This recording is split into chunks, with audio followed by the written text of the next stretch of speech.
Hello, hello, hello. How's everyone doing? Yeah, I thought about that highlight. I have thought about it.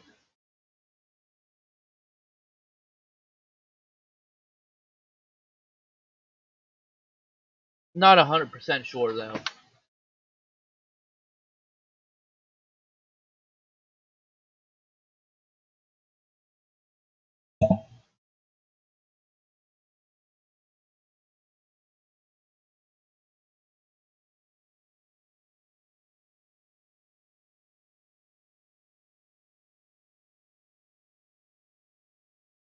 Good news, I do have the Evil Nun now.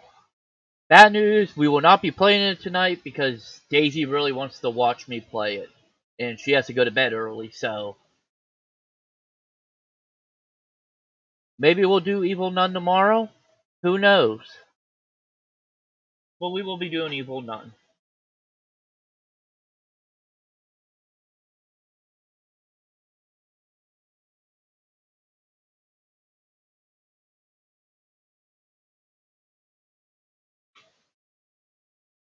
Yeah, unfortunately though, Daisy has to be up at 3:30 a.m. and be at work at 4:50 a.m.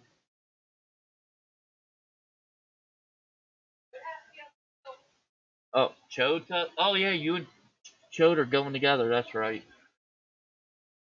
Actually, Chode will be having to go to bed early too.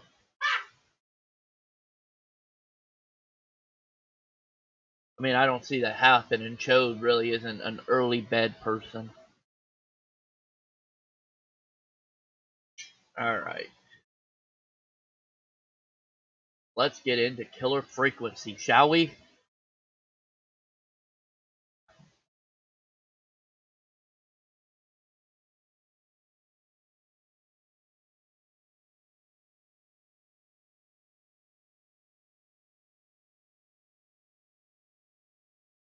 Highlight told me to tell you to call in. We want Evil Nun. She wants to know if you're going to pay our bills. He said JK.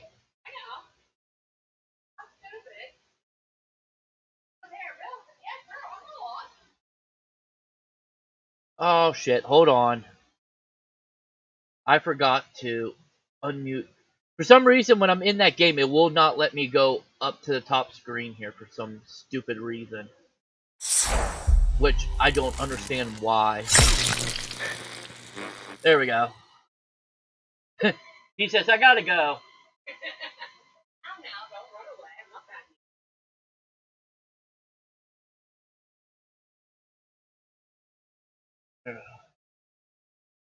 Let's see if we will save lives or if we're just gonna let him die. There we go. Let's hit continue.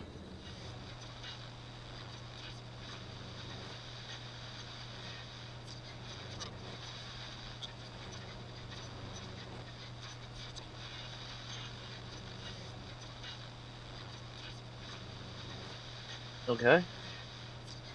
Oh, is that the loading screen? That's actually pretty nifty. Oh. Folks, don't spend your money at Pawnee Pizza. That's all I'm gonna say about that.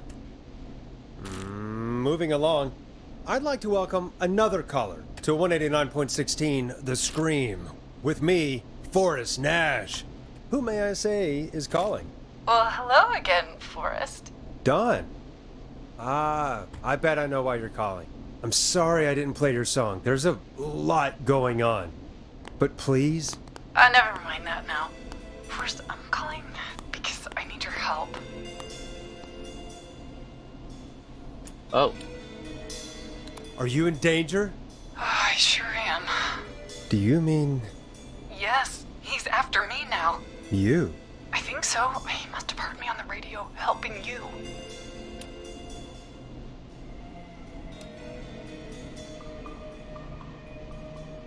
Helping? You didn't exactly help. Maybe I've been helping more than you know. I was out following a lead, trying to work out who would be next. After Chuck. And what happened? and I started to feel like I was being followed. I came back to my apartment building, but this newfangled security system has me locked out. Bum bum I bum. need you to help me get inside.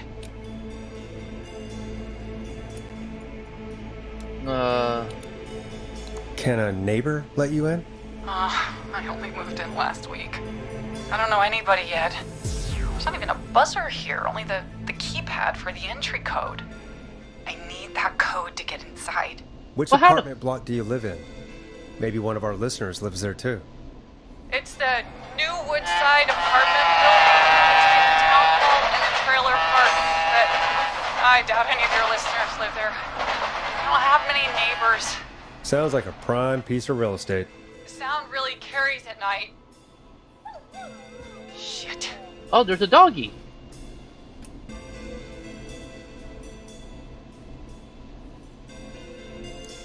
I'm guessing you're not a dog person. No, I'm not. It's my neighbor's dog. Boy, I wish he'd muzzle that thing and... Oh. And now he's blasting David Scopo out of his window. This night can't get any... The whistling man. He's coming down the street. I don't think he's seen me yet. Forrest, please. I need your help. I need the code for that security system, or I'm gonna die.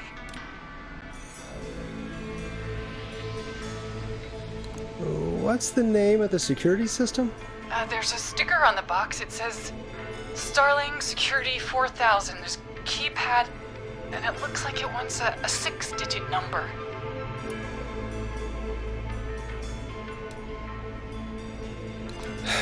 We'll see what we can do. Thank you, Forrest. Yeah, of course. Don't worry, Don. Thank you, Forrest.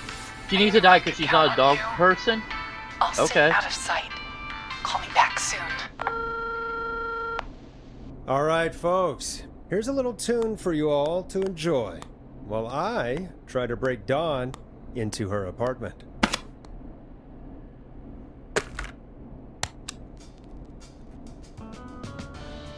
How am I gonna get her into her apartment? You were pretty quiet there, Peggy. Oh, Forrest, was it just me, or was there something... Yeah, it wasn't just you. Something was weird about that. Yeah, well, tell you what, we have a Starling 4000 or whatever here at KFAM. Clive bought one for the station. Maybe we can find something to help. Well, I'm not sure who, but to help someone. okay. Where do I gotta go? Okay, so she's locked out of the Woodside Apartments, and somewhere Clive probably has the papers for the Starling 4000.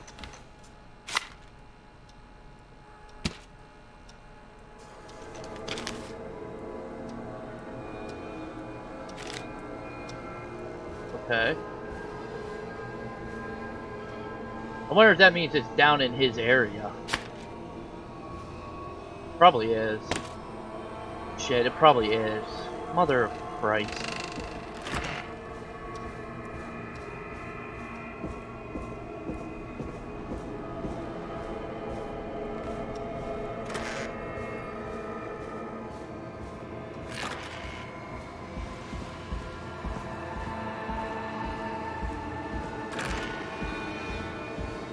Alright, it's gotta be around here somewhere. Blue. Doesn't he have books around here somewhere?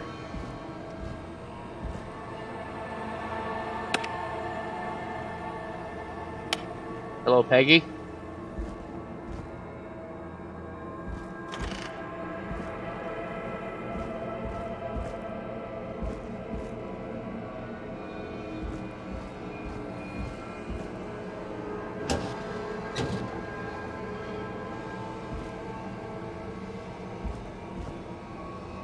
Wait, her neighbor was blasting music. Why can't she just be like, hey, buzz me in?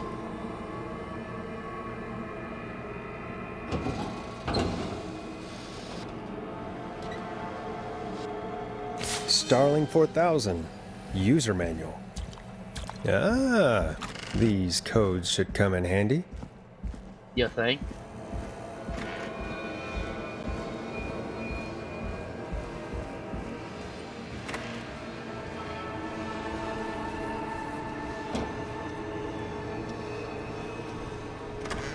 Hello, Mr. Battlelot. Okay. Alright, let's see what we did. Alright. That was easy enough. Boom. Welcome back, Forrest. Find anything? The Starling 4000 security manual. It's got a bunch of codes. Good. And did you find anything else? Nothing except the manual. All right. Well, I'll get Dom back on the line then, Forrest. I'll let you take it from here. Thanks, Peggy. When you're ready, shut the music off. Alright. Line 1, whenever you're ready. Don, are you there? This is Forrest Nash from 189.16, The Scream. Oh, thank God you're back. I'm so afraid. What's the code to the gate?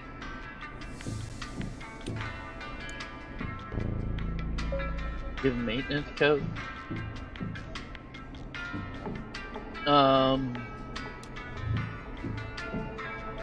The code is 191519. Thank you, Forrest. I just killed someone because I gave her the entry code.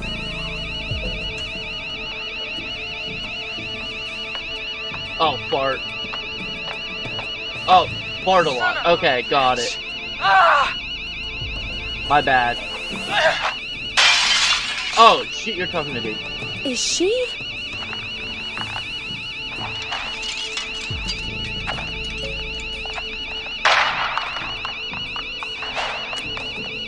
Yeah, stay out! Nobody disrespects the sanctity of the ring! Don't ever come back here again! I'm calling the cops! Thank God. Hello? Is someone there? Ricky, get back inside and turn on the radio. Whoever that was, she was trying to break into the ring. She? Forrest, man, you got no idea. That was him! That was the whistling man! The alarm gave me just enough time to get my rifle. I don't like hurting folk, but I can't let anything happen to Maxie. He's my best friend, you know? Listen, man, I'm heading back inside. Gonna barricade that window. My man, thank you. You and Peggy can skate for free whenever you want, forever. Ha! We Done did. We deal. gave him the right code. Thanks, Ricky. Can't wait. You got it. Mr. Talk to you soon. Fartalot, thank you for the follow. Okay. Gallows Creek, here's some music while we process what just happened. So, the whistling man is a woman?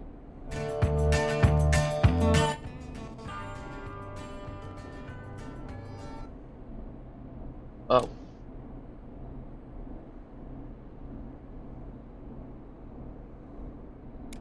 I know. I can't believe it. She called up. You spoke to her multiple times.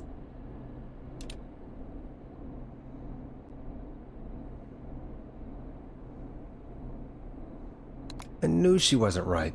Is that right, Sherlock? She kept asking me to go Why do you outside. think she requested that song?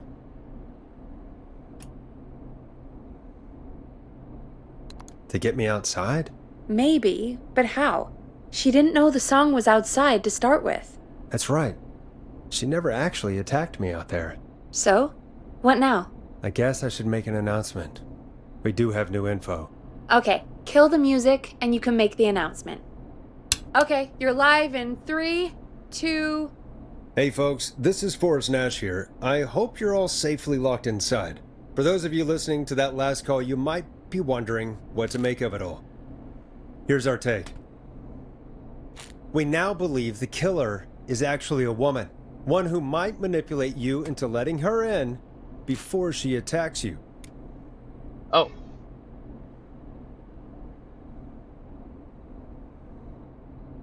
We're neighbors. Look out for each other and stay safe.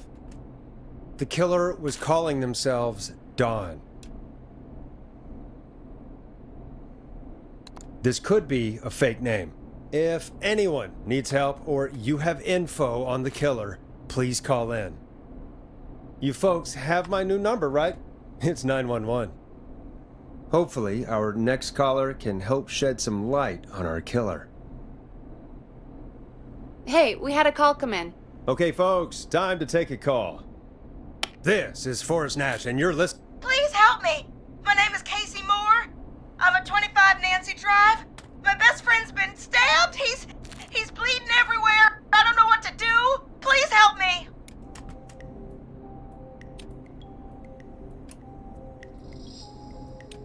Easy, easy. Take a breath.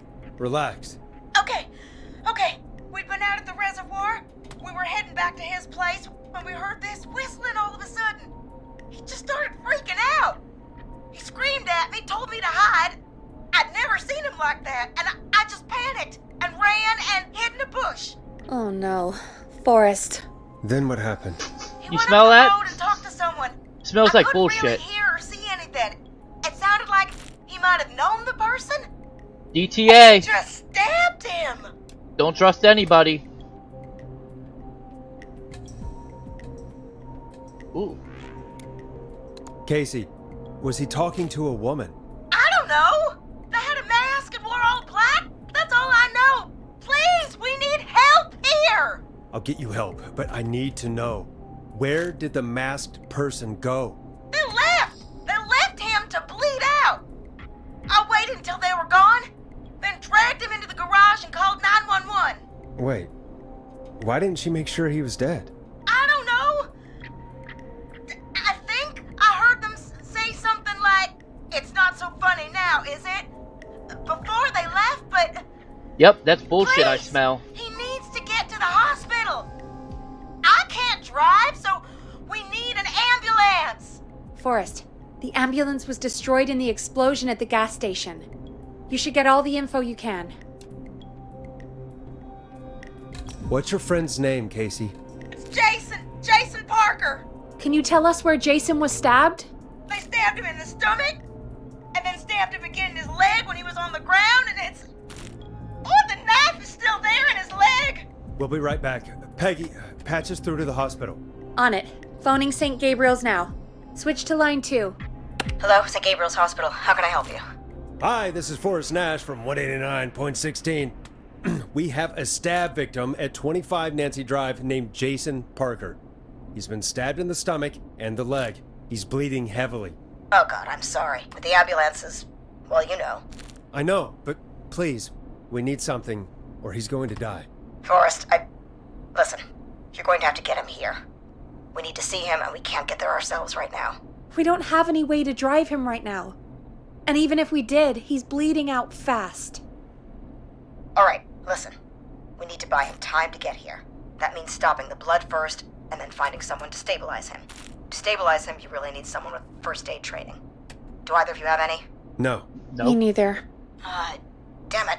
I'm really sorry about this, but I have other patients who can't wait. All I can do is talk you through the procedure as quick as I can, and then leave the rest Fuck to you. it, slit his throat, Think you let can him handle die. that? Hit me. I'm sure we can handle it. Okay, from the top. If he's bleeding out, then you need to get him comfortable and try to stem the bleeding. Lay him down. Apply continuous pressure directly to the affected areas. When the bleeding slows, get a clean cloth of some kind and hold it over the wounds. Get them comfortable. Apply pressure. Clean cloths when slowed. Got it. I think. You said he was stabbed, right? If the object he was stabbed with is still in him, don't take it out. Well, no It's shit, stopping the everyone worst of knows the bleeding that. right now. If anything, you should secure it so it stays where it is. I wouldn't have thought of that. It makes sense, though. God, that was a lot of info. But I think we can handle this. Glad you got it so far, because there's more to go. Oh shit. Alright. I'm Keep still going. with you, Doc. What else do we need to know? If he's lost a lot of blood, he may enter shock. If he does, act fast. If you applied a cloth and it's bleeding through, don't remove it. Just apply another on top of it. If it's safe, elevate his legs to get blood circulating to his vital organs. Try to keep him warm. Get him to rest and reassure him. We need the patient to stay calm. All right, don't replace bandages. Elevate his legs. Keep him warm and calm. This is a lot. I'm really sorry. That's as much as I can give you right now. Try to stop the bleeding, find someone to get him stabilized, and get him here as quick as you can. Good luck. All right, Forrest. Casey's still on line 1. Hello? Hello? Forrest, are you there?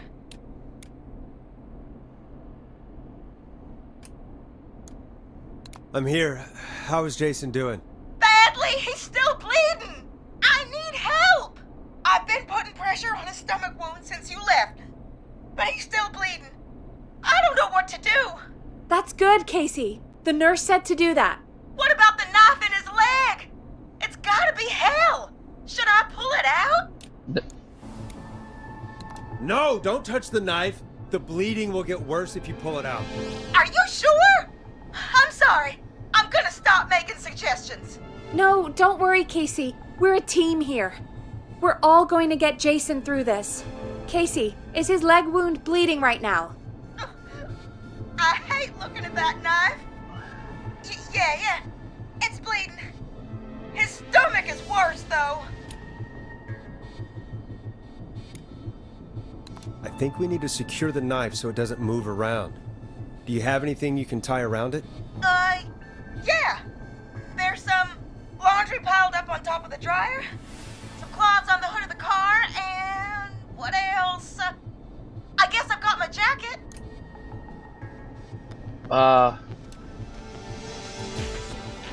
We're gonna save the rags for his stomach, so...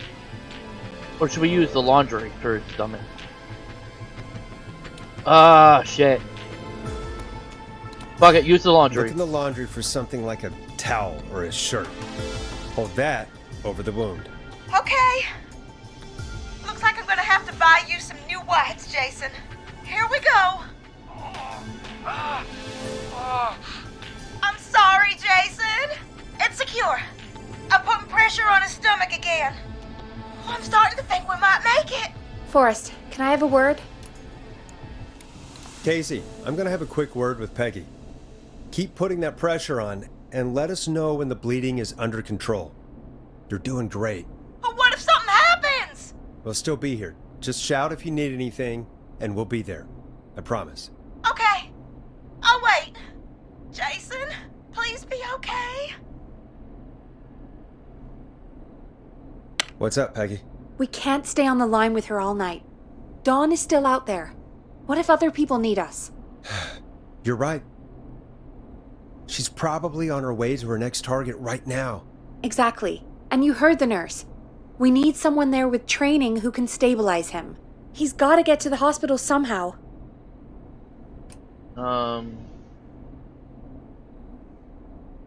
Any suggestions, Peggy? I might. A little before you started working here, KFAM did a mandatory first aid training course.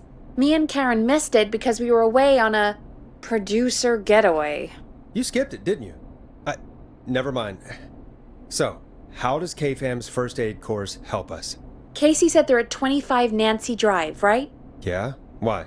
They put up a bunch of cheap houses around there about 10 years ago. So a bunch of people here at the station live around there. Do you Just think give me any one of them sec, could help Highlight. I'll Casey and explain the Jason? game. Probably, but I don't know who lives there. And since I missed the training day, I don't know who knows first aid. Could you call them and ask? I don't know everybody's numbers. I've only ever called Karen. Everybody's personnel info is probably in Reggie's office. Got it. I'll look through their files in Reggie's office. It's a life or death situation. I'm sure they won't mind. Right. But there are a couple of problems with that. Go on. It's sensitive information, so Reggie probably locked it in his safe. Great. Do you have any idea what the combo for the safe could be? Not a clue. Reggie's a serial note-taker, though. Maybe something in his office will give it away. Right. There is something else. I'm not gonna like this, am I? Have you ever heard, "The future is floppy"? Peggy, what the hell are you talking about? I'm talking about floppy disks. Wow. Floppy those disks are are like these Oh, I guess. futuristic things that Got have it. information on them. You put them in a computer and they do something. Peggy, I know what a floppy disk is. Anyway, Reggie decided that the future is floppy and started phasing out our physical records and replacing them with these floppy disks. I imagine it's the same for our personnel files. That's good to know. Since we haven't heard anything from Casey, I'm guessing Jason's okay for now. I'll check out Reggie's office and see what I can find. You'll need a key for that. I'll just slide it under my door now. Thanks, Peggy. Why don't you fucking go I get just have shit? to look around. I hope you fucking die, Peggy. I really do. Alright, so what's Good. going on? I'll patch my mic down to the office, so you'll hear me over the intercom. Alright, so the base of the game is I'm a radio show host.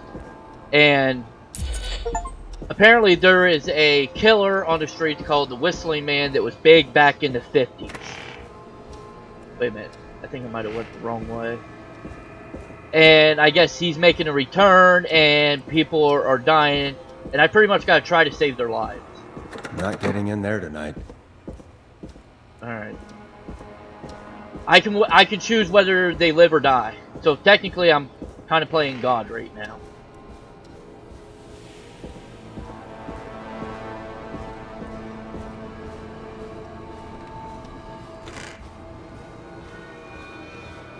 You're welcome.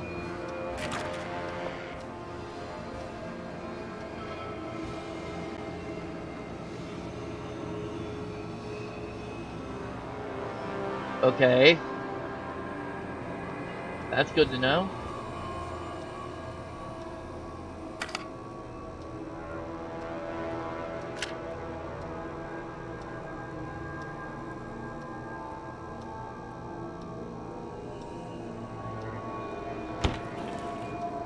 Give me that floppy disk.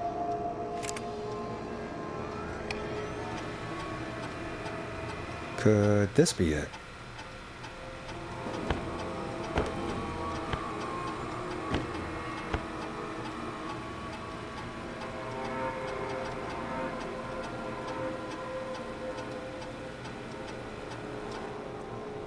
Looks like I need a 4-digit code. Oops.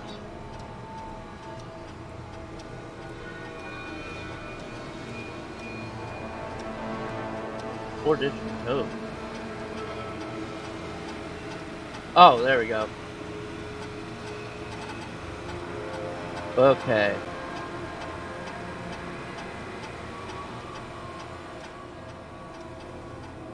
Hey Peggy, you there?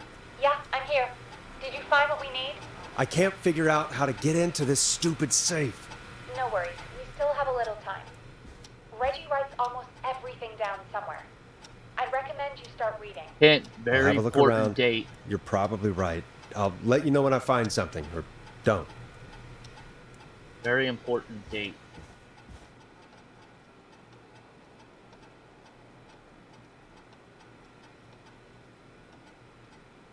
Okay.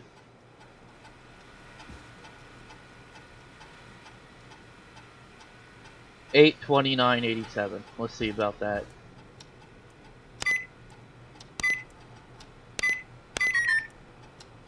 Alright. Maybe not that.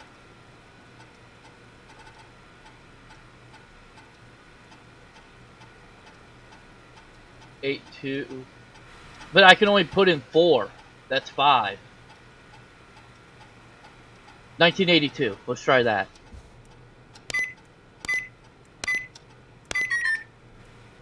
Fuck. Alright.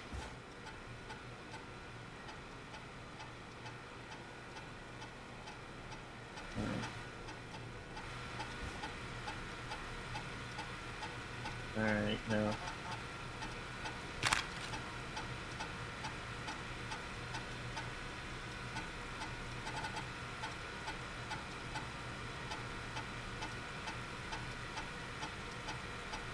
I don't know if that would be it or not.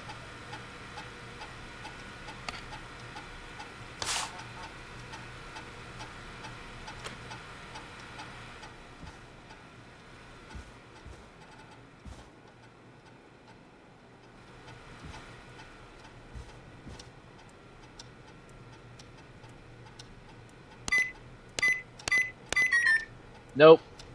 That wasn't it. Hold on, I saw a date on this.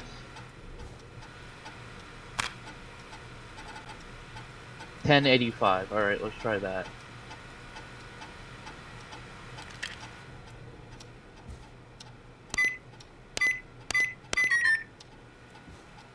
Alright, it has to be some kind of meeting. Hold on, let me try this. Alright, I figured maybe... Nope, that's not working. Must be something else.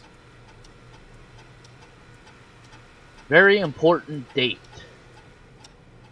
Okay, very important date. Is there any dates on here? 11:07. Let's try that.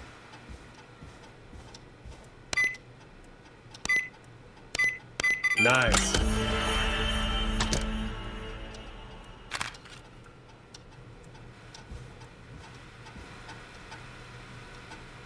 Oh, nope, that's...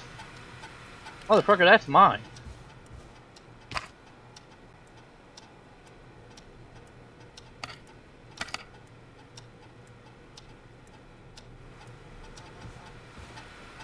Hold on. Switch hands.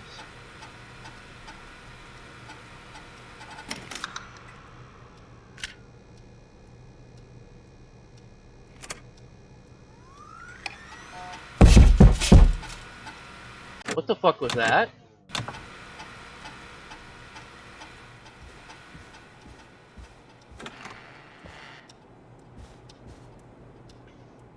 Someone want their ass beat? I ain't fucking around here.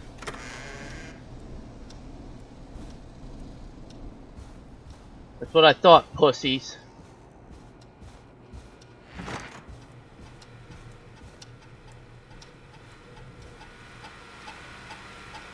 Okay.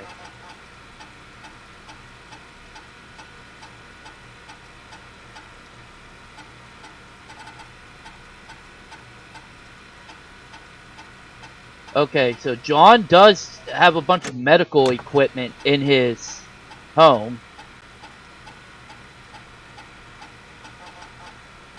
Okay, so that's good to know.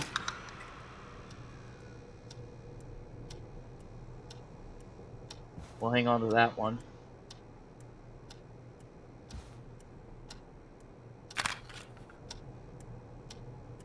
Barbara.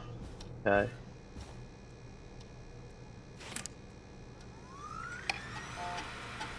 Okay, Barbara.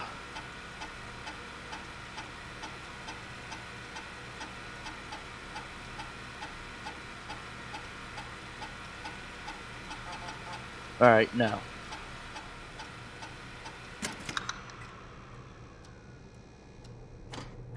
Fuck Barbara.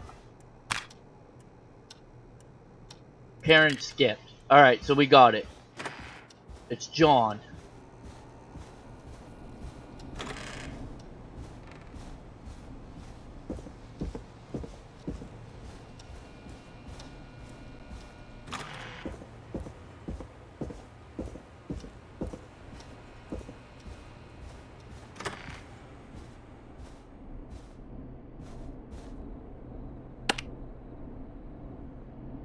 Shit, did I need to call Peggy? I probably did. Son of a bitch. Probably needed to use the intercom, tell Peggy what it was.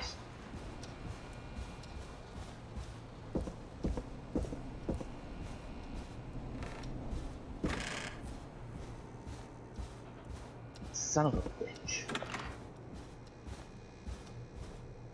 Hey, Peggy, you there? Yeah, I'm here. Did you find what we need?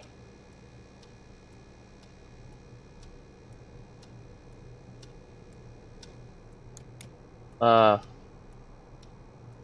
think I know who our best bet is to help Casey and Jason. Alright, good work. Who should I... Hello? Is anybody there? Please pick up! Casey, I'm here. What's wrong? Jason started going pale. I tried to get him to rest, but he just threw up everywhere. What's happening? What do I do?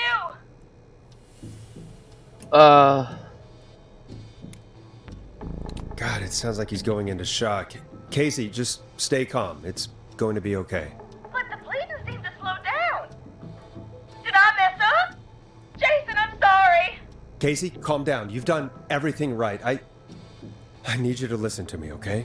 For Jason. What did the nurse say to do about shock?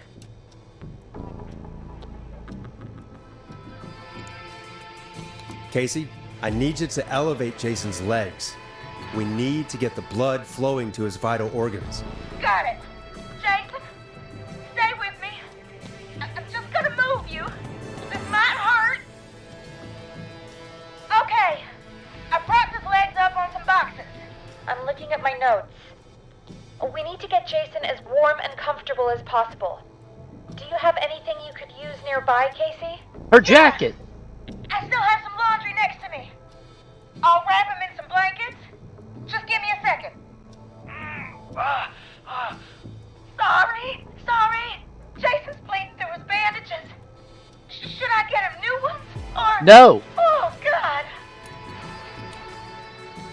Don't remove the bandage. Apply another one on top of it. Do you still have something you can use? I've used the rest of the laundry to keep him warm, so... I'll use my jacket. I can always get a new one.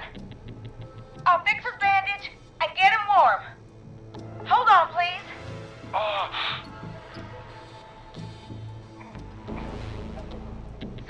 Sorry.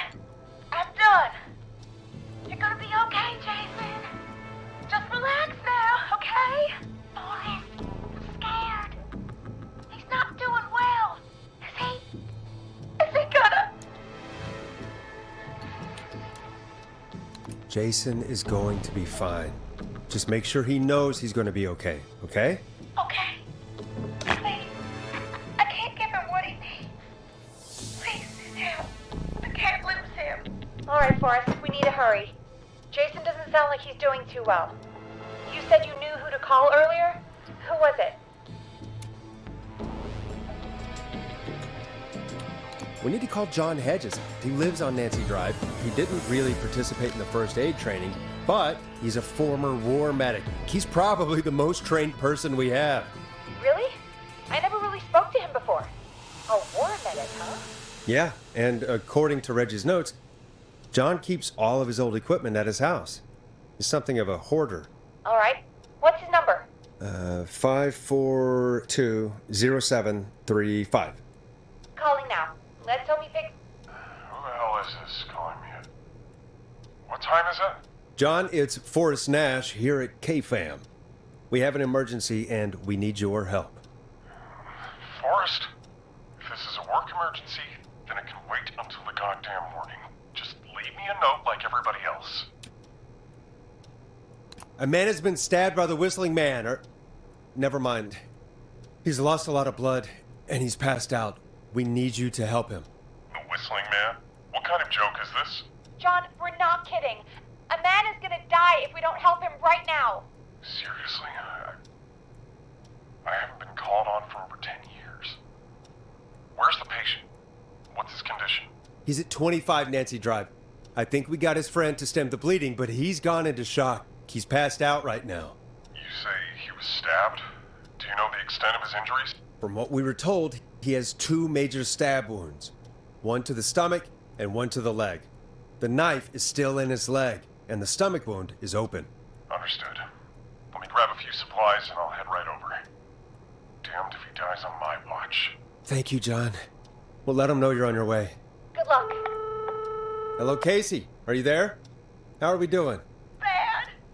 Jason seemed really weak and then just started thrashing. What about now? Is he still thrashing? He's passed out. Please tell me you found someone to help. Casey, help is on the way. My colleague will be there soon. You hear that, Jason? Someone is coming. You're gonna be just fine. Just hold on for me, okay? Just hold on. Come on. Hello, Casey. This is John Hedges. I'm here about Jason. Please let me in. I'm guessing that's Jason there. Casey, I'm gonna need your help. Forrest, Peggy, don't you two worry. We've got this from here. Okay. Forrest, we'll call you back later. I have to go now. Good luck, everyone. God, I hope he's gonna be all right. And with that, the show moves on. We're sending our best wishes to Jason. Well, after all that excitement, I think we could use some music. upstairs when you're ready. Hold on, I'm going through these floppy disks. There could be something on this we can use.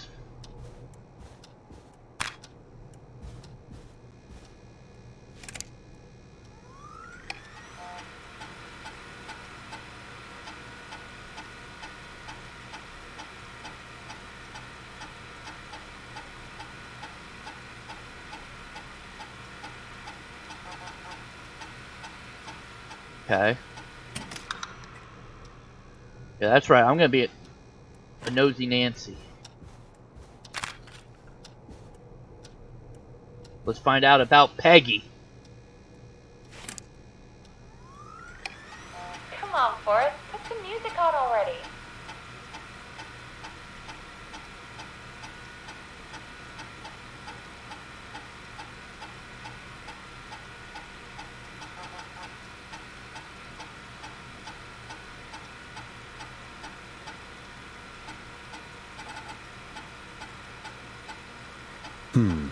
What song should I play? We're not playing anything right now. We're trying to fucking be smart here. Bunch of dill holes. I'm trying to find vital information. Am I gonna need to kill my fucking co-host? I'll do it. I'll kill her right now. I'll break down the door. Can't take me out. I'm Forrest Nash. I'm the next Howard Stern.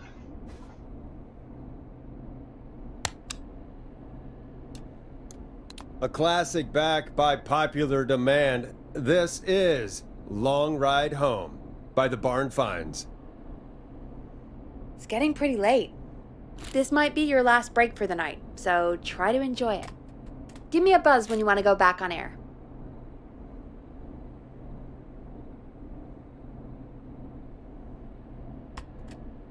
How many baskets were made? 165. Nice. Okay. Let's roll. You got it. We've got another call coming through, too. Welcome back to 189.16, The Scream. I believe we have another caller on the line. How are you tonight, caller? Forrest, it's me, Roller Ricky. Oh, and Maxie's here too. Good to hear from you again. How are you both doing? Oh, we're good, man, thanks to you. You're like our guardian angel. Goddamn that wouldn't right. be a bad look for you, Forrest. A little White Wing Halo number. Maybe something for the K-Fam Halloween party. All right, everyone. I was gonna let's come as calm Michael down. Myers. Ricky, I'm just glad we could help you and Maxie. Is there anything else we can help you with, Ricky? Actually, I think I have some info that might help you. Oh? What's that? You see, man, me and Jason know each other. You know each other? Yeah, we went to Gallows High and played on the football team together. He was a gnarly offensive lineman, and I was our star wide receiver. Runner Ricky, they called me. All right, and what does that have to do with tonight? Well, because George, the guy who drowned, he was on our team too. Oh. Keep talking. What happened? We had our first team party on the night he drowned. He seemed like such a good dude. Ricky, were you there when George drowned? No, man. Once the party turned, I beat feet out of there. Man, I remember George and his girl there. There was a whole lot of love, man. I could see it, you know? Ricky, please. What was her name? I never got her name, man. He just called her Bean. I didn't really know her before or see her after that. Then what did she look like? Please, tell us anything you remember. I just remember a pretty girl, man. I'm sorry. Ricky, you said the party didn't last long. What happened? We were just having a good time, and then the next thing I knew, everyone was running for their life. I looked up and saw that goddamn whistling man in the trees. And I never ran so fast in my life. I ran straight home. Pussy. Didn't know about George until next morning at school. I'm Oh, that is guessing awesome. It was highlight. whistling night, wasn't Hopefully it? I can make it there. That the whistling man was just another kid. Yeah. I don't know how George died, but I always felt like if anyone deserved to die that night, it should have been me. And Ricky, it wasn't your fault. You're not a bad person. I know that now, ma'am. It took a long time to learn, but yeah, just thought I'd tell you all what I know. Thank you, Ricky. This helps. Thank you. You got it, man. Anyway, I think it's time for me and Maxie to free up your phone lines. Thanks for listening, man. Well, thank I'll you, let you Highlight. too. I appreciate that. Night, Ricky. All right, folks. Looks like we got a new lead in the case. If anyone has any info about this mysterious being, please call in. If she was George's girlfriend back then, she's probably in her mid to late 30s now. Huh. Oh, we have another call coming in, but hang on. What's up, Peggy?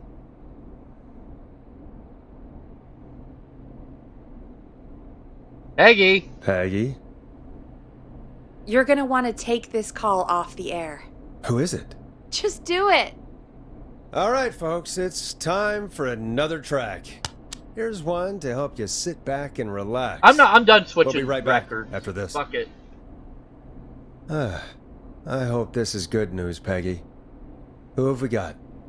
Find out for yourself on line 1. Hello? Forrest, I'm glad I got back through to you. Sounds like it's been a busy night, huh?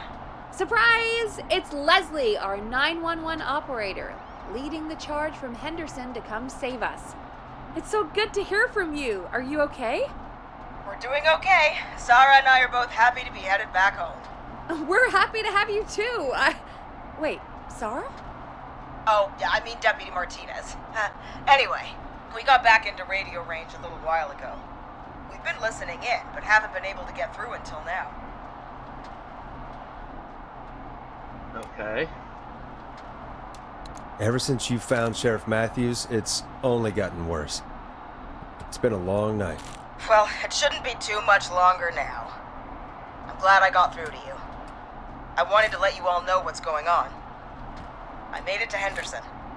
Turns out somebody had cut the phone lines, and they had no idea what was happening.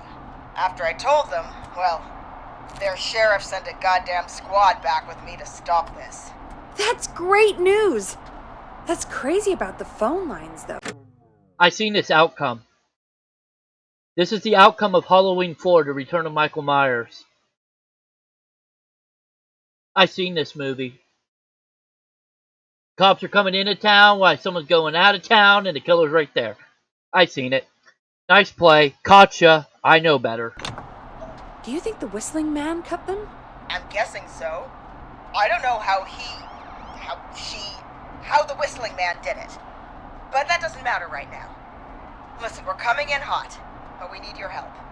I know Gallows Creek isn't a big town, but if we don't know where the Whistling Man is, we can't get him. Her. That's where you come in. Okay. You can count on us. What do you need? It might be a long shot, but here goes. The Whistling Man already called up a few times. I bet she calls again. We're still a little ways out of town, so if she calls, stall her. Buy as much time as you can for us to get in.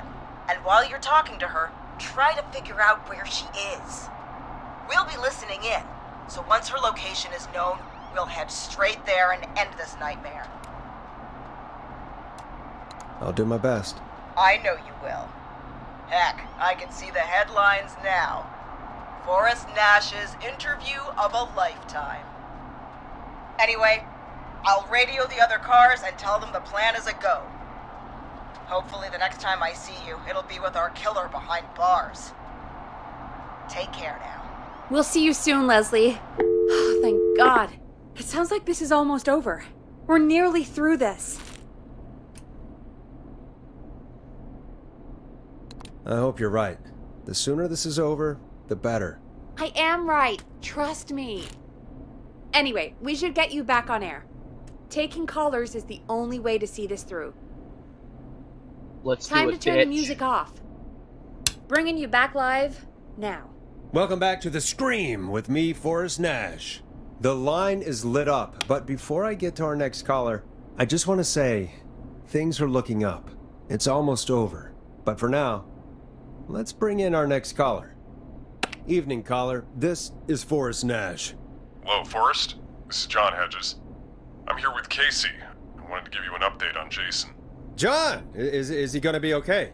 He's a fighter. He'll be fine. We've got him stabilized and resting in a bed.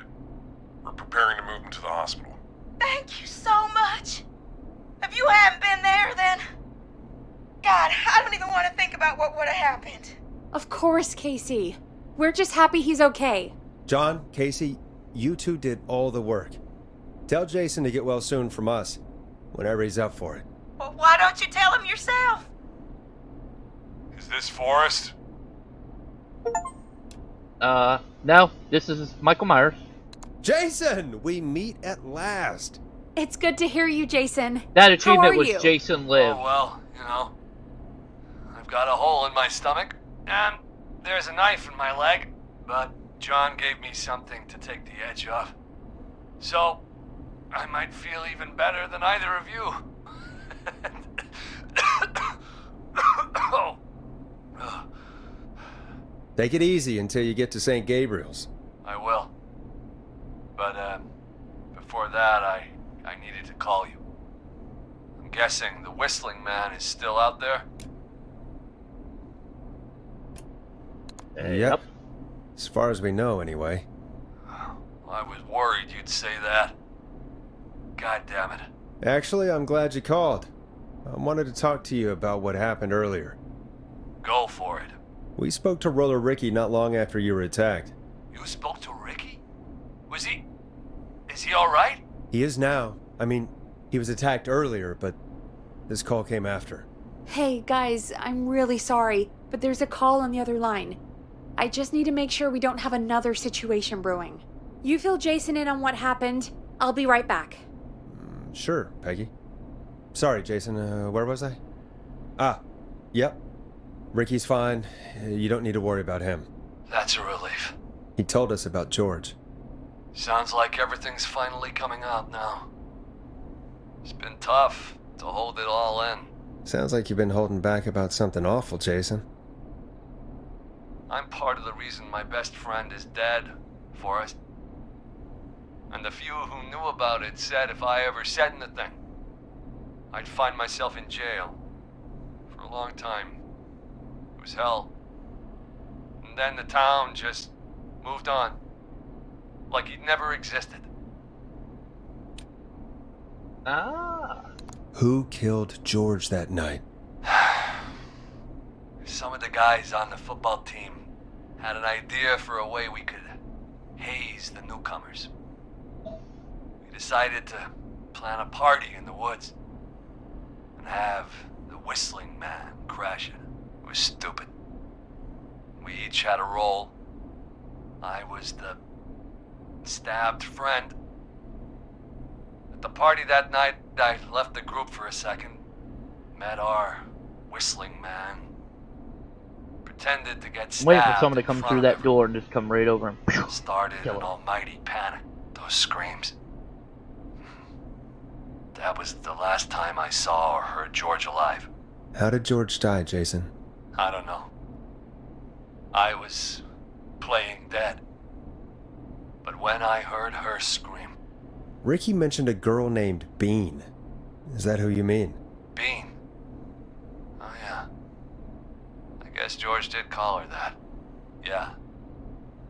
He called her Bean. I heard her again tonight, Forrest. Her name was... What? What happened? Are we still on air? No, we're not. Seems like the power is completely gone. How do we get it back on? I don't, we can use the emergency generator down in the basement. Ricky picked it up a while ago in case we ever needed to do an emergency broadcast. An emergency broadcast? Emergency? You know, nuclear war, alien attack, broadcasting a serial killer's location to the cops so we can end this nightmare. Fair point! It's in the storage area, in the far back corner, up on the wall. You might have spotted it earlier when you were digging around for all those tapes. It'll have a big red button. Just press that. I'll see you when you're back. Peggy's gonna be dead. We're gonna come back and that bitch is gonna be dead.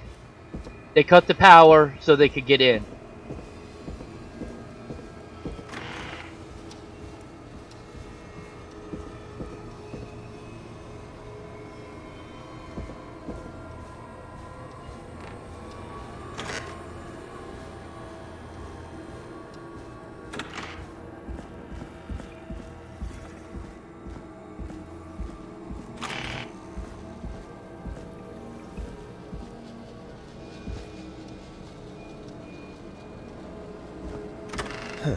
Far back corner. Why is this station so big?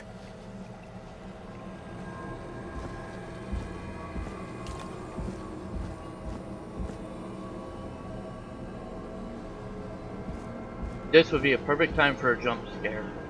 Just saying.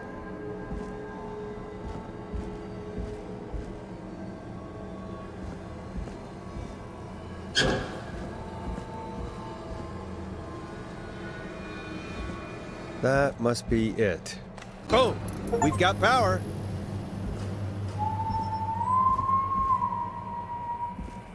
The Whistling Man. I need to warn Peggy.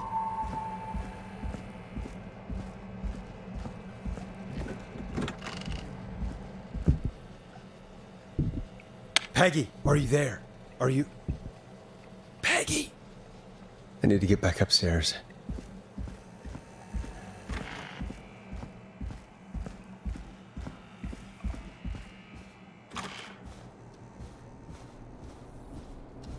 What the hell?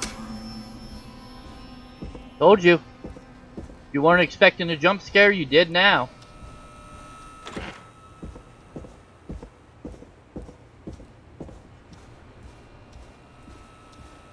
Yep, told you Peggy's dead. Peggy! Where'd you go? What the... No way. This can't be happening. Alright, motherfucker. You wanna go? Come on. I'll John Wick and kill you. I'll do it with a goddamn pencil. Come on, you little bitch. Come on, you want a piece of me? A call.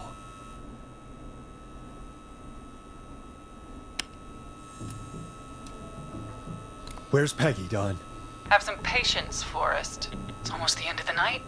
Almost the end of the show. But it's not over just yet. Got a little time still. So let's make the most of it. Alright. Let's. I'm happy to hear that. Huh? I thought we'd end tonight's Whistling Man special with a special guest. The one who started it all. Oh, let me take that out of your mouth and... You crazy bitch! Let me go! Welcome to the air, Mr. Teddy Gallows Jr. Wait. It's all gonna come out tonight, Teddy. Your daddy and his money saved you 20 years ago. But even he crawled out of his coffin with all the money in the world. Wait. Where the hell is Teddy? How are you talking to him if you're here with me? Because I'm not there with you, Forrest. I'm here with Teddy. And if he says where that is, well, he knows he'll get it. Wait, then... Who am I looking at? Peggy. Forrest Nash, let me introduce you and all of Gallows Creek to my boy, Henry Barrow. Oh. Your son? You mean you... Wait, that he... Yes, Forrest. He and I had a son. So there were two Whistling Men tonight. Of course! That explains how you were always able to get around town so quickly. Hang on. Did you say Scream pilot. Barrow? Scream plot. Are you... Let me just get this mask off.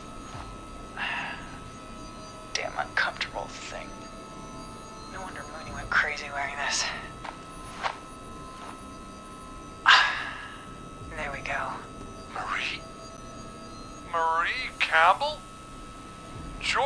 soul girl. Oh, well, it sure has been years since I last saw. Oh, God damn it.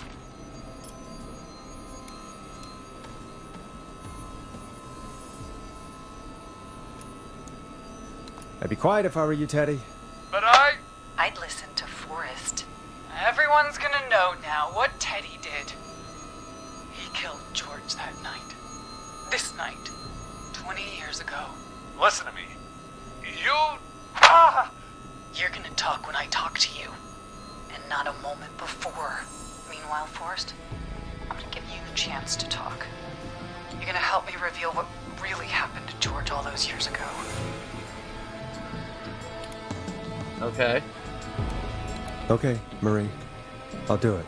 Good. Then let's talk about the night George was murdered. Murdered? Listen,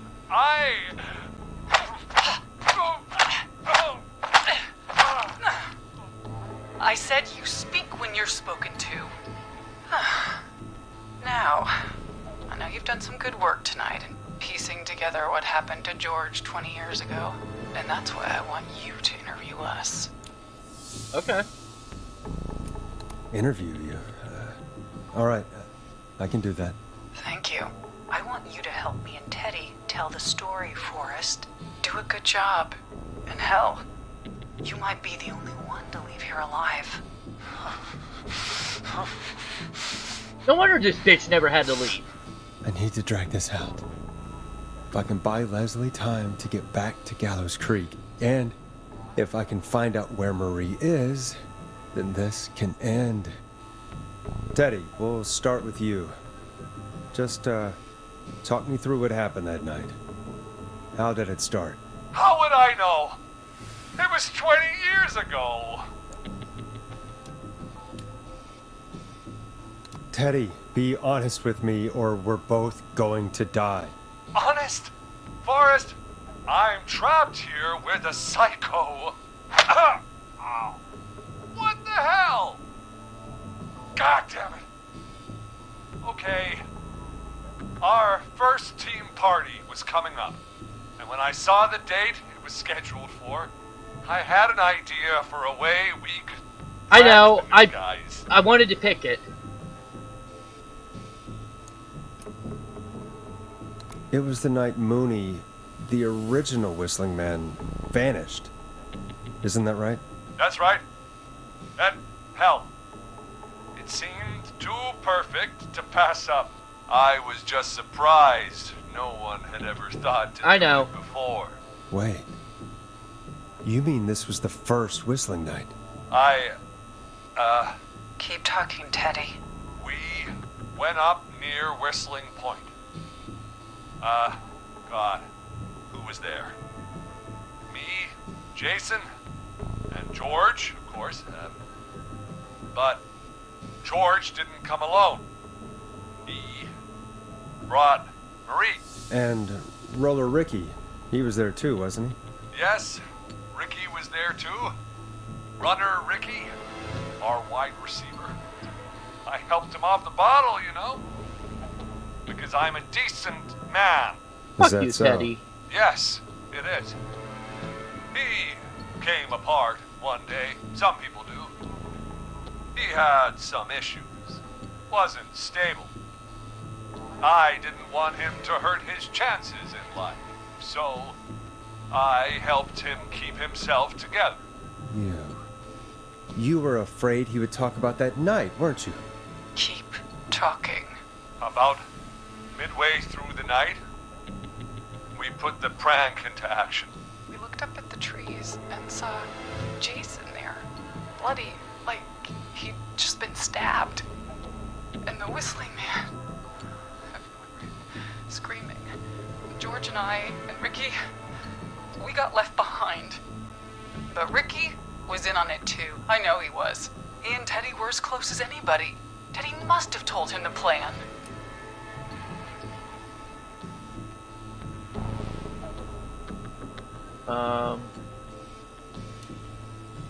No, Marie, you're wrong. Ricky didn't know. What? Did you miss that part of the broadcast? I spoke to him earlier. He had no idea what was happening. He said he was as terrified as anybody. Isn't that right, Teddy? You didn't tell him, did you? Ricky never could keep his mouth shut. If we told him, he would have given everything away. But well, it doesn't matter. He didn't run his mouth enough to tell anybody about it afterwards. He's still guilty. It was just a stupid prank. Oh, go to hell, Teddy. Oh, come on. Oh, God damn it. You made George think Jason had been murdered. He thought his best friend was dead. And so tonight you stabbed him for real? It's the role he wanted to play. Jason's still alive, Marie. He was with a friend. We talked her through how to stop the bleeding and got him professional help just in time. Oh.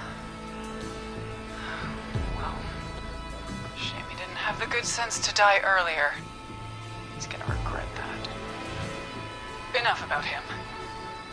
Me and George took off running, but somehow we got separated in the woods. I ended up near the bottom of Whistling Point, and when I noticed George wasn't with me, I panicked. And then, I don't know how he snuck up on me, but the Whistling Man grabs me. I scream, and he starts laughing, telling me it's just a joke. I could stall for time here.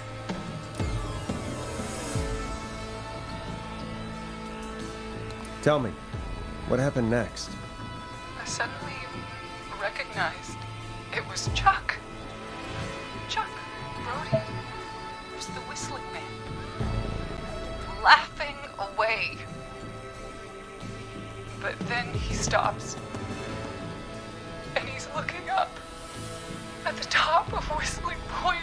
What was he looking at? Teddy, what happened next? Nothing. I mean, it was just Teddy?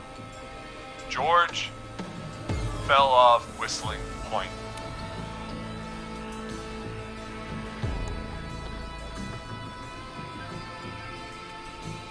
Wait a minute. How do you know what happened? I saw it. You pushed him. You were up there. You were dressed as the Whistling Man too, and I didn't push him, God damn it! I just chased him up there and he kept backing up. When I saw he was about to go over, I reached out. That's what you saw. you liar. It's not my fault. He didn't know it was a joke. If he'd had any Let's kill brains, Teddy. he would have realized. Ugh, you bitch. No one's going to believe this. After all you did.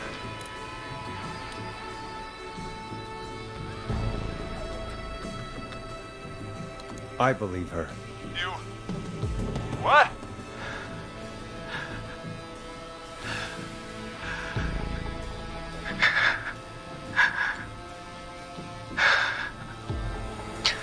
Why else cover it up?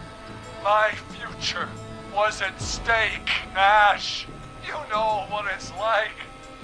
People like us are bred for bigger things. I'm going to be the mayor of this town, Forrest. And then governor. And then, who knows? What happened that night was tragic. It should never have happened. But it was a mistake. It was just a stupid joke gone wrong. Yep, you deserve to die for my it. father sent Clive out to clean it up. Why should a blip ruin my future? George was a blip? He wasn't a blip, Marie. His father covered it up from there. I searched for George's body all night, but You never found his body, Marie? I looked all night. Jogger found him the next morning, washed up on the river.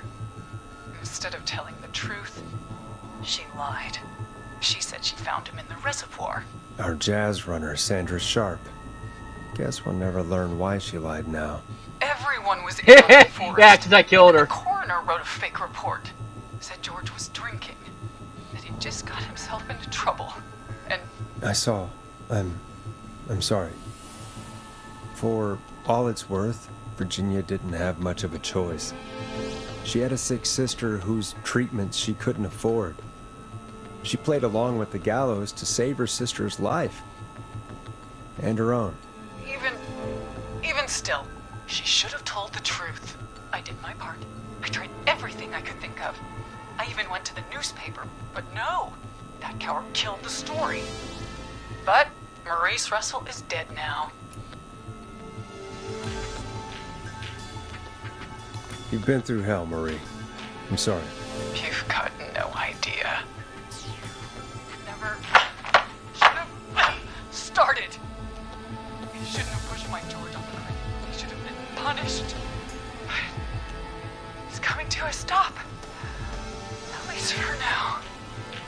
Here, where George and I first met, before he joined the football team, was right after he shot the winning throw. Wait a sec. We're at Gallows Creek High, in the gymnasium. That's right, Forrest. Not that it matters, but yes, we're here. What are you gonna do? You want a piece of me? I think that about wraps up the interview with Teddy. So, Marie? Where? Oh my god. Peggy! Teddy? You've gotta help me. quiet. You'll talk more later. Now I have to talk to someone who mattered more than you ever did. Peggy.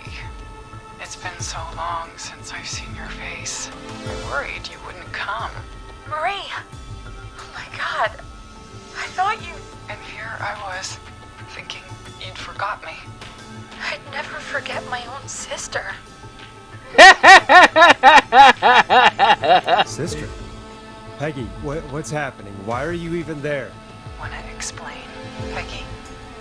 Earlier, while you were speaking to Jason, I got a call.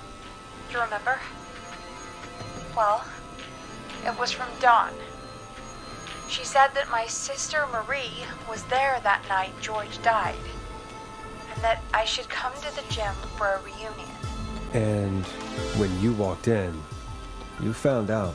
That my sister is the Whistling Man. Good to see you too, Peggy. Why didn't you tell me any of this? She said that it was my last chance to see my sister. I knew if I told you, you'd try to stop me or come with me when we need you on the radio. And I just... I'm sorry. This has to be a lot for you. I just... Just let them kill everyone. What Fuck happened it. to you, Marie? You just disappeared one day. Disappeared? I was thrown out, Peggy. I begged Mom and Dad to do something about what happened that night, but did they care? No. They told me to stay quiet. They only cared when they learned I'd been with George. And Marie, I'm so sorry. I never knew. it's not your fault. Really, it's Mom and Dad I should be seeing right now. But since they're dead and gone, well, I'll have to settle for the next best thing.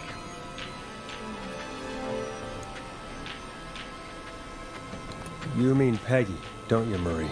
Someone has to pay for what they did. Marie, please.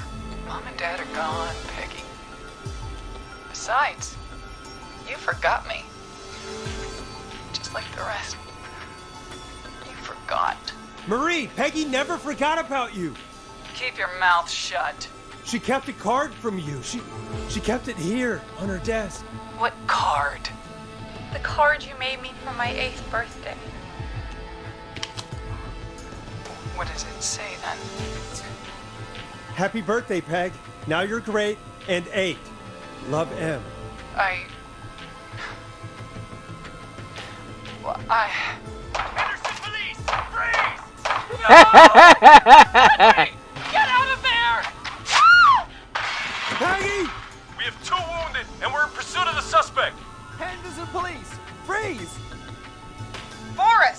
Leslie, how's Peggy? She's been cut pretty bad, but we're here now. I'll be okay. God, Marie! Hey, Zara! I need you to look after Peggy. She needs help. Now, we got here just in the nick of time. Where's Marie? She bolted right as we got here. The police are right on her heels. It won't be long now. It's over, Forrest. Well, folks, it was a long night, but we made it through together. I'm gonna head off to go check on Peggy. This has been Forrest Nash.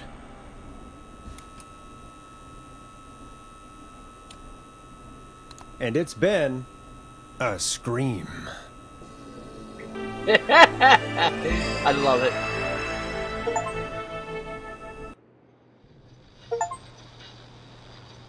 Oh shit! Here's everyone I killed!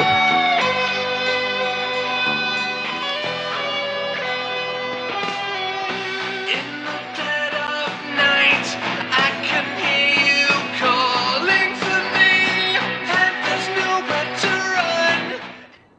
Officer Trout, come in. One suspect is in custody. We've trailed the other suspect into the nearby woods.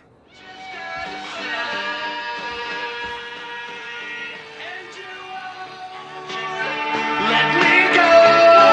Oh no.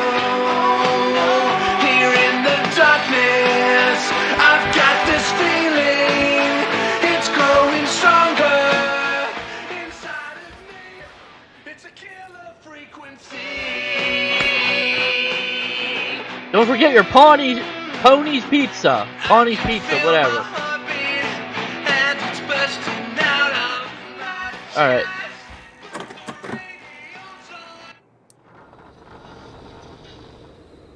Alright, there we go. I guess we completed it. That was a good playthrough. I actually enjoyed that. That was fun. Now we kind of know the story. I kind of want to go back and just kill everyone.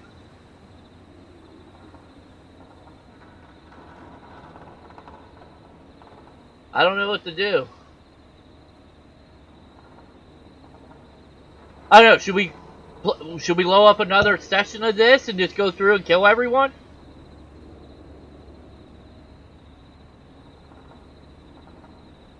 I mean, now I know. I'm just gonna kill everyone.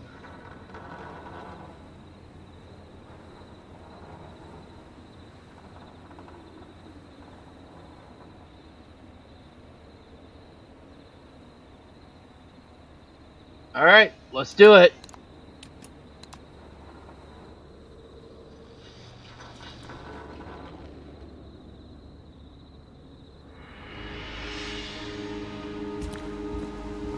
Yeah, I know all this. Yep. Yeah, I know.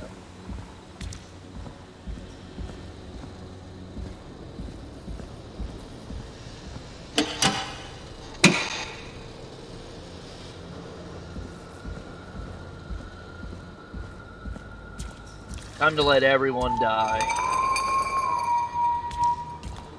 You want a piece of me? Hey, look. I'll help you kill everyone, but you think you're coming after me? I'll kill you. I don't give a shit about you and your mother. Or your fucking daddy.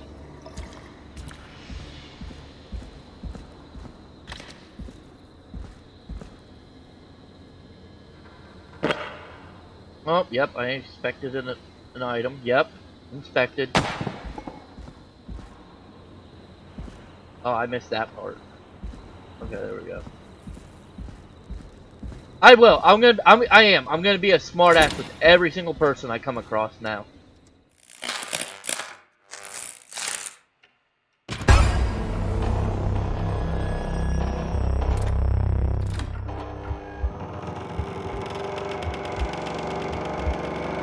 Come get me, bitch.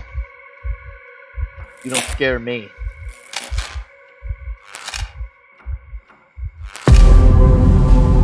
Give me a kiss. Oh, don't do the Michael Myers head tilt on me. Ooh. sounds like the start of fucking Stranger Things. You hear something, Peggy? Huh? Hear what? I thought I heard someone yelling, or I don't know, a howl. Forrest, is this a joke? No, I almost swore I heard something. Oh, and here Alright, I was thinking we're you gonna be finally ruthless. started We're to gonna be a ease up. smartass. We're killing You probably everyone. just heard some cats Fuck 'em. outside. Cats? You know, 4 legs, whiskers, tails, not dogs. I know bet what you a there's cat a is. different ending for every I mean- scenario. Does Gallows Creek have a stray cat problem or something? Not since the rats moved in. Anyway, you ready to do the pre-flight checks? Seriously? Do we have to do these checks every time? And do you have to call them that? Reggie pays us to check the equipment before each show, and he pays us to call it a pre-flight check. But if you're sure you don't want to... No, I don't want to do it. Let's just get started. I know how this goes. Okay, Big Shot. Any technical failures tonight are on your head. Bring it, bitch. Now, You lazy let's get the show started. slut. After your introduction, our first segment is Guess That Scream. I thought that was a joke. Nope, and don't blame me for this one. It's Reggie all the way, and he demands we do it tonight. Okay, you're live in 3, 2... 189.16. Oh yeah, it's midnight. Good evening, Gallows Creek. This is your host, Forrest Nash, and you're listening to 189.16, The Scream. Before we start taking your calls tonight on Gallows Creek's only late-night phone-in talk show, I need to let you know about a special competition we have for you this evening. Guess That Scream. This is actually one of the station manager's better ideas. Here's how it works. I'm gonna play you a scream, then you call and guess that scream. We need you to guess why they're screaming. Did they stub their toe, saw off a finger, or discover the corpse of a loved one?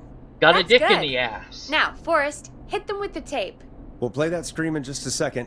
Listen close, and then call in to guess that scream. Peggy, what do you mean play the tape? I used to have a tape guy do that for me. You're not in Chicago anymore, Forrest. Here in Gallows Creek, you get to be your own tape guy. Come on, I gave it to you yesterday. Forrest, you do have the tape right. You knew we were doing this tonight. Peggy, let's be real. Guess that scream is a terrible idea. No, I don't have the tape. It may be a stupid idea, but that doesn't mean it can't be fun. We're going to need a scream tonight, Forrest, and you're the one at the mic, so... Alright. I used to go out all across America, and now I'm just screaming into a mic in a backwater town. Jesus. Come on, Forrest, just do it! Oh, we're That's gonna enough dead be a air complete dickhead now. Just think of a scream and let it rip! Oh, God. We're going straight meatloaf Sorry style. about that. I'm back. Had to step away there for a second. Listen close, and then call in to guess that scream. I did the Yeti scream. Alright, let's do the... Well, folks, there you have it. Call in with your guesses, and if you get I've it heard right, that scream you before. can win 2 tickets to the amazing Maze Maze and 1 free fried dough. Fried dough? Just call in at 555-239-KFAM with your Hey, guess. fried dough is delicious. Now, here's some music while you get dialing.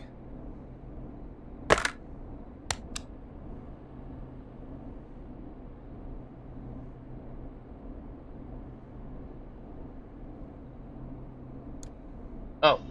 Time to go on the journey that is Blast Processor with their hit song 1980X. That's a... You're right, hon. Oh, God, Forrest! That was amazing! Thanks. I can't wait to hear what people think that was. How the hell did I get into this mess? Lighten up, Forrest. That's gonna be the highlight of my week. Yeah, because we know your ass ain't getting off that chair. Oh, Forrest, there's a call coming in. Welcome to 189.16, The Scream. Caller, you're talking to Forrest Nash. What's going on with you tonight? Forrest, thank God I made it through. My name is Leslie Harper. I'm the 911 operator and police dispatcher for Gallows Creek. Okay. Leslie, I've got to say I'm always happy to have a caller, but shouldn't our 911 operator and police dispatcher be minding the phones? What? Oh, Forrest, you have no idea. Listen, I Try found me. a body. I need your help. 911 is calling me to report a body. Interesting setup. All right, I'll bite. What's the punchline then? Forrest, I recognize her voice. I'm pretty sure that actually is our 911 operator. I think this is real. Peggy, I'm her to die. you're not gonna be happy if this is a prank. I don't do prank segments on my shows. It's in my contract. Forrest, I really don't think this is a prank. Okay. Leslie, if you're telling the truth, you should report this to the sheriff. What was his name? Sheriff Andrews or whatever? I'm at the sheriff's office right now. Wait, what? Sheriff Matthews is dead. What? Sheriff Cool. Matthews is dead? I couldn't get any response from the department. That's never happened before, so I came to the station and I found him. Oh, God. Poor Sheriff Matthews. Do you know what happened to him? Someone got him. Someone got up very close and I really don't want to... Hell yeah. I'll tell you what, Highlight. If you're actually going to eat the ramen noodles, better be the beef flavor, and you got to dump some Frank's Red Hot sauce in it. Delicious. Now, excuse me why Meatloaf kills some people. say what they did to him. Did he fight back? I don't know. I think he tried. He's surrounded by bullet casings. I think he tried to shoot at whoever it was, but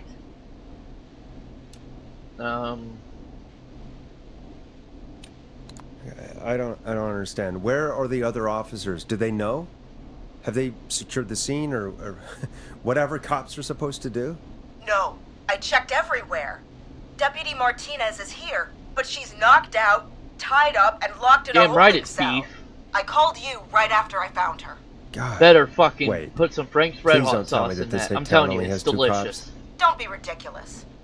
We have 3, but Officer Gunderson is on leave in Cancun. Leslie, do you have any idea who could have done this? I do, Not it's a your sister, clue. Peggy. I didn't see anything on my way over.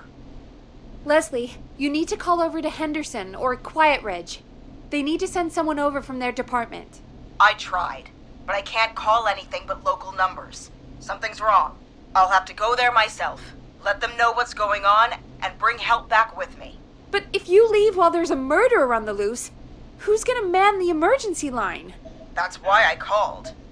Forrest, I've routed all 911 calls to come in to you. No, I'm sorry, but this is a terrible idea. What on earth made you think to do that? You're the only person with experience manning a phone line around here. You're the only person equipped for the job. Besides, there are lots of transferable skills between the two. It's like an interview.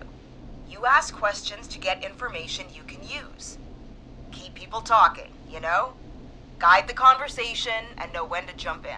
You do know that I'm so good at interviews, they sent me from Chicago to Gallows Creek, right?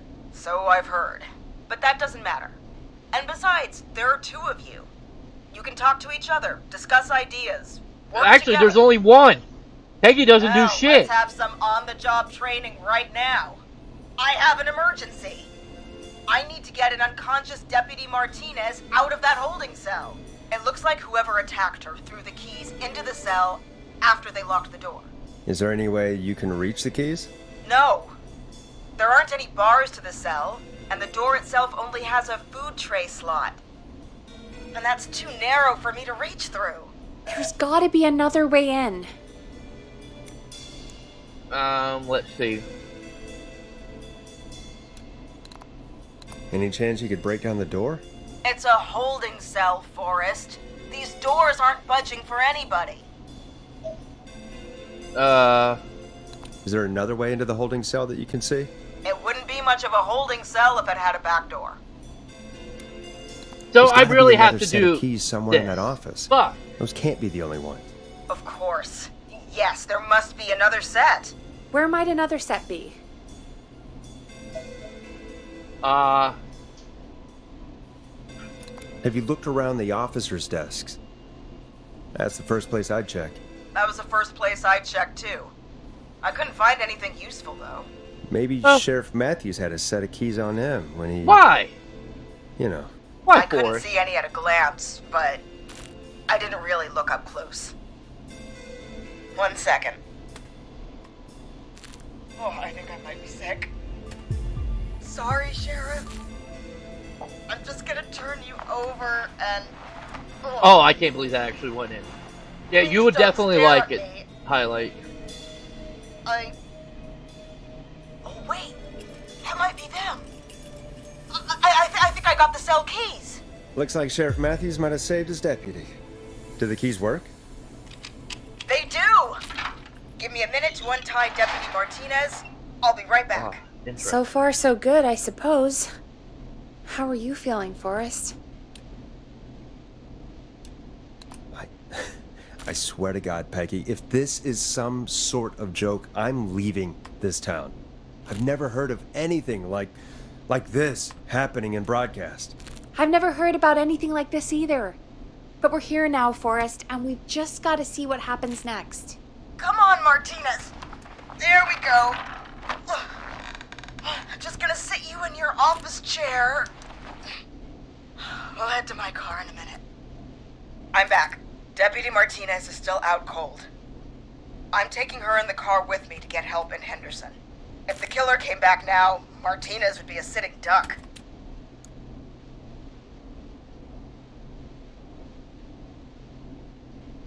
You mean we're gonna be on our own?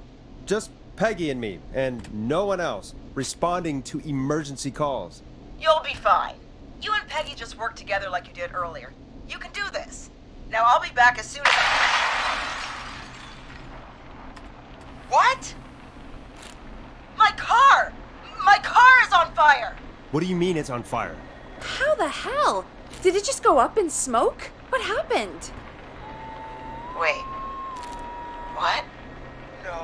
No way. This can't... Well, Forrest, we have big trouble. What's happening? What's that noise? It sounds like whistling? Whistling? It can't be. Oh my God. I can see him, but he's dead, right? Right? But that mask, how the hell is he? Oh, I got Who, 21 Leslie? shots. Who? The Whistling Man! The Whistling Man? Who's the Whistling Man? He was a serial killer back in the 50s, wore that mask. But he's dead! He's... What the hell? Oh, God. Do you think he attacked Sheriff Matthews and Deputy Martinez? He's coming this way! Okay. Stay inside and lock the doors. Right. Alright, so if I don't do anything, Peggy's Forrest, gonna do come it on. now. You need to focus. Shit, we need a new plan. My car's torched. We need to think.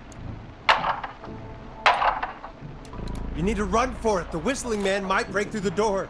We can't run for it. Deputy Martinez isn't even conscious. And what are we going to do? Run to Henderson on foot? There should be police cruisers at the sheriff's office, right? Like, you should take one of those. Yeah, that could work. Let me check if Martinez has any... I'll just reach into your pocket there, Deputy, and... Yes, got him. Keys for squad car 3. I saw that parked out front when I got here. Nice one, Forrest. Good thinking. But, wait. How am I supposed to get us to the car? The Whistling Man is right there. Deputy Martinez surely carries a gun, right? Could you use that? Deputy Martinez's gun is missing. I guess the Whistling Man must have done something with it. The sheriff must have a gun, right? Can you see it? There was a gun next to him. Let me grab it. Shit. It's empty. He must have emptied it trying to defend himself.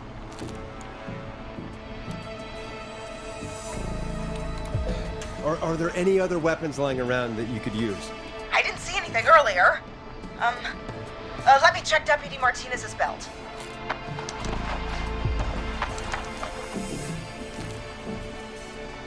All right. It looks like the Whistling Man left her with a baton, pepper spray, and taser. I can only hold one if I'm carrying Deputy Martinez. Which should I take? I take the baton. You can always trust a beating stick. Got it. I'm just going to grab Deputy Martinez and then... Wait. Last time I told her to take the Did you hear that? taser. No, I can't hear anything. Exactly, it's gone quiet. No more knocking.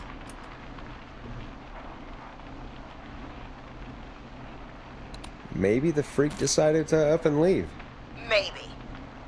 I think that may be wishful thinking. But I can't see him out there anymore, so... Okay, Deputy Martinez, Hopefully the Hear me, it's baton time to move. doesn't get her safe. just lean on me. Hopefully it kills her. Last time I told her Yep. to take the taser. There you go. Are you sure about this, Leslie? No time like the present, right? So, here we go. Again, you're hooked into dispatch now, so I should be able to radio you when I reach the car. If I reach it. Speak to you soon. Really? Well, good luck. This is the part where the killer comes out of nowhere, isn't it? You know, I've got to say, this really wasn't what I expected when I came into work today. Well, they always say you have to be ready for everything in live radio. Okay, what now, Oh, bitch? I think we've got Leslie back on the line. I'm putting the call through. Hello? Forrest? Peggy? This is Leslie. Are you there? Over. That's a big 10-4 there, good buddy. I'm guessing you made it to the car then? Sorry about the CB chat. Old habit. But yes, we made it to the car. Deputy Martinez in the passenger seat, still out cold. I don't see the Whistling Man anywhere, and I don't plan to wait for him. So I'm going to get us moving. Jesus! God damn it! Get back! Get away from her! Leslie, what's happening? The Whistling! No! Get off her, you son of a bitch! Get off of her! Get... Hey! No! Let go of it! No! Yes, we killed her!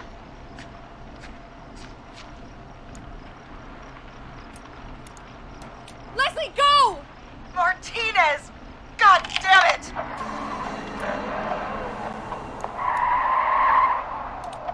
Leslie, I'm sorry. Forrest. He slit her throat. You need to get to Henderson, Leslie. We can't let this happen again. Peggy's right. We've all got our part to play now. How long do you think it's going to take to get help? Gallows Creek isn't Nowheresville, but it's pretty damn close. It's going to take a while, maybe 2-3 hours each way. That's one down. Slightly less if I put my foot down. Okay. 2 to 3 hours each way? We have to fill in for that long. That's the way it is. I'll be back as fast as I can. All right, both. God damn it. I need a minute.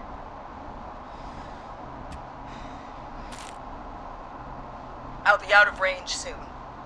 I'll radio back as soon as I can, once I got the cavalry. Try not to crash. We need you back in one piece. Good luck, Leslie.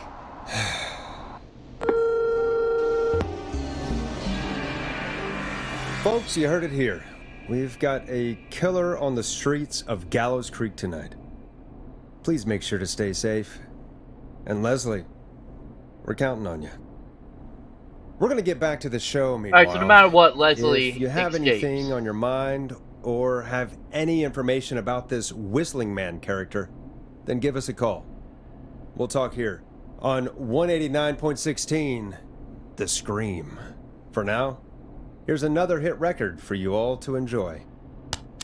Yep, I'm not changing it. Nope. This is not what I signed up for, Peggy. This is actually insane. Did she really say it's gonna take her 4 hours? This guy's gonna kill half the town in 4 hours. Forrest, that's not helpful. I know, I just... Who is this Whistling Man character anyway? He was a serial killer back in the 50s. Edward Marshall Mooney. Went around in a freaky mask, whistling, and killed about a dozen folks in Gallows Creek. No reason for it. No motive. He just did.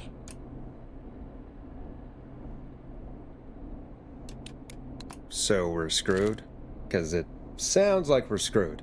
Well, probably not. Police chased him up to Ellis Point one night. We call it Whistling Point now. And it was, well, it was on this night actually. The police cornered him and he jumped into the river. His body was never found. So is he alive? Dead? I mean, what's the story?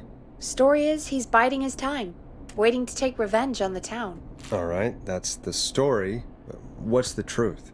Other than we have a whistling killer on our hands tonight, I don't know. I guess we'll find out what we're dealing with, whether we like it or not.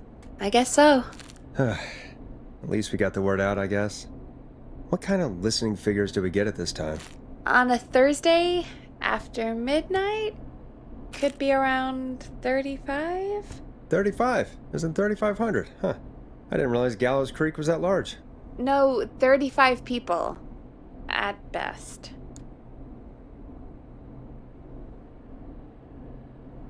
Are you serious? We only have 35 listeners? 35, yeah. It's a school night. And what's the population of Gallows Creek? I don't know exactly. A little over 1,000? Oh. How many did you get before? You know. Before my career exploded and I ended up on a midnight hour talk show in the town of 1,000 people? Yeah, before that. Around 5 for most shows on the low end? Big Gas could pump that up to 10, 15, easy. 5,000 on the low end? We could only dream of that. 5 million. Million? You heard me, bitch. Sometimes that's just the way it goes. At least the Whistling Man hasn't killed me yet. I guess. Yeah, I guess we're gonna learn a lot about perspective tonight, huh? Oh, we have a call coming in. Take it when you're ready. Hello, caller. You're live on 189.16, The Scream. Is everything, all right?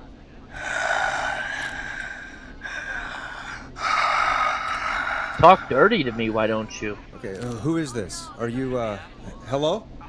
Hello?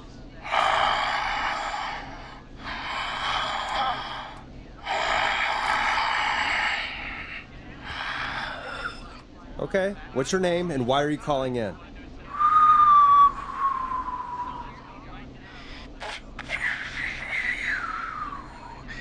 You know my name. I've come back from the dead to kill again. No one's safe. Do you accept requests? I've got a list of names I'd love to see in the obituaries. Maybe you must make a sacrifice to us. A sacrifice? To us? I mean, me.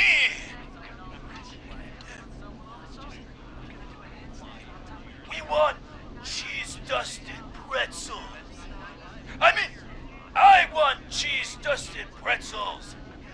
Or I'll cut your face off. Do it. I dare you. I dare Goddamn you. kids. Come at me I'm with a cutting knife. See them what off. happens. Not yet. I want to deal with them.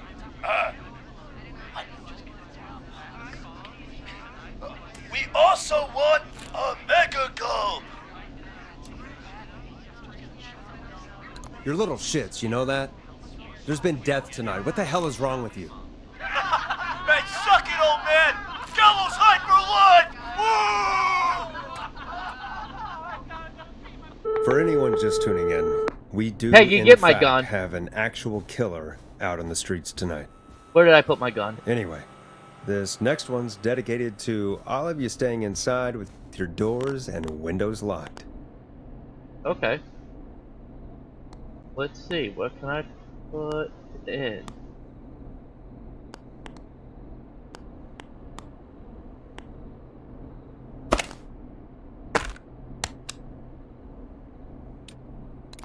Nope. Peggy, the hell was that? Kids pretending to be a killer who right now is stalking the town? It's a thing. A thing? Oh, kids around here. They pull pranks pretending to be him. By pretending to be this Whistling Man character? They think it's funny, but it's not. It's not funny at all. And there's no shit. chance that our Whistling Man was just a prank. It's not that funny. Leslie... It's hilarious. No, that's real. Christ. Let's stay positive. We still have a show to do. We already have another caller on the line. All right. Let's do this. Okay, Oh. Forrest, shut the music off. Sorry. Hello, yeah. caller. You're live on The Scream with me, Forrest Nash. What? I dialed 911. I need the sheriff right away. Okay, right. Well, I'm filling in for 911 tonight. What's your name and what's your trouble? My name is Sandra Sharp, and I need the cops now. Oh, is this the bitch we electrocuted? I'm sorry, but the cops aren't coming. Leslie's on her way to Henderson for help. What? God. Listen, you've got to help me then. I Nope. drove to the edge of town for a jazz run, and now some psycho dressed like the Whistling Man is after me, knife in hand. Oh, God. It's actually happening. I'm sorry, but you really picked a bad night to go out for a run. I know that now, baby. That's why I jazz ran back to my car. But I dropped my keys somewhere along the way. I never locked the door, so I've got a place to hide, but I can't get moving.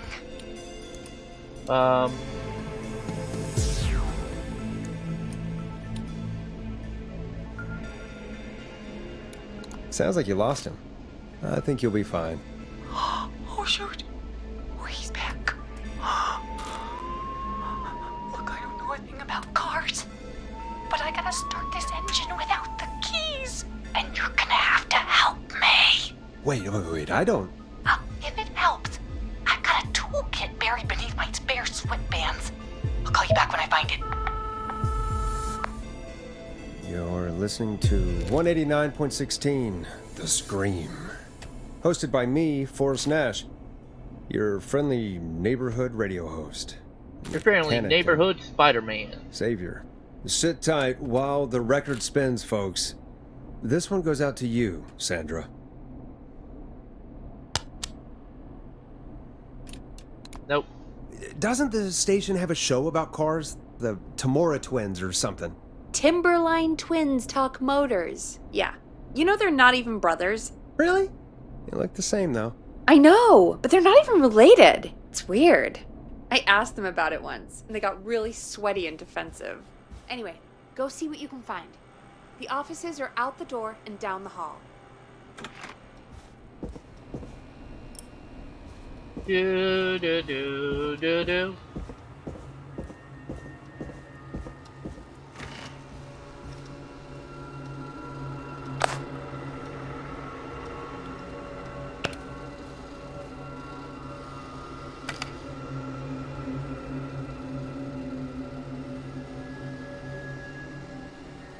Okay, we'll keep it. Let's switch hands with it. Interesting. Very interesting. Ah. Not a fan.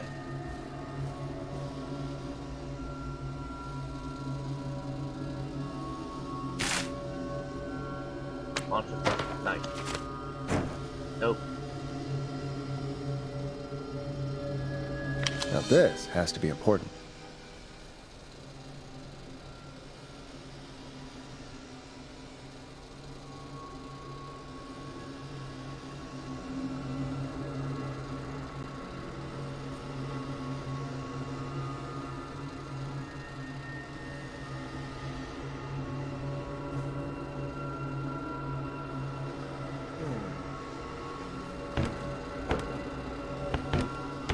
Ah, yes.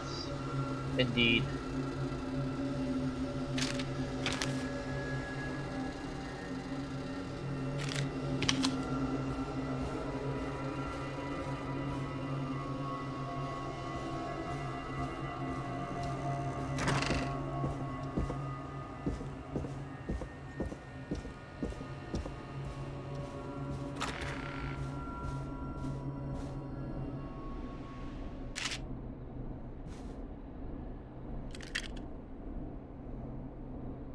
You find anything? I found a note. Good. And did you find anything else? I'm done looking. Let's just get on with the call. You sure about that? Yeah, let's do this. If you're sure. Time to turn the music off. Caller on line 1. Thanks, Peggy.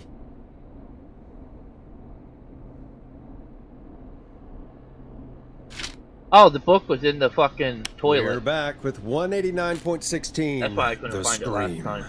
How are you holding up, Sandra? The creep's looking through the parking lot trying to find me. But I've got my tools, and I'm ready to get this hunk of junk moving. How do we start this baby? Okay. Hit the steering wheel with the hammer. Really? Well, that seems pretty dumb. But if you say so. Oh my god! He's looking at the car now. Come on, tell me what to do. Put the screwdriver in the ignition and twist clockwise. Here goes, baby. Screwdriver's too fat to fit. What next? Unscrew the steering column. All right. Chest turn. 1, 2, 1, 2. Oh, God. How long are these screws? Okay. Cover's off. There's a bunch of wires down here all paired up and...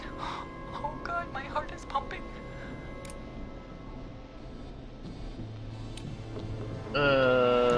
Do your jazz breathing. Don't panic. Okay, we can do this. There's a red wire, a blue wire, a yellow wire, a green wire, and a brown wire. Okay. Do... brown and Strip the green. brown and green wires and twist them together. Let's get some results. We take a brown and green and twist and... That's not the results we want. Oh my god! Oh, he's coming right for me! It's for nothing, you... That bister!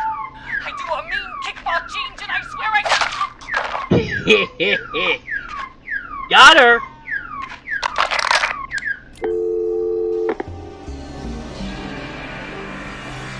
Well, let's just hope she is jazz flying up to heaven.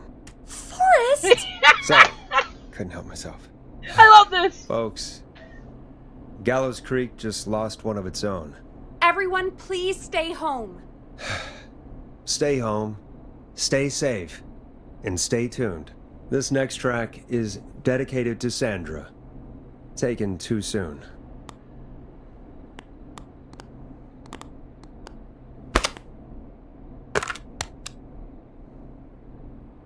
Nope. I still can't believe this is happening. Right? Better Like believe Gallows it, bitch. Creek didn't already have enough to worry about? It's What do your you sister and mean? nephew. Gallows Creek is a miserable place to live. Really? Miserable? Yep.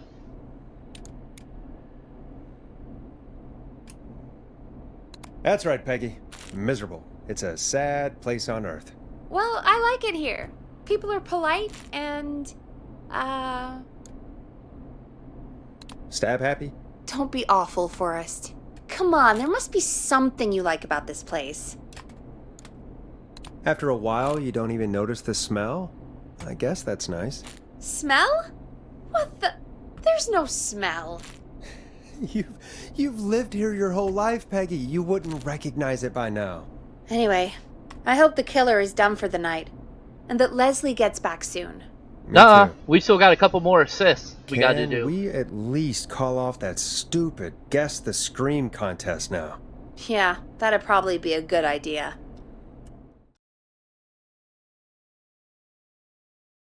We're gonna get kill happy. Caller on line 1. Evening, caller. This is Forrest Nash, host of 189.16, The Scream, and tonight's 911 stand-in. Hey, Forrest. My name is Brian. Brian Ponte. Brian Ponte of Ponte's Pizza. Hello, Brian. What have you got to say about what's happening? Oh, I'm so sad that Deputy Martinez didn't make it. I saw her a lot over the years down here at Ponte's Pizza. It's just terrible. Anyway, I just wanted to thank you for doing your best. So, I'm sending you some coupons for free pizza here at Ponte's Pizza. Just a little something to look forward to when all this blows over. Wow. Brian Ponte of Ponte's Pizza. That's really good of you, but you really don't have to, though. Oh, it's the least I can do.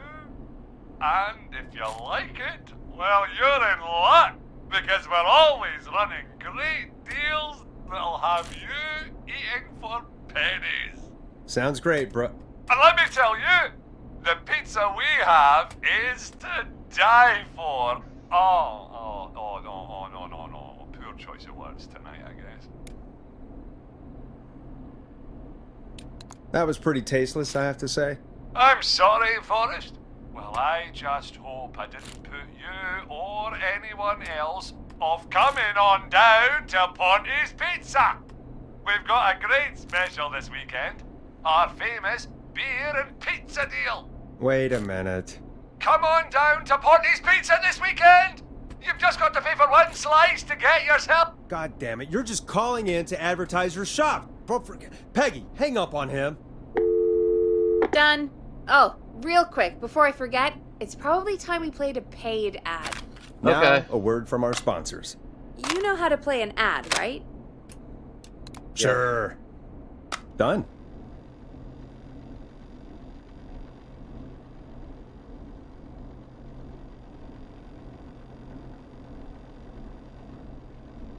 Got a beer. What am I gonna do?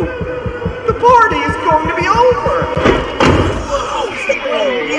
Fear not. A grilling spree will give you a free 6-pack of beer if Gallus High wins this Tuesday. Oh, interesting.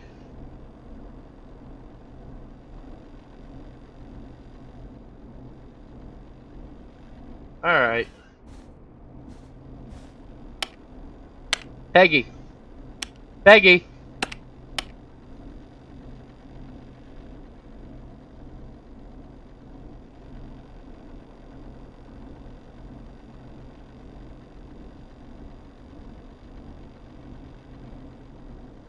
You'll die for. Yeah. Hey, Forrest, do you know what the Grill Reaper's favorite grilling spree order is? I have a feeling you're gonna tell me. Spare ribs. Just get me back on the air. Sup, pussy? And we're back. Where We have got you a been? caller. You know what to do. Huncho? Welcome to The Scream with me, Forrest Nash. Yeah, Leslie. This is Maurice Russell from the Gallows Reporter. I'm at the office. This guy just broke in downstairs and... Wait. Forrest Nash? I want to speak to 911. Put Leslie on. What? God, another one? Oh, gotta love Wally World.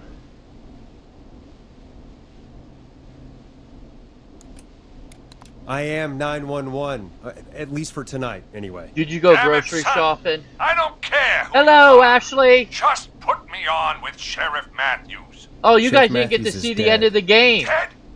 What happened? We're redoing Did it. We're you killing witness the everyone incident? now. Are you willing to do an interview for the reporter? I can cite you as an anonymous source, if that's a concern. We're live on the air. Anything we say can and will be broadcast. Live on... Damn it. All right. It's Peggy's Obviously, a sister lot more going and her on nephew than I that are know. the killers. Yeah, there's two of them. there's a It was lot the happening Scream tonight. plot. You said someone broke in. That's nothing to get And it worked was, up about. They killed Some idiot George kid just broke back in the day and covered Dressed it up, as the Whistling and Man. Peggy's sister get and worse nephew every year. were his girlfriend and his And child. This punk wasn't even a disappointing twinkle in his daddy's eye. So when now we're just Edward gonna go through and we're Marshall gonna kill Mooney everyone. stalked the town. But I was there. I covered it. You don't understand. That's not a prankster. That's the Whistling Man. Of course it's not. It's a stupid kid. Every year this happens. Oh yeah, we killed him last time They too. think it's funny. Not a big deal, old man. But they didn't live through the terror 30 years ago. Anyway, I know for a fact. Edward Marshall Mooney. She's is clueless. She doesn't know it was dead. I don't know who I'm her looking at sister, on the security and I monitor. guess she didn't know she had a nephew. But if he killed Sheriff Matthews, Because Where her are you sister now? was trying to get Hold on, let me pause that. Her sister was trying to get her parents to... Because George was her boyfriend. And they were playing a practical joke that went too far, and he ended up dying. So the whole town is trying to cover it up so the rich ones don't go to jail. So, all fairness, after hearing all of that, after we finished it, we came back, and now we're just going to kill everyone. Because fuck them. But yeah, Peggy had no idea it was her sister and everything. So, we're just going to kill everyone. upstairs. We got security cameras all around the building. You can watch them on any TV set here. And there's a set in the boardroom.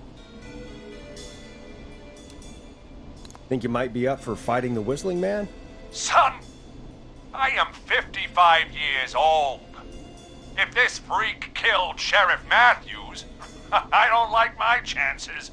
Maurice, is there any way you can get out of there? I sure as shit hope so, kid.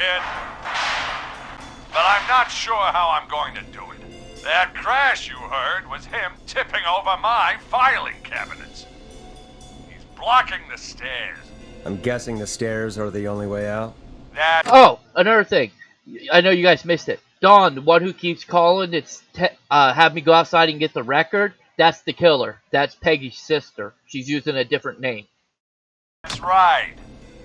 And it would take me a good few minutes to move those cabinets. We need to do something. But what? All we can do from here is... Forrest, I think I've got it. Why don't we call the killer? They'd have a bunch of phones set up across the office, right? In different rooms, with different extensions? So we call one of them. Draw the killer away.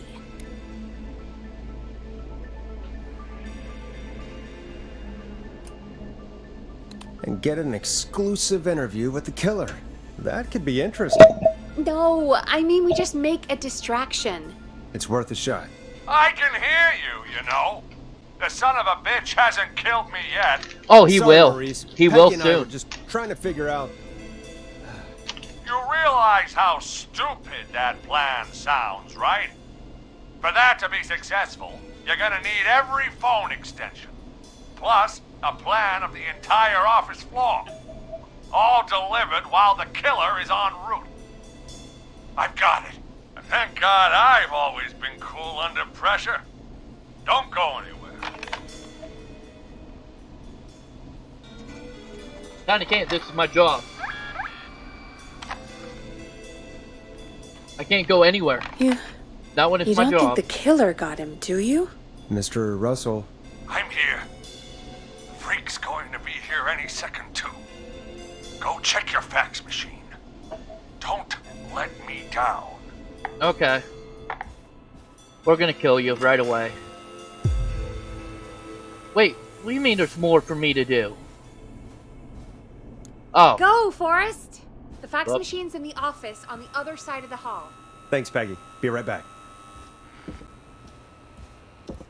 Okay, go to the office on the other end of the hall. Grab the fax from the machine. Easy. This must be it. Oh, I'm gonna deliver him right to the killer.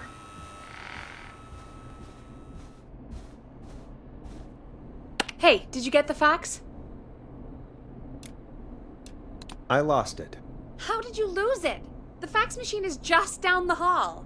Do you, do you think we could get him to send it again? I'm sure he'll be more than accommodating. I like sarcastic Peggy, I have to say. Mr. Russell, you still with us? I am. You get my fax? Yeah, I got it right here. Good. I knew you could at least manage that. Okay, folks, we're back on the line with Maurice. Let's see if we can help him avoid the Whistling Man. Here's the situation. The Whistling Man searched every room in the hall leading up to the boardroom. And now, he's in the office next door. Okay. It's now or never. This plan of yours better work. I'm ready on my end, Forrest.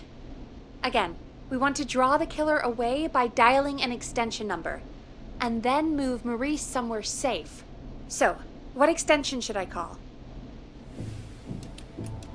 Call the kitchen, the extension is 02. Got it. I'll put the call through when you're ready. All right, Nash. Oh, he is a dick. Where do I need to go?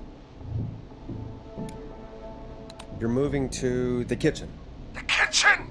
The same place you're sending the masked freak to? Forrest, this seems like a really bad idea. Are you sure? I'm sure. Go to the kitchen. Forrest. You're trying to get me killed, aren't you? I hope all your listeners realize that...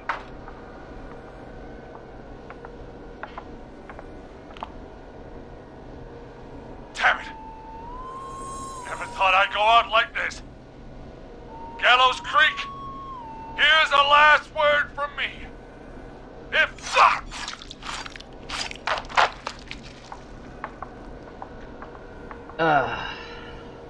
Oh no. You're next, Peggy. Keep your mouth shut, bitch. Forrest, just go take a break and come back. Let's just take a second and try to learn from this. We'll do better next time. Yeah. All right, Peggy.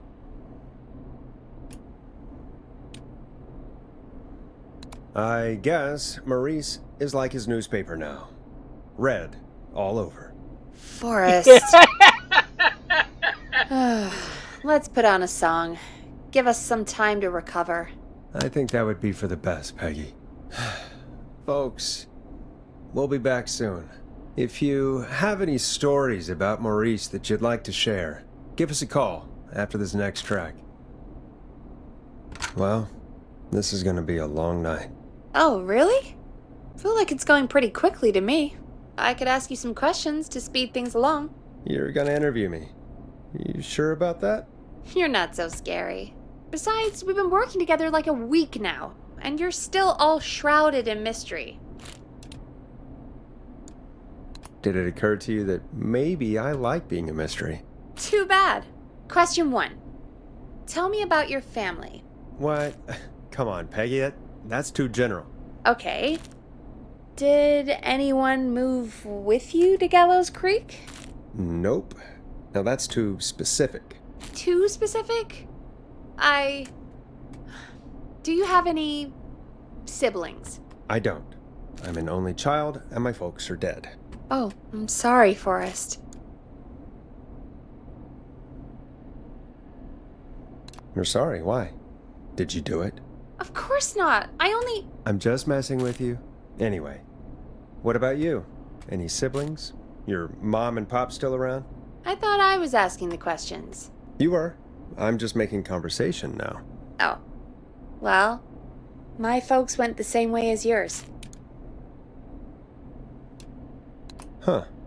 What a coincidence. Yeah. My dad walked out when I was about 13. He'd been a wreck for a while. Then he got himself into a wreck, and, well, that was Dad. Mom didn't take it well. She remarried pretty quick after that. She wanted to forget Dad so bad, she even made me take my stepdad's last name. So I'm Peggy Weaver now. Anyway, Mr. Weaver got sick one day, and my mom didn't last long after he went.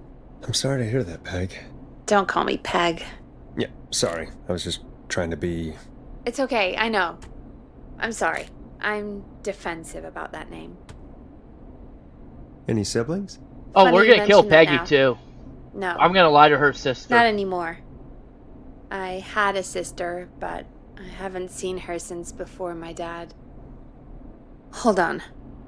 Someone just rang the door buzzer. Really? Think someone needs our help? Maybe. You want to go check it out? Me? You Why not? Sure you don't We wanna both go? know you're not No gonna way. get your ass up. I'm locked up tight in here. I'll pass you the key to the stairs.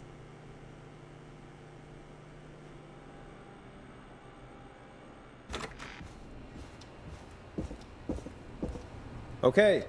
Down to the first floor, then check the door.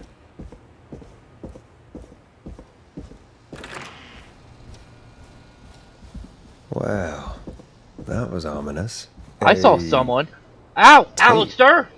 Shit, that hurt.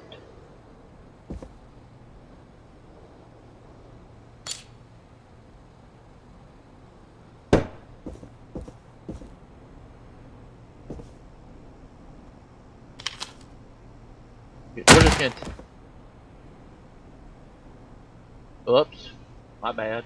We're just gonna take that upstairs with us.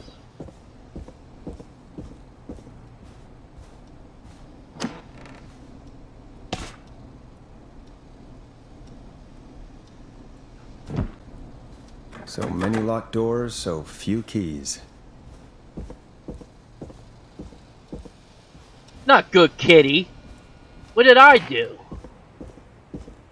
I'm guessing Sam fell asleep already.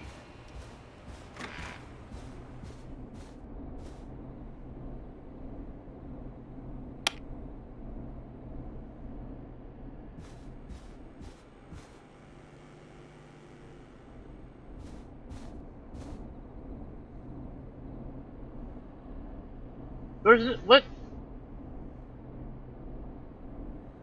First off, we're gonna do this.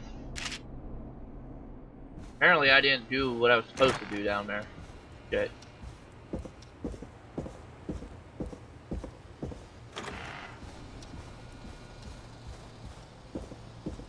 Oh, yeah, I forgot they gave me a tape.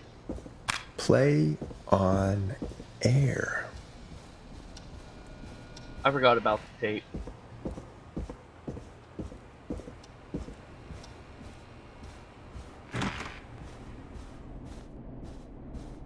Who was there? I didn't see who it was. Are they still out there? No. They left as soon as I went down there. They pushed a cassette through the door. It says, "Play me on air." All right. Well, turn the music off and play it.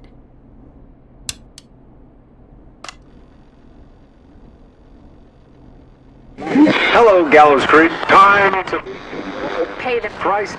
Time to pay for lives.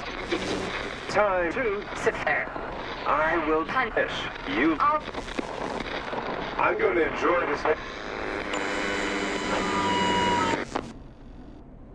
I did not enjoy that. What the hell was that?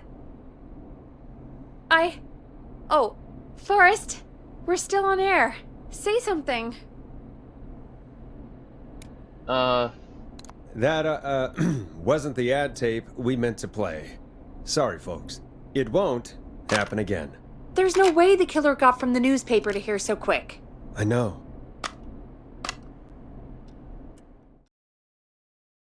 .104 a.m.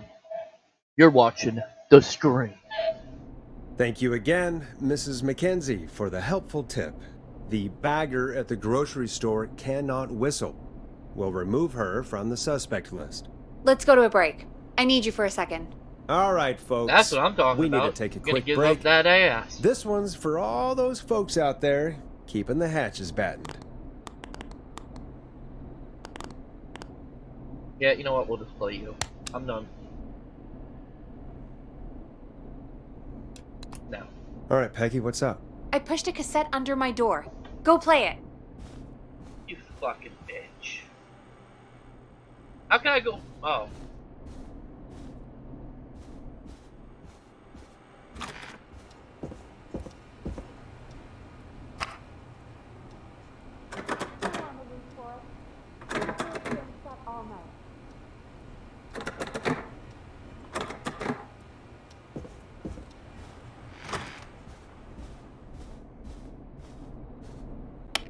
All right, I've got it. Did we forget an ad or something? I don't know. It was buried in my work mail. I only just saw it. See what it says. Play me ASAP. Off air. That's Reggie's handwriting. And he wrote it in purple. And? Purple is Reggie's angry color. He only writes in purple when he's really pissed off. Okay. Purple message. All right. I'll put it on. I hope it's nothing serious. Or try your call again. Straight to voicemail? My God. Are there any professionals at KFAM? This is Gina Franklin. I'm calling because your backwater station has not honored our agreement. We gave you Mr. Snatcher's newest single, the kind of honor you've never had and probably never will again. And we've still not received any information about when you're fitting it into your busy programming. I'll be frank, I didn't want you as part of this debut, but Mr. Snatcher, due to his prior friendship with Mr. Nash... Prior and current friendship, Gina. Forrest, mate, you alright? Don't worry about Gina, you know how she is. But yeah, can't wait for you to hear the new single, man. I think Final Breath is my best work yet. I really hope you and your listeners like it. And man, if you ever find your way this side of the pond, let me know. We'll have to catch up. God damn it, Roddy. If Final Breath isn't played on your airwaves by the end of Mr. Nash's show tonight, the next call will be much less friendly. That was Roddy Snatcher, Forrest! You know, Roddy Snatcher? Yeah, Roddy and I are old friends. I love Roddy! I Will Always Find You was my song. I wish we still had it in rotation. Oh my God, I can't believe you know Roddy Snatcher. And I can't believe you didn't tell me he sent you his new single. We have to play Final Breath. Where is it? I don't know. They mailed it to KFAM, not to me. Then it's gotta be downstairs at reception. Man, I can't believe Barbara didn't say anything. I mean, well, if that fiasco last Friday about the missing Knife and Easy track is any indication, folks at KFAM aren't against hoarding station music for personal use. I think we're still missing a few tracks, actually. Well, go get Roddy's song before Gina sues the pants off us. Okay. We know she isn't gonna get up and go. We're not saving Peggy, we're killing her this time.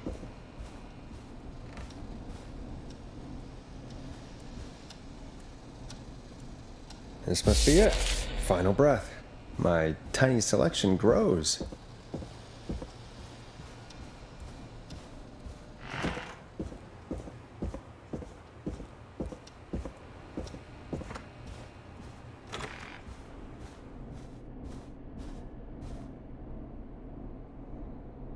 Hey, did you get it? Got it. Let's get this on the air. Gallows Creek. I'm pleased to say we're in for a much-needed treat. Up next, courtesy of the British sensation himself, is a track you won't hear everywhere. Here's Final Breath by Roddy Snatcher.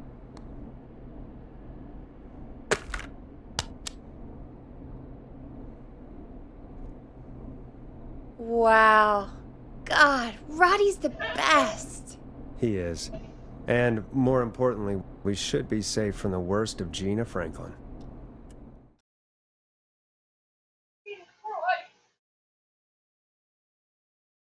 And I think that's every time I've seen him live. Peggy, you just talked through the whole song. Oh, whoops. It's okay. I can just play it on loop later. Oh, shoot. I just noticed we have a caller waiting. I really hope it's nothing serious.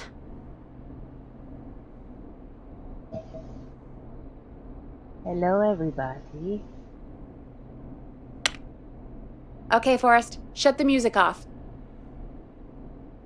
No, he just left me. This one. Evening, caller. This is Forrest Nash, host of 189.16, The Scream, and tonight's 911 stand-in. This is Murphy! Hello, Murphy. What have you got for us tonight? So Two loud, things though. first. First, happy Oh. birthday to my son, Fernando. Hi, everybody. He's 3 today. He left Yeah. us, Being his daddy's so cheese you're stuck with pal, me. I've learned I don't know how to play live, this game because I haven't been paying how to attention. laugh, So, most does someone importantly, want to help me? how to love. Aw, happy birthday, Fernando. Oh, shit. I mean, it's not that happy today. Forrest. Nah, he's not wrong. And that brings me to my Fuck other off, thing. Toad. I'm putting the word out to this so-called killer. You think you're tough. Forgot to arch your back, too, by the Big way. man with a big knife. The proper way to hiss. Prove it. Come face me, a true warrior, at the Gallows Waste Disposal Plant. What's Guess he doing, what? picking this up? Oh, shit. Are you gonna kick his ass, Murphy? Goddamn How do I right! throw? I'm gonna kick his ass! I got all the tapes in Master Robbie's How do I Mojo throw? series. So Look get this ready, game. Whistling Man. You just let loose the junkyard dog. Oh no. And there he goes. Ladies and gentlemen, keep your fingers crossed for Murphy as he tries to become our hometown hero. Anyway, we'll be Bye, right Murphy. back after this commercial. Play music? Going through the ball. How do I throw the ball?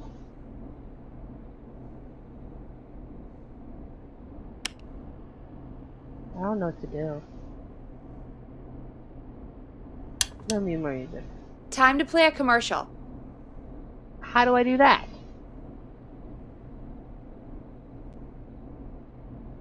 This motherfucker just abandoned me, and I don't know what I'm doing. You need to play a commercial cassette. Okay. Eeny, meeny, miny, mo. I have a fucking ball of paper.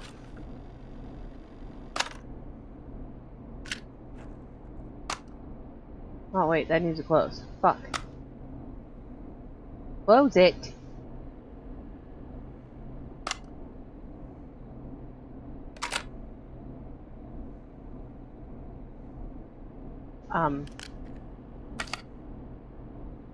Put that here. There we go.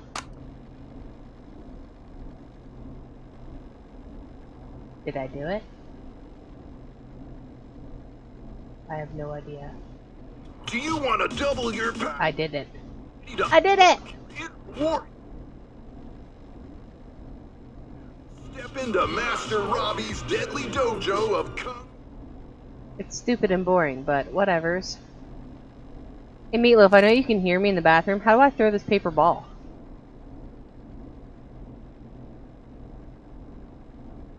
I know, I'm a smart cookie, Ashley. I'm a smart cookie. Now someone help me throw this fucking ball!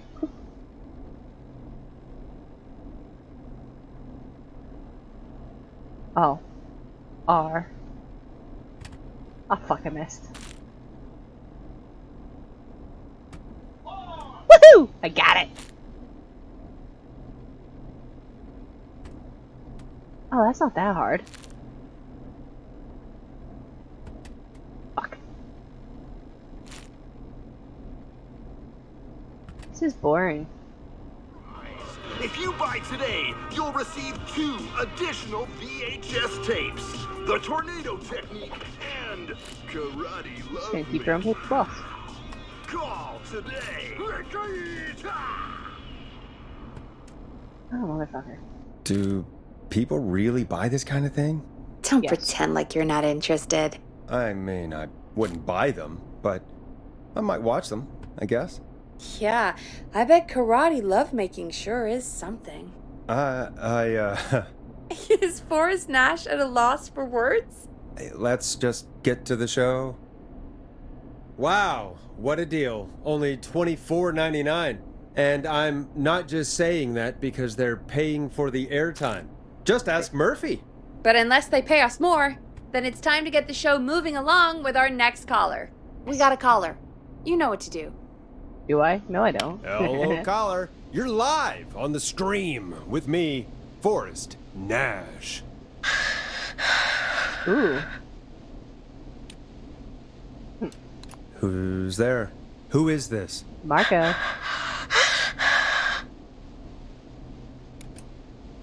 Are you okay? Do you need help? Forrest? He called me? Who the hell are you? Horrible whistling down the phone. Back. Here, have your meatloaf back. He's coming for me. Jesus. Okay, listen, caller. Don't panic. We've done this a few times now. We can help you. A few times already? So, you saved them, or?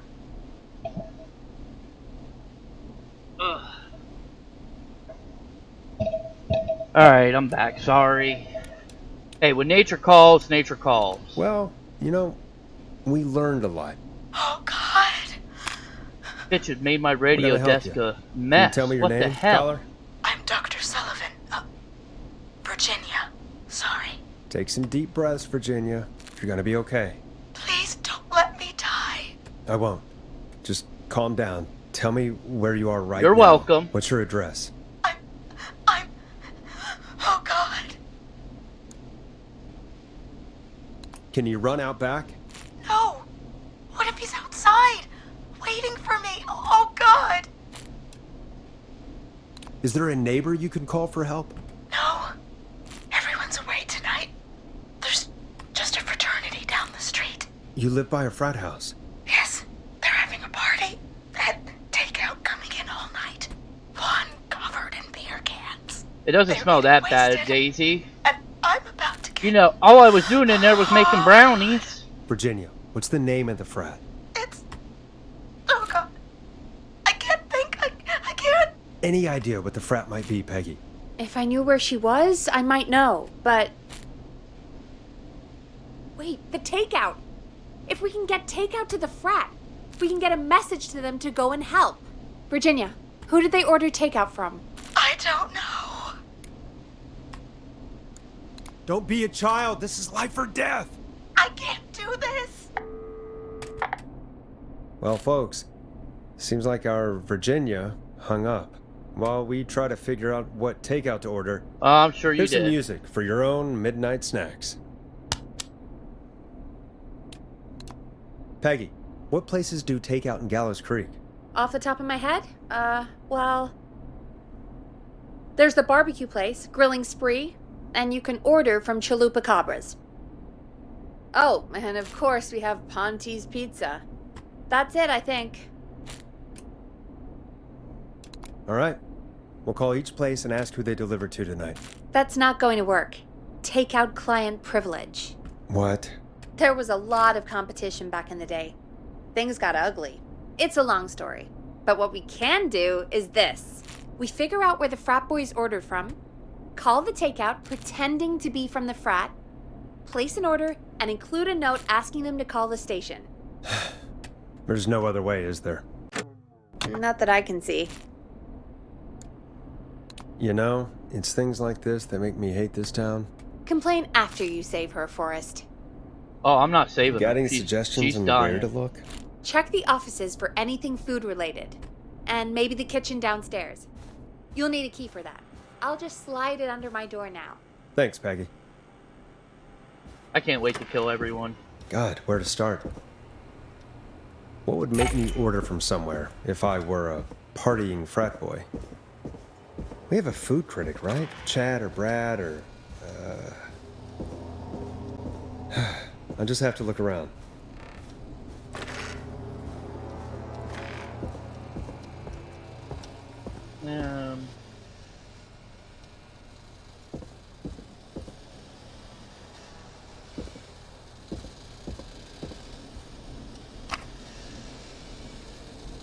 Oh, that's a VHS tape.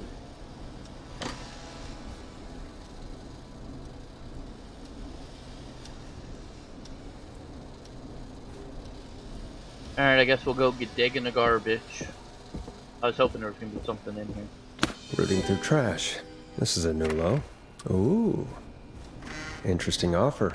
I wonder how well Gallows High performed.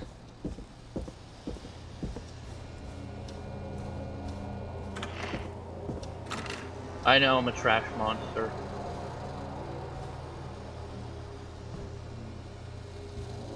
I mean, the bitch is gonna die anyway, so.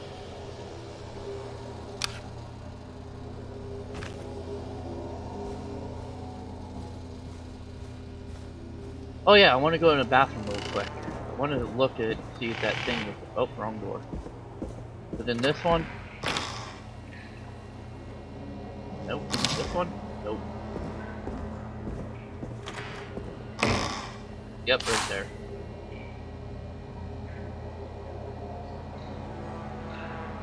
There we go.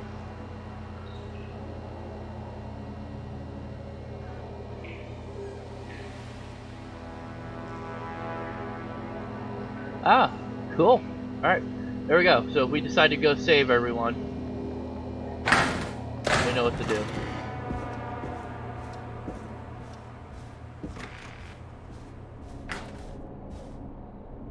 Hey, find anything useful? Yes, I have. That's great. Are you ready to get back on the line? No. On second thought, maybe not. Alright, don't take too long. Virginia needs our help. Oh. Hey, find anything useful? Yes, I have. That's great. Are you ready to get back on the line? Let's make the call. When you're ready, shut the music off. Okay, Forrest, what'll it be? Call Chalupacabra. Alright. Chalupacabra is on the line. This is Chalupacabra. What do you want? Hey, dude. What's going on? Right. What do you want? I want that burrito. A big burrito. For my frat house brothers. Okay.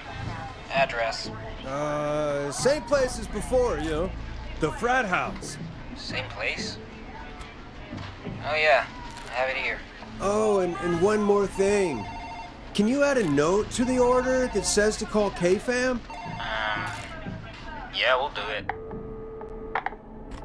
Damn. And now we wait. We should put a song on. Agreed. This one goes out to our delivery workers. No. Damn it, I thought if I picked somewhere else besides Which of the takeout places would you order from? To save Virginia? No, where would you actually eat? Oh, I mean, they're all pretty equal. You mean equally awful? No, equally good. But if I had to order, not Ponty. He's not Ponty. Right. So, between Grilling Spree and Chalupacabras. I mean, it depends. Do I want a plate full of meat? Or do I want really, really good nachos? It can change depending on the day, you know? Yeah, fair enough. Maybe I... Hold that thought, Forrest. We've got a call coming in. Yeah, well, I'm not taking any calls today there, Peggy, but fuck it. You're on the Forrest, line. Shut the music off. Oh. Hello, caller. You're live on the stream with me, Forrest Nash. This is Dudley from the Brotherly Fraternity of Engineers. I have a note to call you. Hey, weird question. But you aren't the only ones on your street tonight, are you? No, sir. I think everyone on the street is in tonight. Yeppers. I've just visually confirmed it. I see cars in the driveways, and a couple of lights on. Everyone's in, yeah. Oh. And you've not been throwing a loud party all night, have you? I certainly hope we haven't disturbed our neighbors. Why do you ask, sir? Forrest, we have a new call coming in. Forrest, line 2. Hello, you're live on 189.16, The Scream. Good, we killed her. It's the whistling man. He's at the door. He's... Oh my god. It's you, isn't it? Clive, I didn't talk.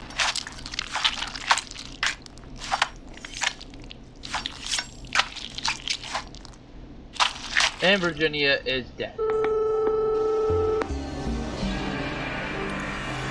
I guess the takeout here is to die for. Forrest, what the hell? That doesn't even make sense. A swing and a miss.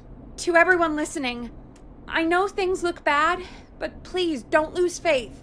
We will stop this whistling man. And I think Virginia may have just given us the clue we need. What was that about Clive, I didn't talk? Do you know what she meant? There's a janitor here at the station named Clive. But your guess is as good as mine. All right, folks. Seems we may have a lead. If any of you know a suspicious Clive, then please call in. It could save lives.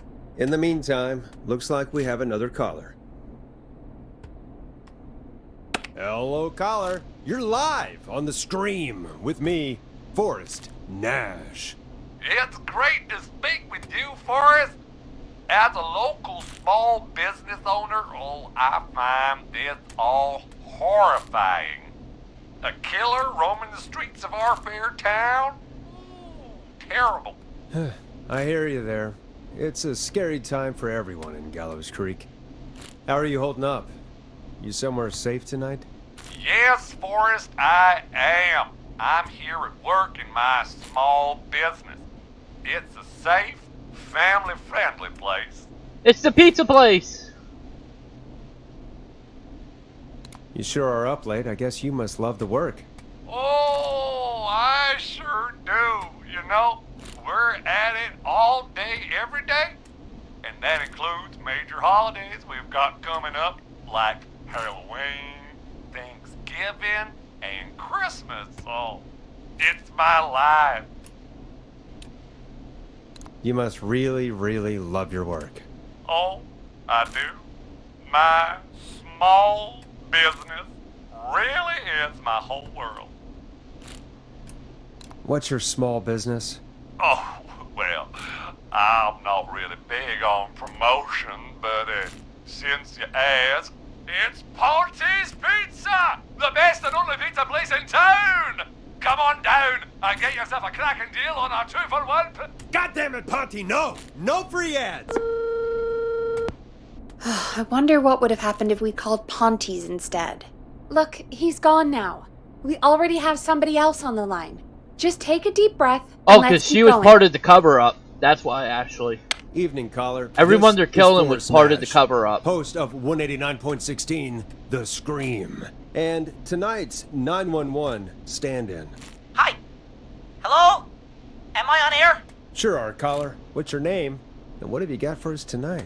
Name's Eugene Stein, and I've got a heart full of love, Forrest. I'm hanging out in the middle of the maze, listening to your show, looking up at the stars and waiting for her. You got a special lady coming out to see you. Yeah. Molly. We planned to get lost in the maze tonight, to take our first journey together into the love labyrinth. That's why I'm calling, actually. I thought she'd be here an hour ago. And since I've listened all night to how cool you play it, I thought you were the perfect guy to ask. Should I call her up and ask if she's coming, or wait and see? For real, kid? If you've been listening all night, do you really need to ask me? Yes, that's why I'm calling. Eugene, do you really need to ask? I'm just not sure, you know? Eugene, you really need to go home to your parents. My parents are dead, actually. But, Oh, jeez. yeah, I guess it's not the night. Hang on. I hear some rustling. I guess she came after all. Molly! I'm in the middle! It'll take a little while to get here, but thanks again, Forrest. It's been good talking. Oh, wait a second. Molly can't whistle. No, this is supposed to be the best night of my life, not the worst.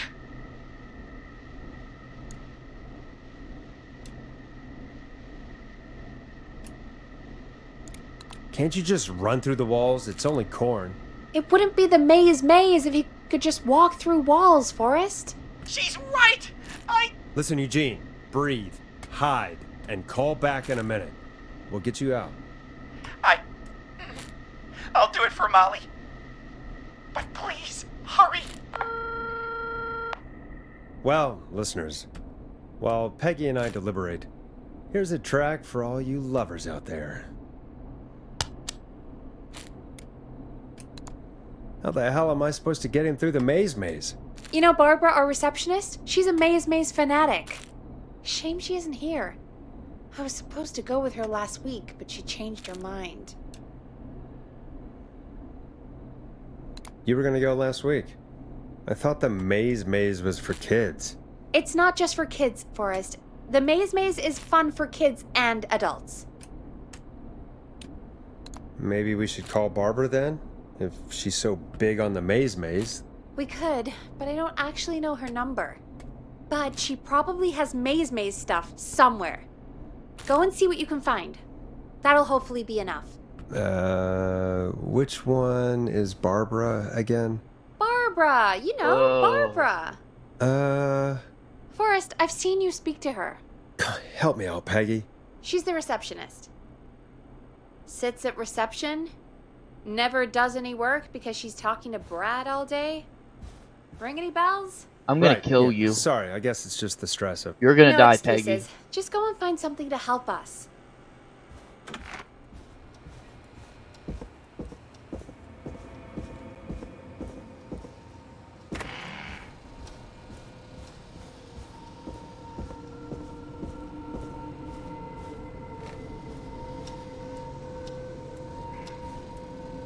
Bingo. Here's what I was looking for.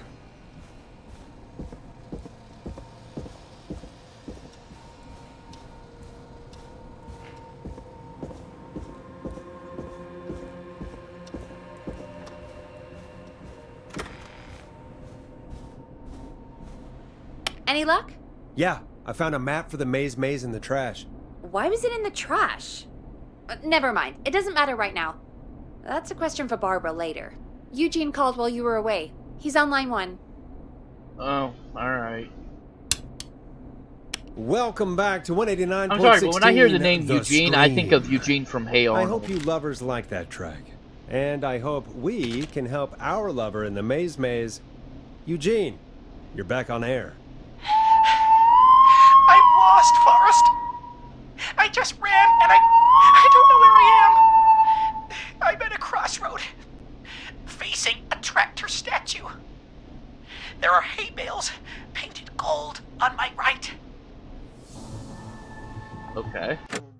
Oops, wrong thing. Go backwards. Okay, here I go. This, doesn't look right. No, I'm going back to where I was. Jesus! Oh, shit! He's cutting through the walls! Where do I go? Go left! Okay, left! I took a turn.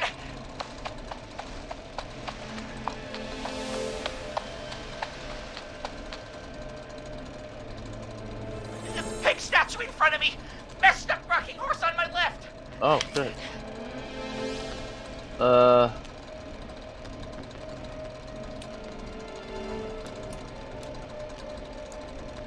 Hold on, let me make sure. He goes forward. Alright. Go backwards!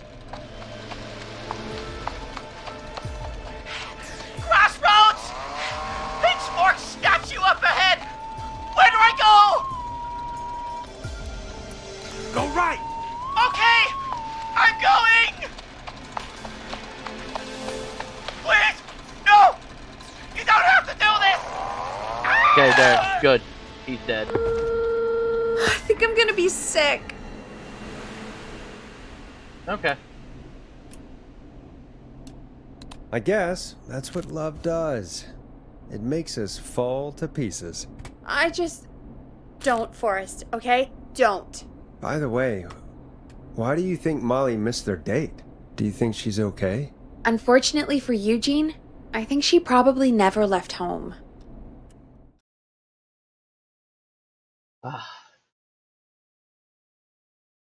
Good therapy. And thank you for calling in, Mr. Walton. We'll make sure to add the town librarian to our Don't worry, we'll list go of back through suspicious sometime Clives. in the Remember, future and save report everyone. a Clive to stay alive. Next for right caller's now, up, we're Forrest, killing everyone. So take it away. Oh, okay. Caller, you're through to Forrest Nash on 189.16, The Scream. Hey, wonderful show tonight, Forrest. Thank you. That's really wonderful of you to say. What's your name, caller? You can call me Dawn. Could you play my tune, Forrest? Your tune. Sure. Long Ride Home. That old song. Sure. We got it. I think I played it the other day. Thanks. It'll be good to hear it again. All right, folks. Coming up is that old classic. Forrest, I don't think you're gonna find that song. What do you mean? I played it a few nights ago. I know, but, we don't have it anymore. What are you talking about? I threw it away. You threw it in the trash? No, I threw it out the window earlier today. Okay.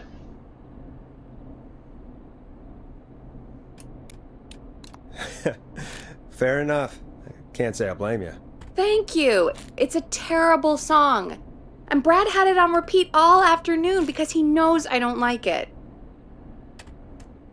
So I grabbed it and threw it right out of one of the office windows. Not my finest hour, but I can only take so much. All right. So, what do we do instead then? Let's just play a different song. We've got more important things to think about anyway. Gotcha. Okay, folks. Here comes some unrequested music. Sorry about that, Dawn. Maybe try again tomorrow night. Sorry.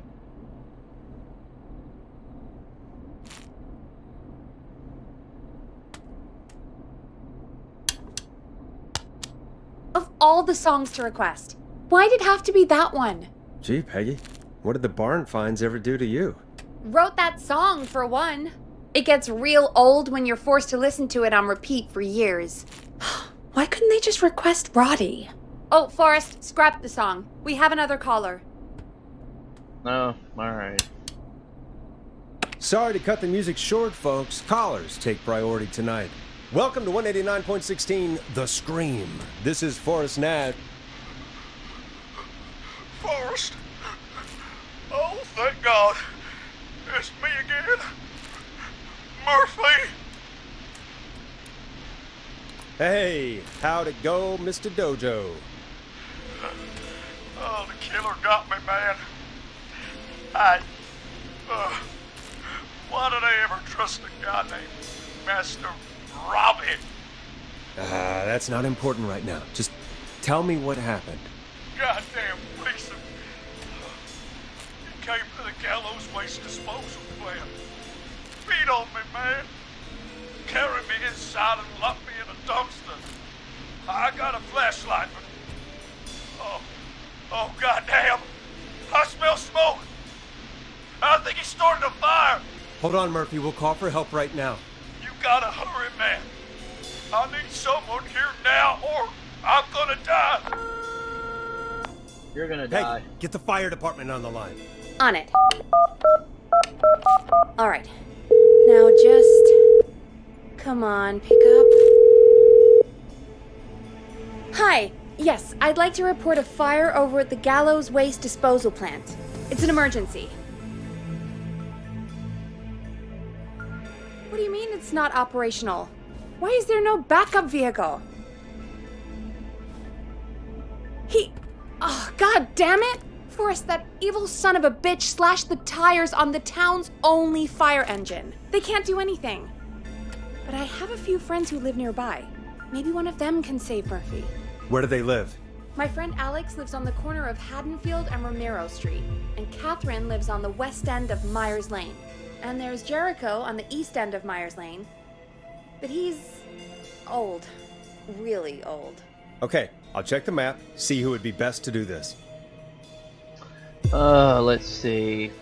Yep, Myers Lane, because that's what we picked last time. All right, Forrest, who should I call? Who can help Murphy? Call Jericho. All right, give me a second.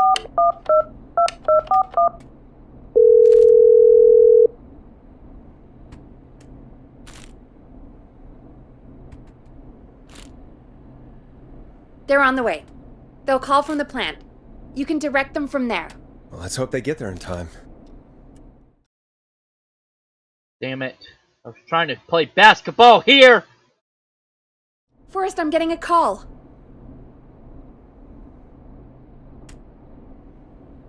Are you sure you can't? What's happening, Peggy?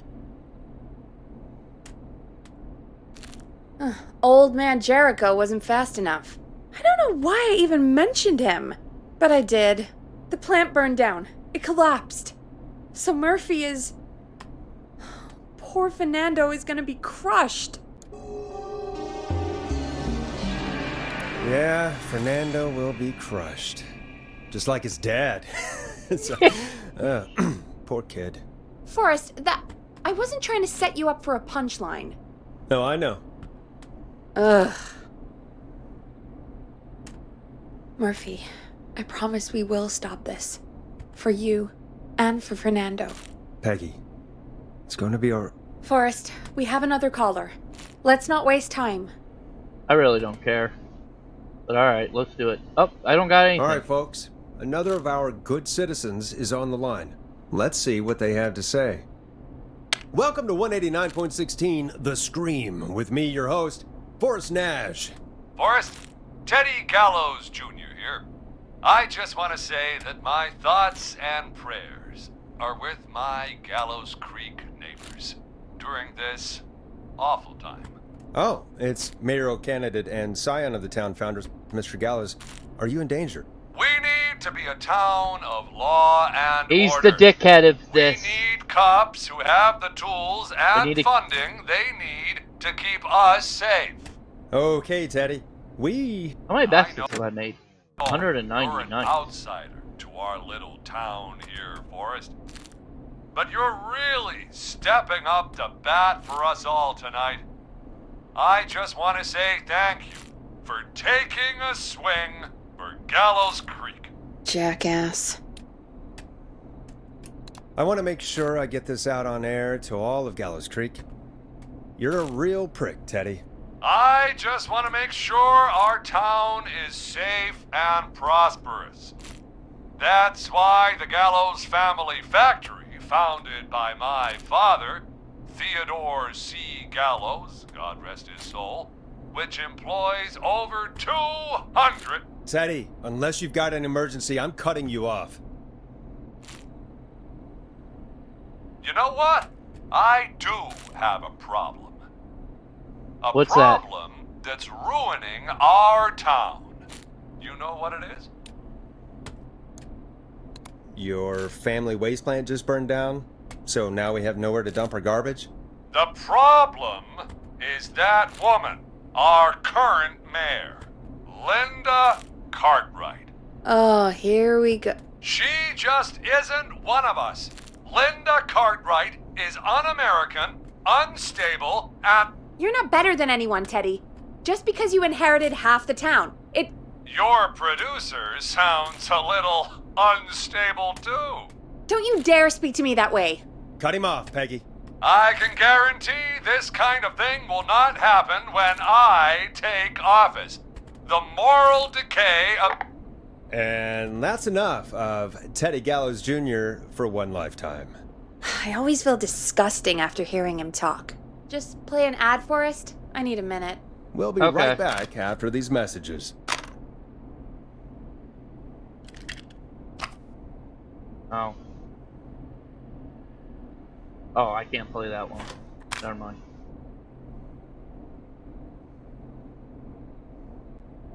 The hell, I can't.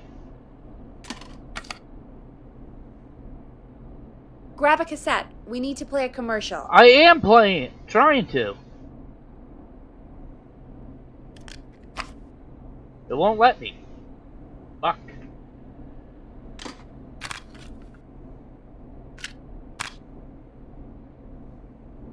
Oh, are you... We gotta keep the lights on. Play Oh, a wait a commercial. minute. There's a tape in there. Never mind. There we go. Never mind. That was my fault.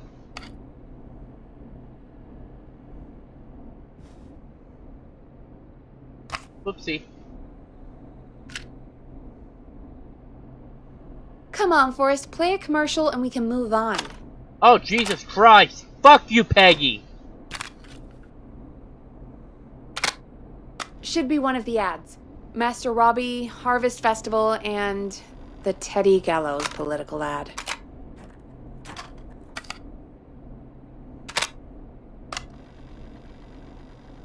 There.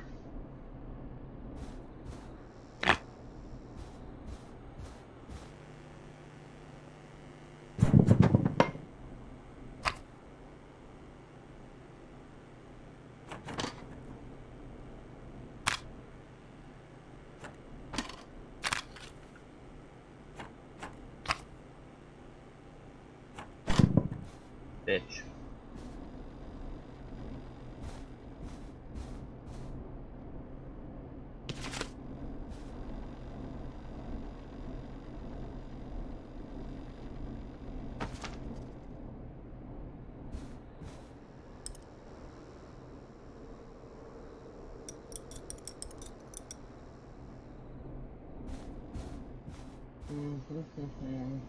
While we wait for an ad.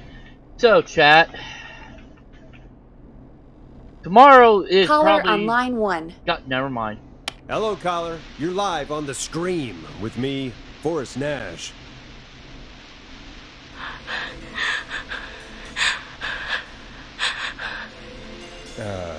Hello, caller.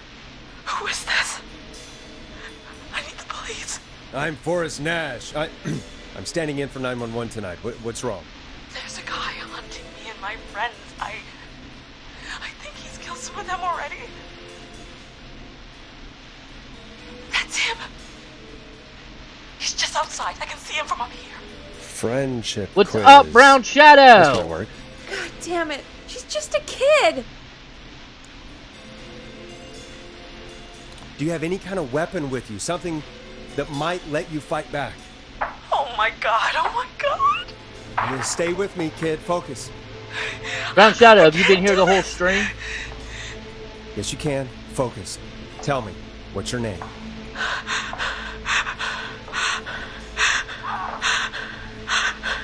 Sweetie, you can do it. What's your name?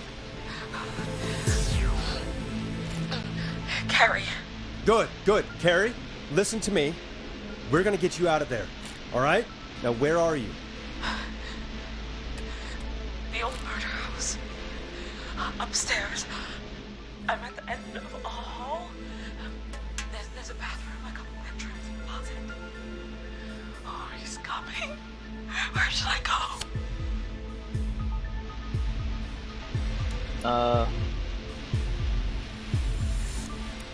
Go to the closet. Okay,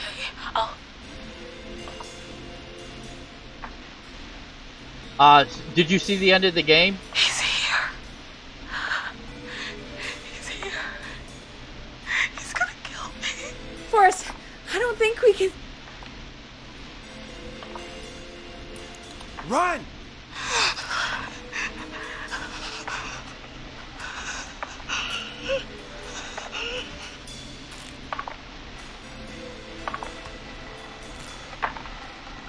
Oh no! Oh no! Oh no!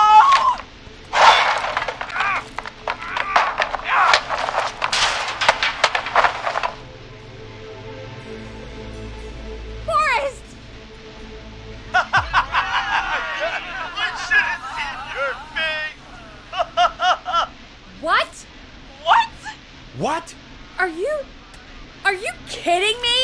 Okay, what the hell is going on here? Oh, who's on the phone, Carrie? The cops?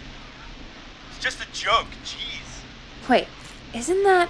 Jimmy, that wasn't funny, you sicko! Of course I called the cops, but some guy just answered instead. What guy? Oh, so you know... Nash. What the hell I are you all understand it, doing? but you heard me explain it Frank already, Knight, right? old man. We're just having fun. That's the kid! The kid who called in earlier pretending to be the whistling man. That's it. I'm out of here. Jimmy, everyone, it's really not safe to be out. Please, go home. And Way's whistling night? No way. That little idiot. Whistling night? It's a stupid tradition. Especially stupid since that one kid died back in... Would you take off that stupid mask if it's hard to breathe? Who's under there anyway? Is that you, Seth? Idiot. Seth is right next to you. That's, wait. Oh no. Who are you? Oh no, man!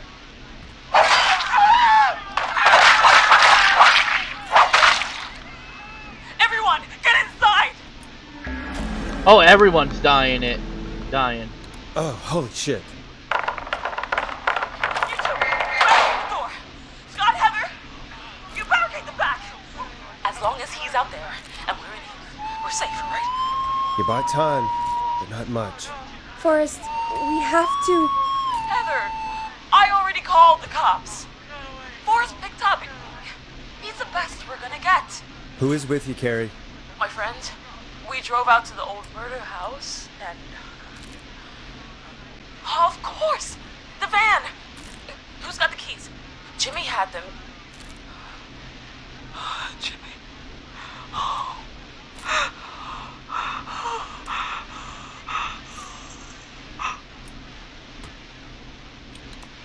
Okay. It's gonna be okay, Carrie. Right. We'll figure something out. Between all of you, there's gotta be a way to beat this. Just sit tight, okay? Heather, shut up.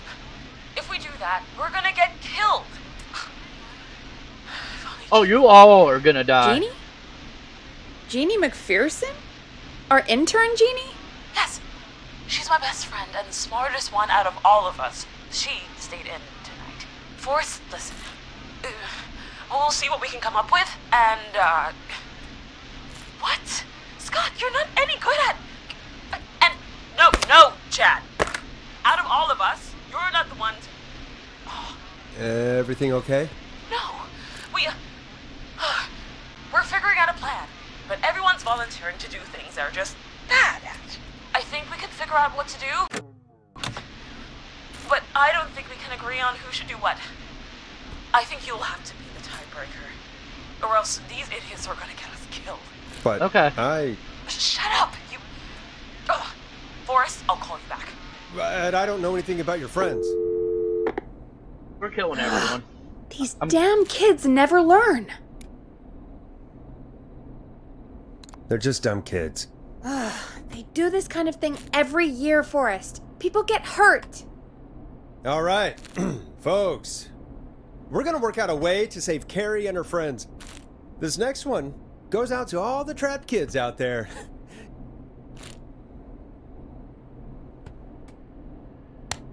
Hold on, guys. I'm gonna play something real quick. Peggy, you mentioned something about their friend working here? An intern? Hold on. But you know what? Let him talk. Jeannie. Seems a nice enough girl, but a bit head in the clouds, you know? Not sure why we took on an intern. We really didn't have the office space for one. Poor thing got tucked away in a dark corner somewhere downstairs, I heard. All right, I'll go see if I can find her desk. Hopefully she has something we can use.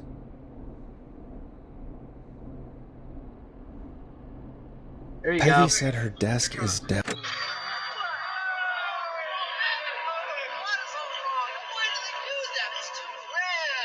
Downstairs. Boom! That's the way to do it.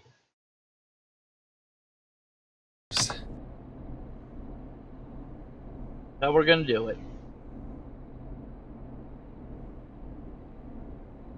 I was gonna play Randy's scene from Scream, explaining the formula, like how to stay alive and all that. But I don't know. I might get hit with copyright if I do that. I really don't want to do that. All right, let's see. Oh, wait a minute. I don't need to go anywhere. Hey, you find anything that'll help us out? Yeah. Yep. I found a friendship quiz with all these kids on it. If you think that'll help, then good enough. Carrie's on line 1, whenever you're ready. Alright, we gotta do bad with this. Oh, yeah, I gotta turn the music off. This is Forrest Nash, back again with an unlucky caller on this unlucky night. Carrie, are you there? Yes, we've got a plan, but we can't agree on who should do what. You want me to be the tiebreaker? Exactly. I'm ready. What's the first step? Okay, first things first, we'll need a spotter. Someone who can keep an eye on the killer. We'll need someone on the roof. It's gonna be a hard climb. We're deciding between Heather, Kyle, and Hot David.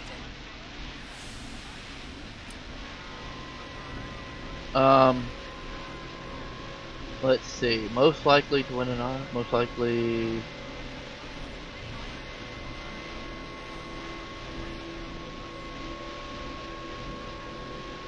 Okay.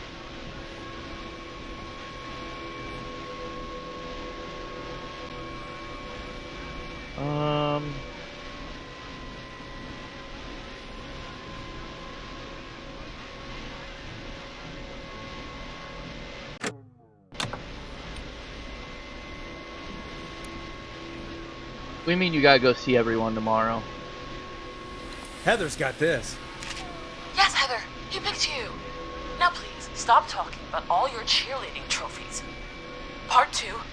The Whistling Man padlocked the gate back to the road. Before we drive out of here, we need someone to pick the lock. Seth, Jennifer, and Scott all want to do it. Okay.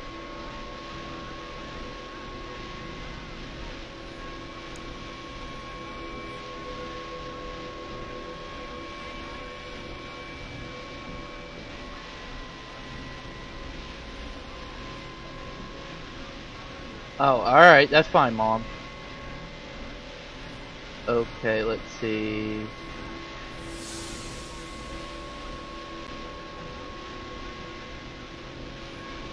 Alright, let's see. No.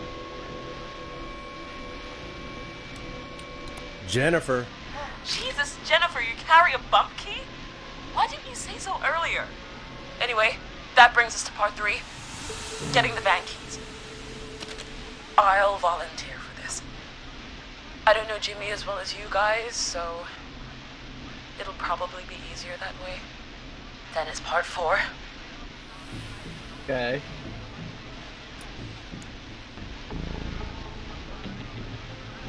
His plan is, well, it's ambitious. Thank you. You're doing great. What's the next part? Part 4, we need someone to lead the Whistling Man away.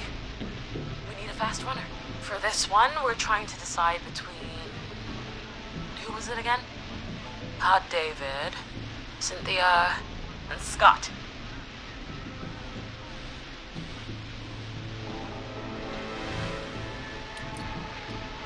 Cynthia.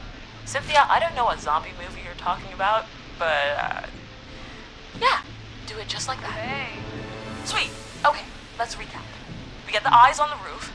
A runner distracts the killer while we grab the van keys and die. the lock on the gate. Hopefully no one really escaped. Ooh, what's the plan there? Well, we can't all outrun the Whistling Man. But he thinks we're just a bunch of stupid teens. So, let's use that against him. Part 5. We trick the killer into a trap. Someone can pretend to be injured. Who would make the most believable lead? Who you got? We got Lisa, Tammy, and I think that's it. Okay, well, we don't want her. So we want to do the worst poker face. So... Tammy. Tammy. Tammy, if you survive this, never do that British accent again. That should take care of the killer. And then it's time to get out of here. Finally, part 6. We need someone who can drive us through the woods and back to Gallows Creek alive. Who's our getaway driver? Should it be... Who have we got? Chad? Scott? Whatever. Forrest, you know what to do.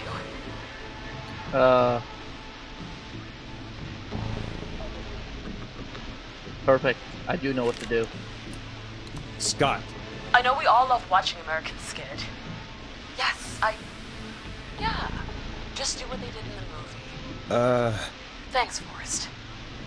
We'll just take a few seconds for ourselves, and then it's go time. Sounds good. Talk to you in a sec. Good luck, Carrie. That actually sounded like a pretty good plan. Yeah, I think they're screwed. Well, let's hope you're wrong.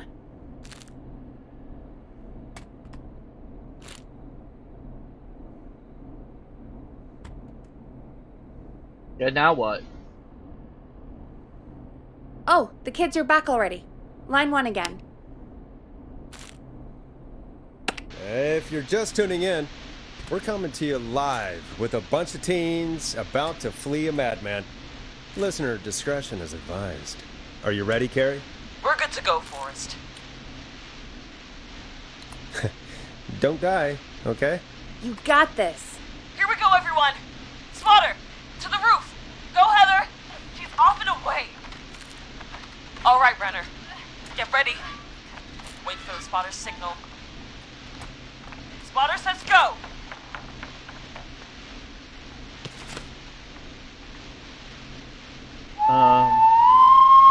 Wait. Lockpicker, go. I'll get the keys off Jimmy. Who most likely to end up in front of us? Alright. Oh, Jimmy. Oh, his face is... The keys, Carrie. You need to get the van keys. His face is lying next to him, Forrest. He got cut.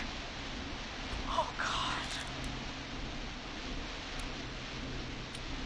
His face got cut off? Hannibal Electra style. Right. The van keys. Oh, Jesus! The whistling man got the runner! Perfect. Where's the key? Got him!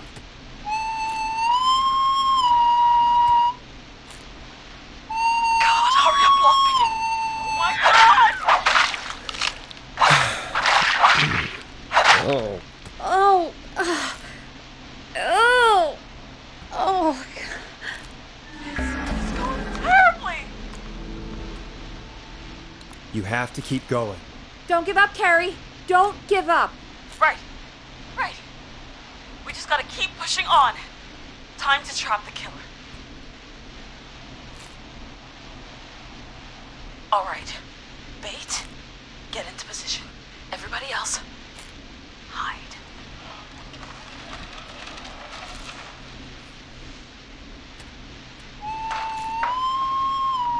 Okay, performer. Now, act like your life depends on it. Oh. There he is. He's buying it. Oh no. He knows. Hey, damn it. Now, push the bookshelf over.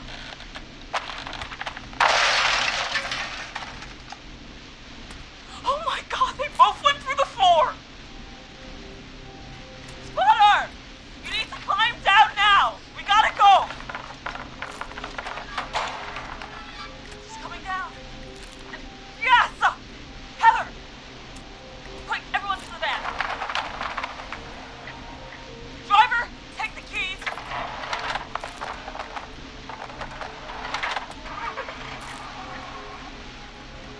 The damn gate swung shut.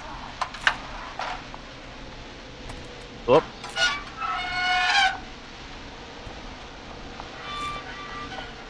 Huh? What? It won't stay open. I'll hold it. You drive through. Carrie! What was that? It's a whistling man. Drive! Now!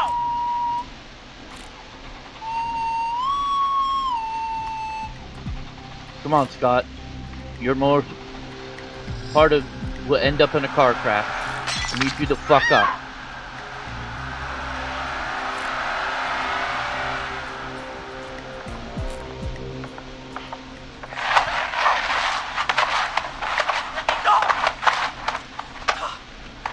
I don't know, I never seen it. I never seen Shark Week highlight.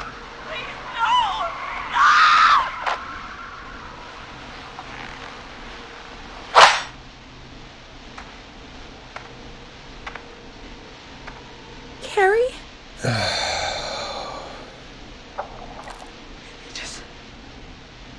He just stared at me. Yeah, no matter what Carrie Carrie? walked up, Carrie was never gonna die. And walked into the woods. I don't understand. Maybe we can kill her. Thank God you're okay. Can you get somewhere safe? I can make it home. Thank you both for helping. If you hadn't, It was your plan, Carrie, and it was a great plan. Don't forget Jeannie. Her friendship quiz saved the day. told you she was the best. I need to get home. Damn. Breathe, Carrie. You're okay now. I'll call you when I'm somewhere safe. Talk to you then. Folks, that was a lot. Our thoughts go out to the parents whose kids won't make it home tonight. For any kids listening in, please stay inside and stay safe. And parents, hug your kids extra tight tonight. Here's a song for the girl walking home in the dark. Damn.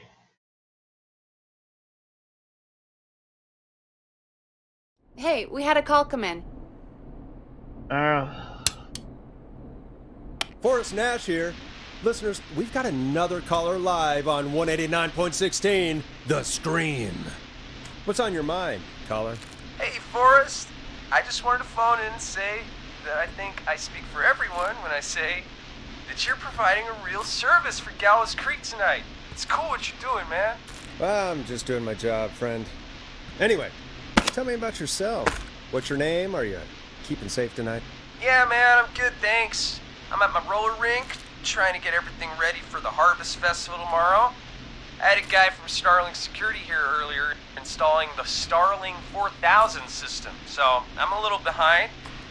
As for my name, my friends call me Roller Ricky, and I now consider you a friend, my man. I don't allow self-promotion on my show. I'm sorry. Sounds like roller skating is more than just a job to you. So is this vocational? I wasn't always Roller Ricky. Once upon a time, believe it or not, I used to go by just Ricky. Yeah, back then, things were pretty rough. I used to roll with a bad crowd. Not all bad, but there was this one guy. Anyway, some bad stuff went down. You think? I had a lot of guilt for a long time and turned to the bottle.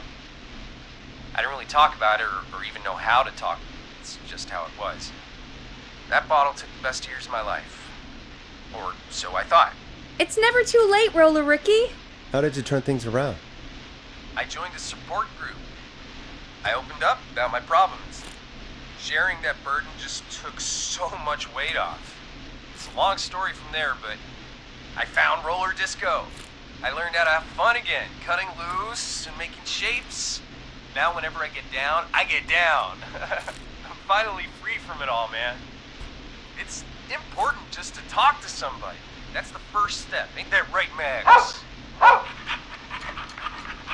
Aw, hello, Max.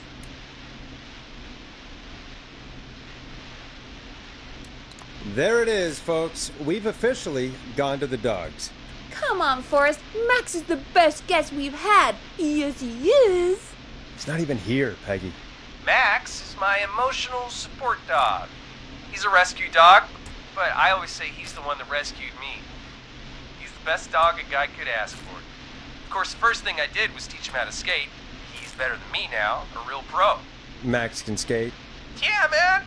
At first they said it couldn't be done, and then they said it shouldn't be done. But Maxie loves the rink, man. Is that another train, Maxie?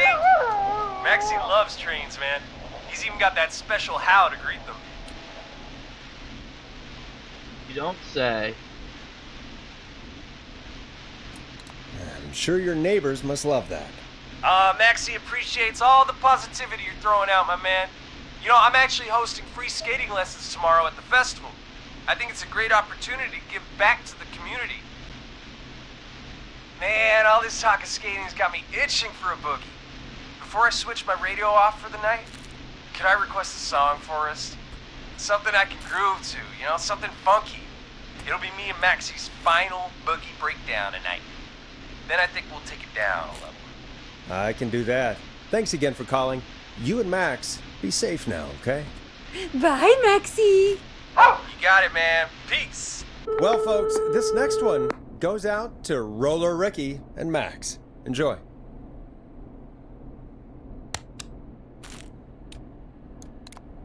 I really needed that call, you know, after everything. Yeah, I get that. He talked a bit much for my taste, but it is inspiring to hear somebody come back from the brink like that. Yeah, that's what I meant. You were thinking about Max on skates, weren't you? Well, would you look at that? Another caller on the line. What are the odds? Better take it. All right. Welcome back to 189.16, The Scream. This is Forrest Nash. How are you tonight, caller? I'm doing okay. I made it home safe. Gary! Hey, I just wanted to thank you for doing what you could earlier. You know, even though not everybody made it, and, I don't know. Hey, it's okay. You were so brave earlier. You're safe now. I wanted to ask you why he didn't... Why am I... Why what, Carrie? Why did he spare me? After what he did, why let me go? Maybe he got bored. He just didn't feel like it. He just didn't feel like it? What, he felt like killing my friends, and then just got bored when he got to me? Forrest, not cool. I have to go. I can't do this. Let's just get some music on the air. Yeah, here's some music to clear the air. Whoop. I need to take a break. If you want to stretch your legs, now's the time. Just hit the Peggy button when you want to get back on air. You got it, bitch.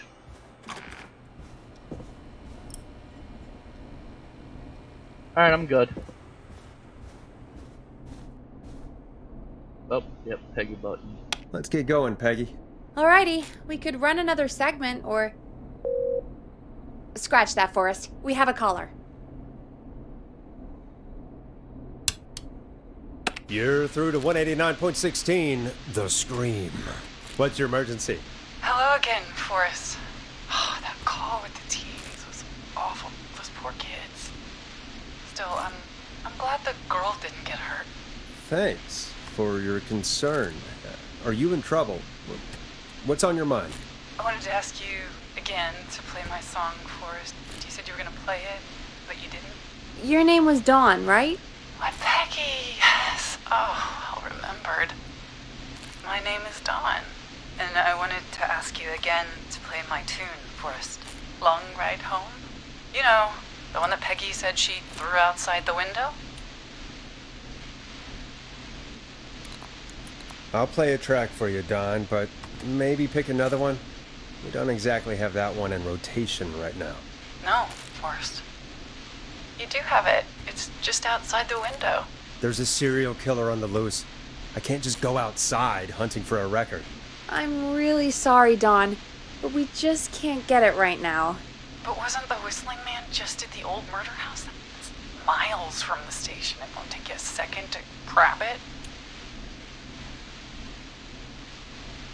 Nope. I'm sorry, Don. I'm just not going out there. Oh, but I think you will. Forrest? Peggy, I'm calling with more than a request. I know something.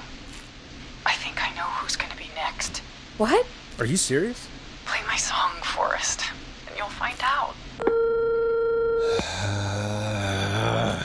Well, folks, here's some music for you while I think things over.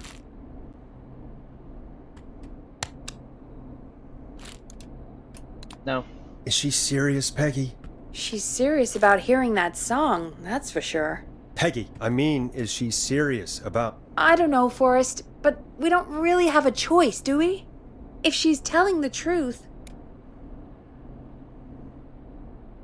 Then why don't you go and get it? It's one of Reggie's KFAM regulations. I can't leave the booth while we're on air. Peggy. I'm making sure you die this You can time, do Peggy. it, I okay? really am. I can't stand your Fine. fucking ass. You're a good man, Forrest. I'll slide you the key to the fire door. Wait.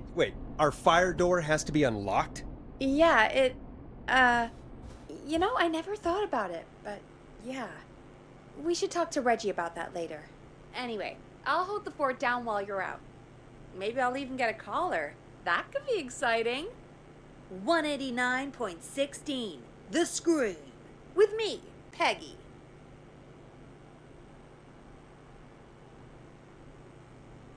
Peggy, you're gonna die this time. I fucking mean it.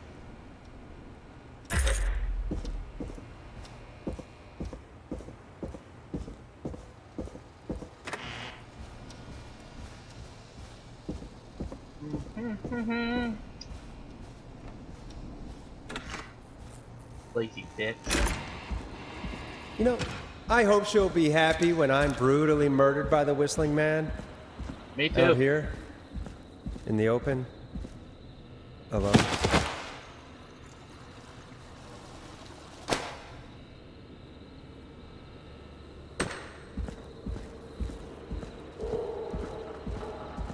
I thought it was over there. I guess I was wrong. It's over this way.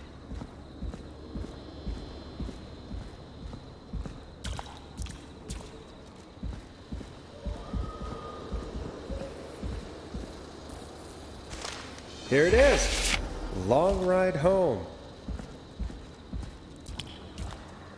You got it. Oh, what do you know? I'm stuck outside. Of course. It locks behind me. And of course the key doesn't work on this side. Fantastic. Maybe there's another way back in through the basement. A door, elevator, or something.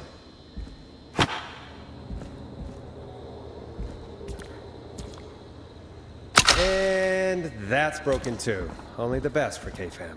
Let's see if I can fix this. Looks like a power issue. I should check the fuse box. Will do.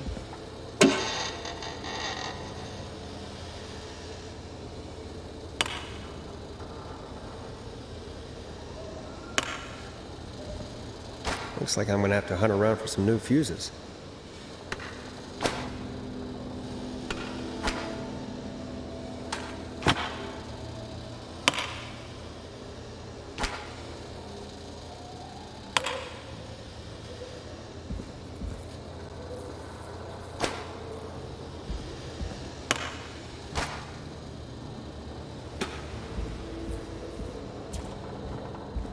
Doo-doo. Let's get some.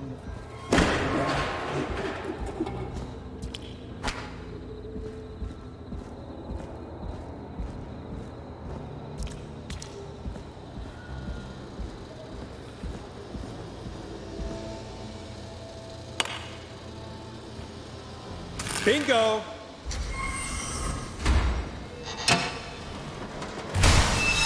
Bingo was his name, Mo.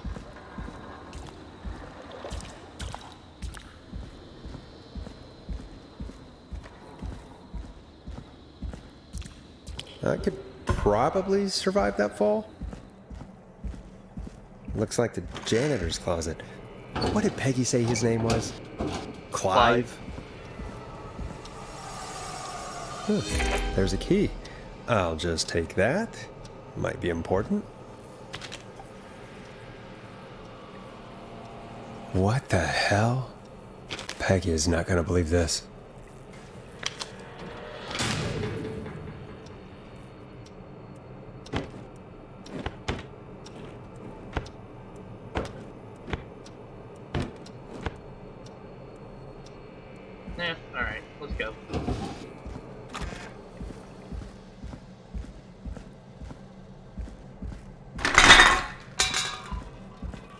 I wonder how the show's going. Going good.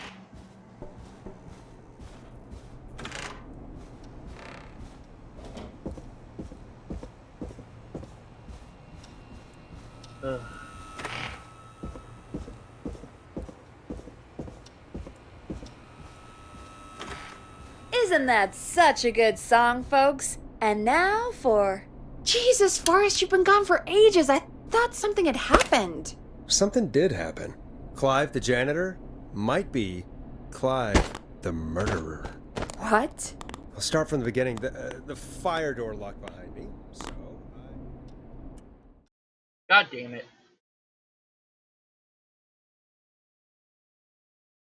Why did you heave that thing all the way up here? Because the basement's creepy as hell, and I don't like standing around down there. Fair. Alright, let's run through this again. We have a creepy board you found in a creepy basement, made by our creepy janitor, who you think is the creepy whistling man. Yep. And on the creepy board are the names Chuck Brody, Kim Walker, Rebecca Allen, and Ant Williams. Correct. And you think one of these people will be the whistling man's, Clive's, next target. That's right. And we've got to find them. You said there are 4 locations listed there too? The hospital, the power station, the gas station, and the trailer park. Clive must think the target is at one of those locations. Forrest, you're gonna have to figure out if any of the potential targets are at one of these locations tonight. Hit the button if you need any help.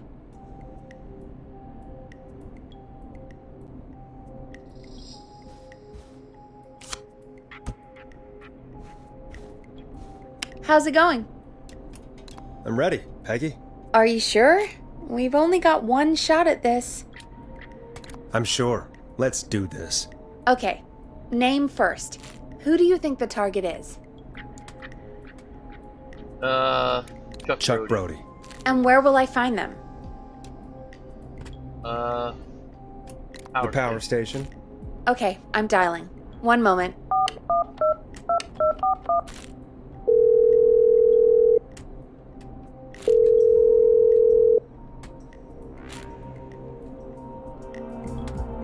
Forrest, I'm through to the power plant, but they say there isn't anyone by that name there. What? Then who? Jesus! It sounds like something blew up! He's using bombs now? Oh my god. The call board, one moment. Forrest, I'm getting so many calls. Just let me... I'm gonna take us off air for a moment. Okay. Peggy, what's happening in there? Peggy. I'm back. He blew up the gas station, Forrest. Okay. I spoke to the fire department and the hospital. The fire department is useless now, as you know. And, the hospital's only ambulance was at the gas station. Forrest, you've got to say something on the radio. No. You have to tell the town. I'm putting us back on air. Now. Gallows Creek. I don't know how to tell you this, but, the gas station's been bombed. Please, everyone, stay safe, stay inside, and... Oh, just bring us into some music, Forrest. You got it, bitch. There you go. Careful with this next track, listeners. It's dynamite. Forrest!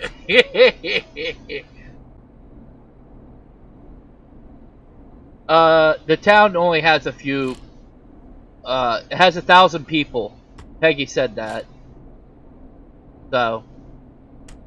There's gotta be more in the basement to show us who Clive is targeting. And if that's the case, we can get ahead of him. Okay, Stop let me the go. killings before they can happen. Forrest, we need to go back down. By we, you mean me, right? Yep. Like I said, I need to handle all these calls. Maybe start with that creepy mannequin room you mentioned before. I know. I still That's have a lot stupid. of questions about those, by the way. It really is. Me too. I'm surprised they had more than one cop car from the beginning. They had one of everything. Surprised they had only one cop car.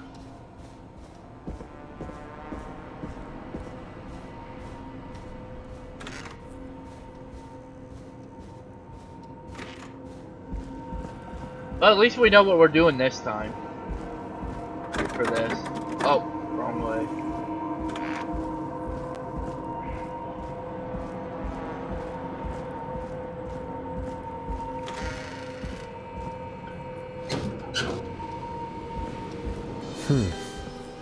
The key.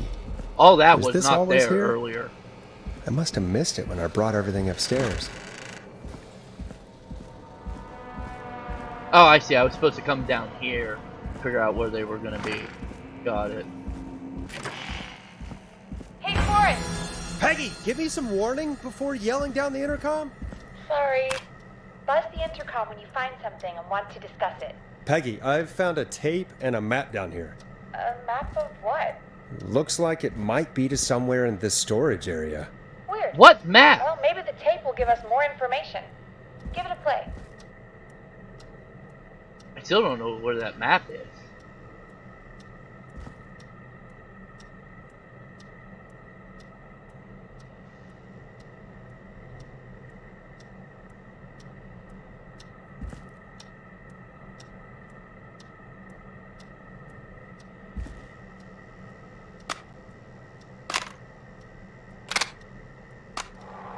George Barrow, 1968.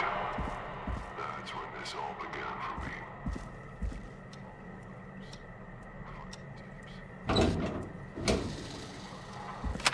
Wait.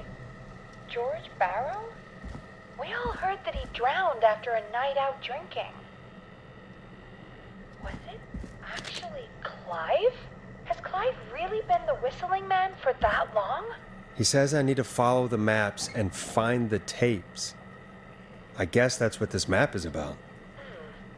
I think we need to see what else is hidden down here. Be Maybe. careful, Forrest. Keep Got listening. it. Buzz the intercom when you found something. Got it, bitch. Time of autopsy is 7 a.m. Cause of death is asphyxiation from drowning. The degree of rigor mortis indicates that the subject has been deceased for hours. Oh, I'm gonna need this. Hold on.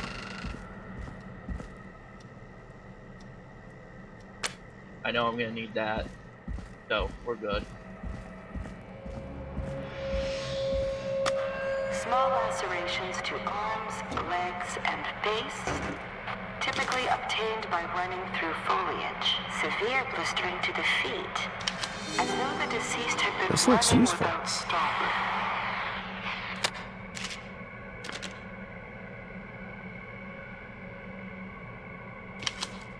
Okay.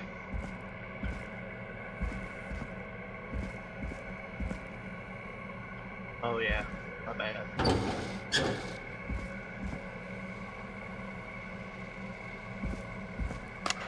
Preliminary toxicology results shows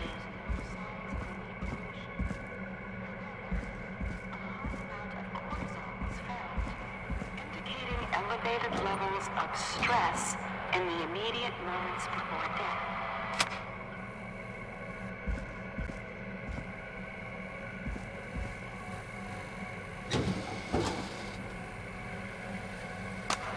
Additionally, there appears to be a post-mortem injury to the arm. It looks like it was trapped in a car door.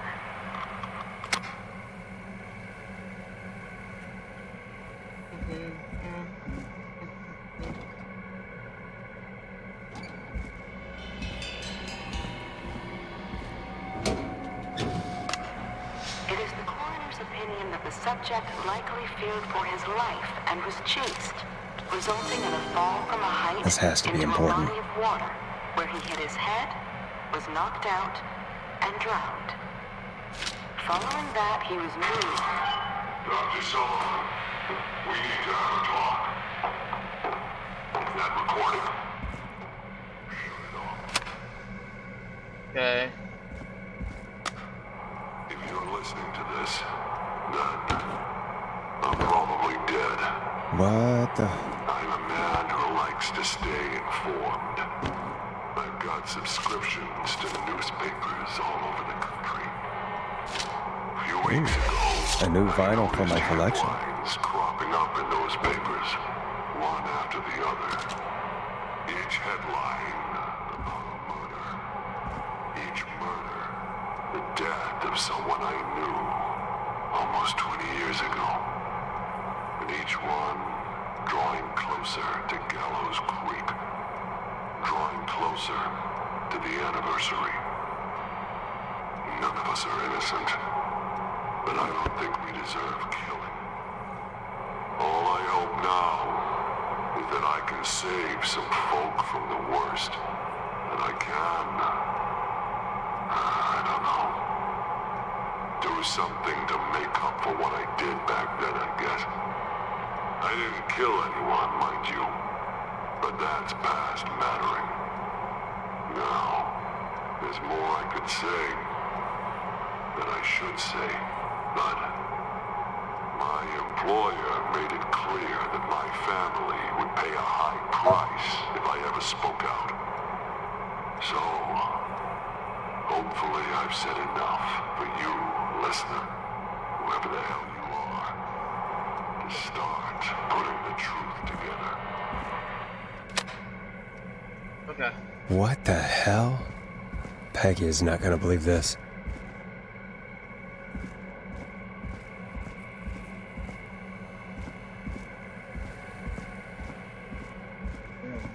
Wait a minute.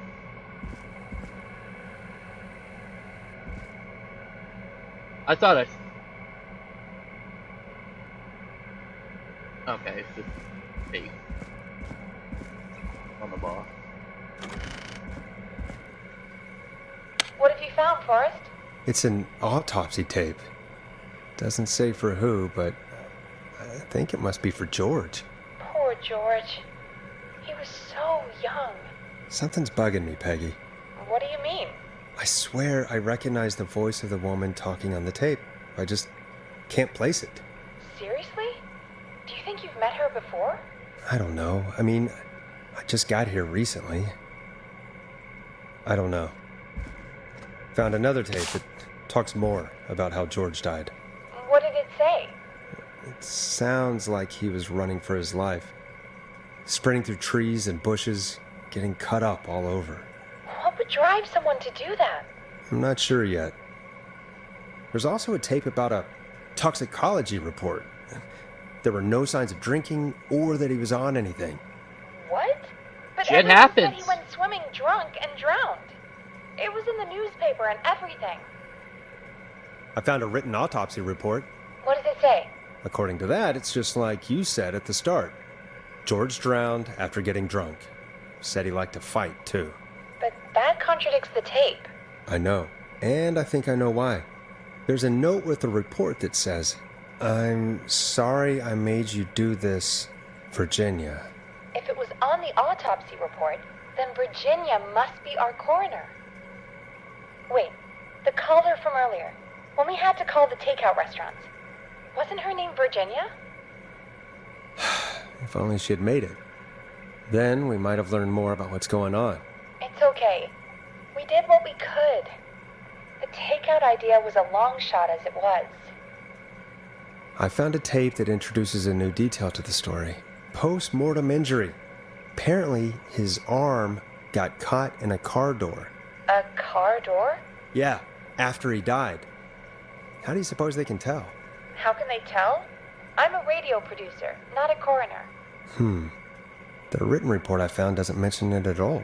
How did his arm get trapped in a car door after he died? Unless he got it when the police collected his body? I guess someone else must have moved him, after he was dead, to where he was eventually found. But the report, what is going on here? I found a police report. Mentions a friend from earlier, Sandra Sharp. Sandra. The jazz runner? Yep, That's the right. one we killed. She found George's body washed up at the reservoir. The reservoir? Yeah? What's strange about that? George got cuts from running through foliage, right? But there's no forest around there. Also, how did it wash up at the reservoir? What do you mean? Reservoirs don't have tides. But that's what the police report said. It's not possible, though. I did a school project on reservoirs and got an A. But Yeah, not important right now. The important thing is that it doesn't make sense. What are you suggesting then? That the body was originally found somewhere other than what the reports suggest? That the sheriff tried to cover it up, but accidentally let something slip? Something like that. I think. Well, Sheriff Matthews wrote the report. If he hadn't been eviscerated, we could have asked him. And Sandra didn't make it either. In another tape, the coroner comes to the same conclusion as I did. George was running from something. Maybe an animal? Maybe, but then there's this next bit, where the coroner thinks he was moved post-death. So she agrees with us. At the end of the tape, someone burst in and demanded Virginia stop recording. I think it was Clive. This is starting to make sense now. This is a conspiracy to cover up what happened to George. Yep. I think I found Clive's last recording. I think Clive might be gone. Gone? I found a confession. Not for any killings, but for playing a part in covering up George's death.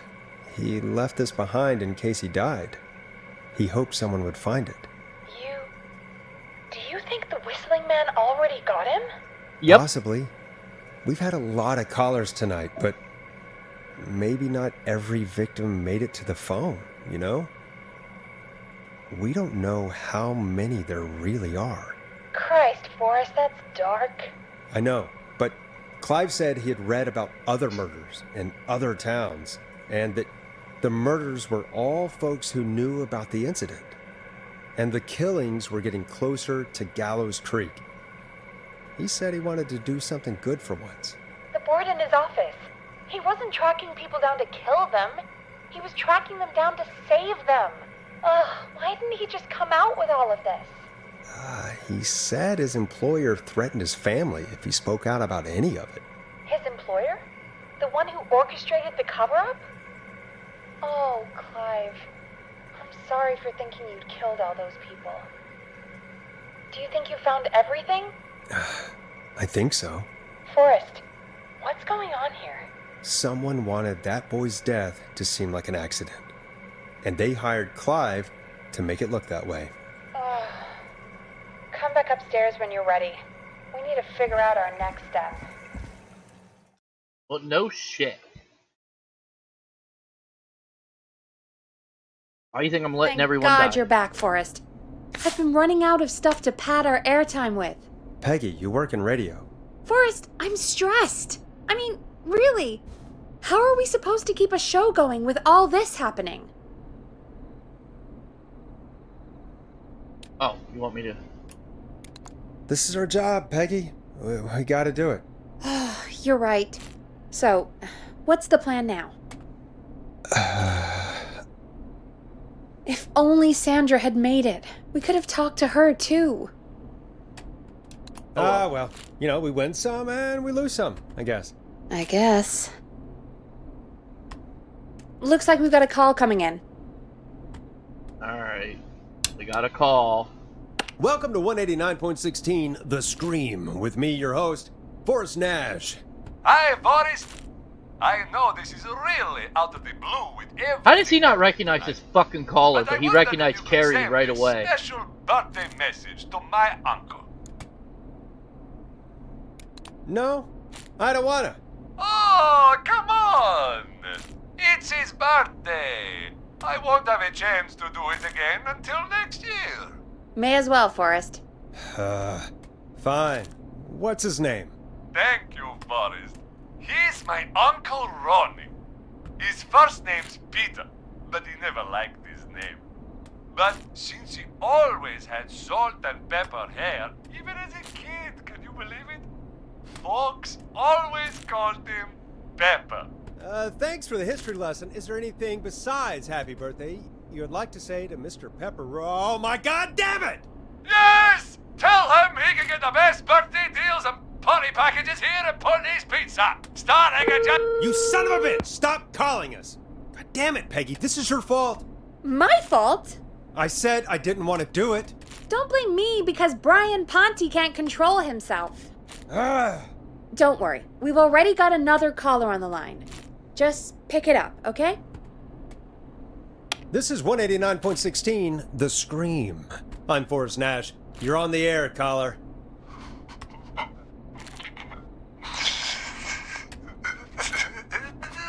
Caller.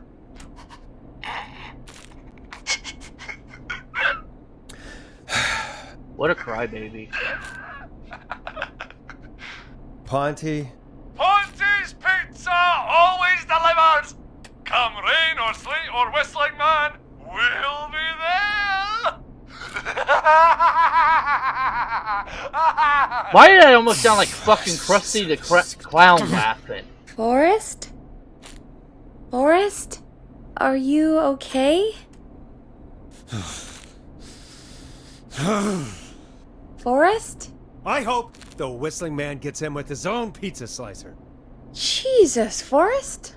Sorry, that was too much. It's okay. It's been a high-stress night. Don't worry about him anymore, okay? Not for tonight, anyway. I think he's spent for now.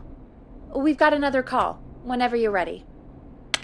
Folks, don't spend your money at Ponty's Pizza. That's all I'm gonna say about that. Moving along, I'd like to welcome another caller to 189.16 The Scream. With me, Forrest Nash. Who, may I say, is calling? Well, hello again, Forrest. Don. Don? We played your song, Long Ride Home. Did you hear it? Can you tell us? Never mind that now. First, I'm calling because I need your help. Are you in danger? I sure am. Do you mean Yes, he's after me now. you? I think so. He must have heard me on the radio helping you. Right. Okay. Tell us everything. I was out following a lead, trying to work out who would be next, after Chuck. And what happened? And I started to feel like I was being followed. I came back to my apartment building, but this newfangled security system has me locked out. Oh, here we go. Right where I started tonight. We're back to that. Can you go somewhere else? Well, home is the safest place I can be. Please, the front gate requires an entry code to open. I need that code to get inside. Which Oh, what do you know? apartment It's block do you right live in? here. Maybe one of our listeners lives there too. It's the new Woodside apartment building between the town hall and the trailer park. But I doubt any of your listeners live there. I don't have many neighbors. Sounds like a prime piece of real estate. Starling 4000. User manual. Ah, these codes should come in handy. The sound really carries at night. Shit. Is that a neighbor's dog? Yes, it is. Boy, I wish he'd muzzle that thing and... Oh. And now he's blasting David Scopo out of his window. This night can't get any... The whistling man. He's coming down the street.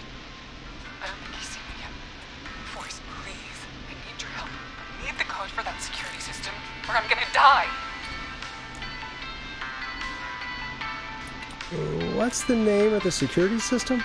There's a sticker on the box. It says Starling Security 4000. There's a keypad, and it looks like it wants Well, a it's time for six-digit Roller number. Ricky to die. Let's see what we can do. Thank you, Forrest. Yeah, of course. Don't worry, Don.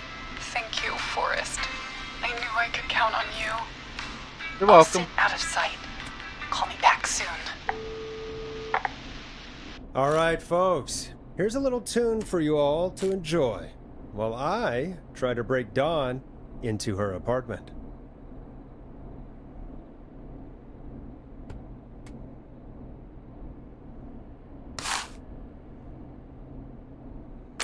Oh, I gotta play a song. No. You were pretty quiet there, Peggy. Forrest, was it just me, or was there something... Yeah, it wasn't just you. Something was weird about that. Yeah. Well, tell you what, we have a Starling 4000 or whatever here at KFAM. Clive bought one for the station. Maybe we can find something to help. Well, I'm not sure who. but to help someone.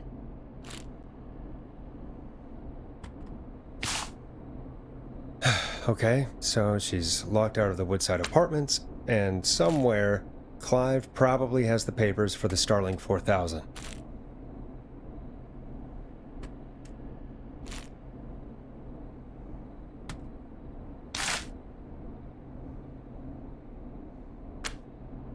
Welcome back, Forrest. Find anything? The Starling 4000 security manual. It's got a bunch of codes. Good. And did you find anything else? Nothing, except the manual. All right. Well, I'll get Dom back on the line then, Forrest. I'll let you take it from here. Thanks, Peggy. When you're ready, shut the music Ricky. off. Time to die. Line 1, whenever you're ready. Okay. Entry code. Got it. Don, are you there? This is Forrest Nash from 189.16, The Scream. Oh, thank God you're back. I'm so afraid. What's the code to the gate?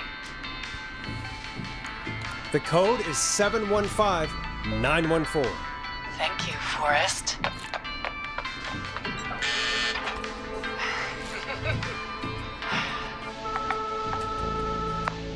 Forrest, what did we do? Let's just see what happens. Forrest, there's another call coming in. Evening, caller. You're live on... Forrest! The psycho's somewhere in the roller rink, dude. I just saw a shadow. God damn, how do you even get in? You've gotta help me, man. Forrest. Maxine, no! Come back. I can't find my rifle, man.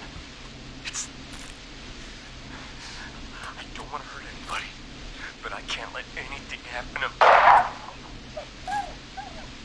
Maxie! Maxie! Oops, I killed the dog. I wasn't even trying to kill the dog. I was just trying to kill Roller Ricky. You didn't do anything wrong!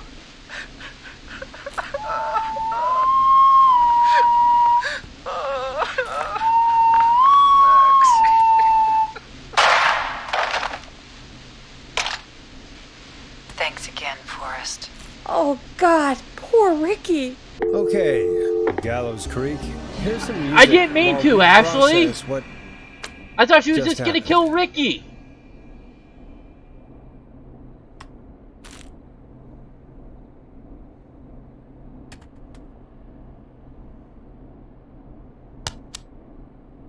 So, the whistling man is a woman? Yeah, I worked it out a while ago. Yeah, sure, Forrest. You just never mentioned it. She called up. You spoke to her multiple times.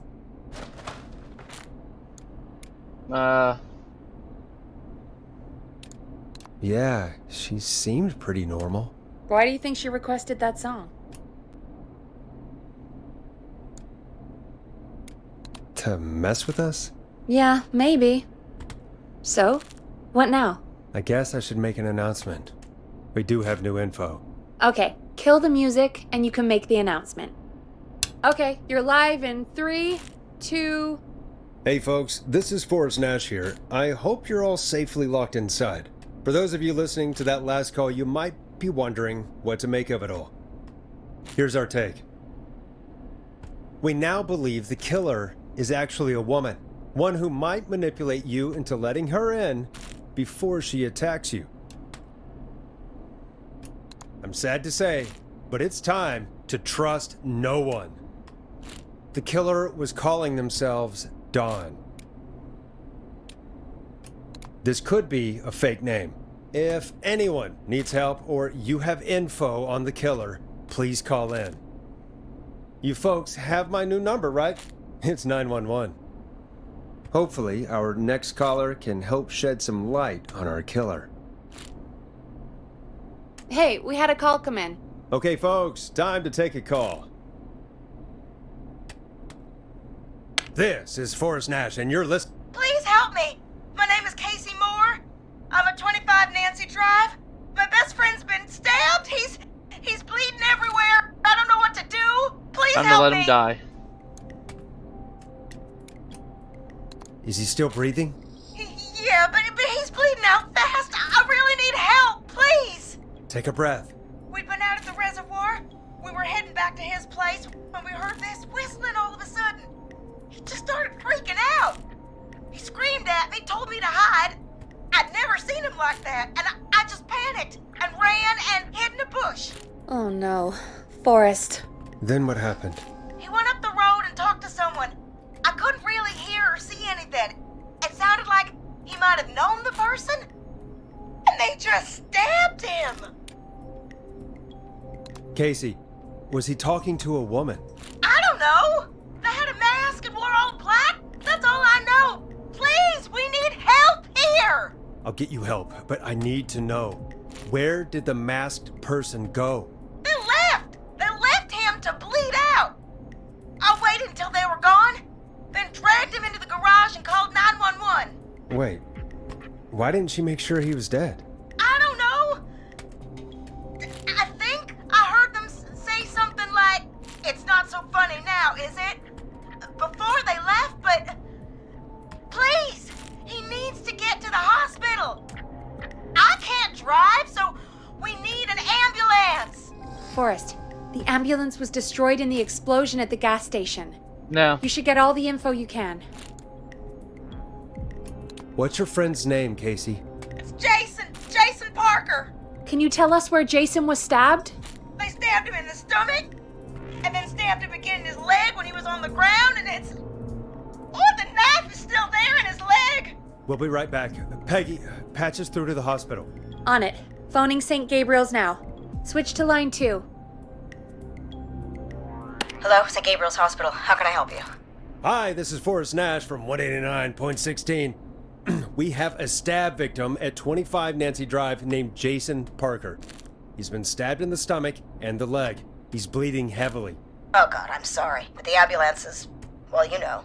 I know, but please, we need something, or he's going to die. Forrest, listen, you're going to have to get him here. We need to see him, and we can't get there ourselves right now. We don't have any way to drive him right now. And even if we did, he's bleeding out fast. All right, listen. We need to buy him time to get here. That means stopping the blood first, and then finding someone to stabilize him. To stabilize him, you really need someone with first aid training. Do either of you have any? No. Yep. Me neither. Damn it. I'm really sorry about this, but I have other patients who can't wait. All I can do is talk you through the procedure as quick as I can, and then leave the rest to you. You think you can handle that? We don't really have much choice. Hit me. Okay, from the top. If he's bleeding out, then you need to get him comfortable and try to stem the bleeding. Lay him down. Apply continuous pressure directly to the affected areas. When the bleeding slows, get a clean cloth of some kind and hold it over the wounds. Get them comfortable. Apply pressure. Clean cloths when slowed. Got it. I think. You said he was stabbed, right? If the object he was stabbed with is still in him, don't take it out. It's stopping the worst of the bleeding right now. If anything, you should secure it so it stays where it is. I wouldn't have thought of that. It makes sense, though. God, that was a lot of info. But I think we can handle this. Glad you got it so far, because there's more to go.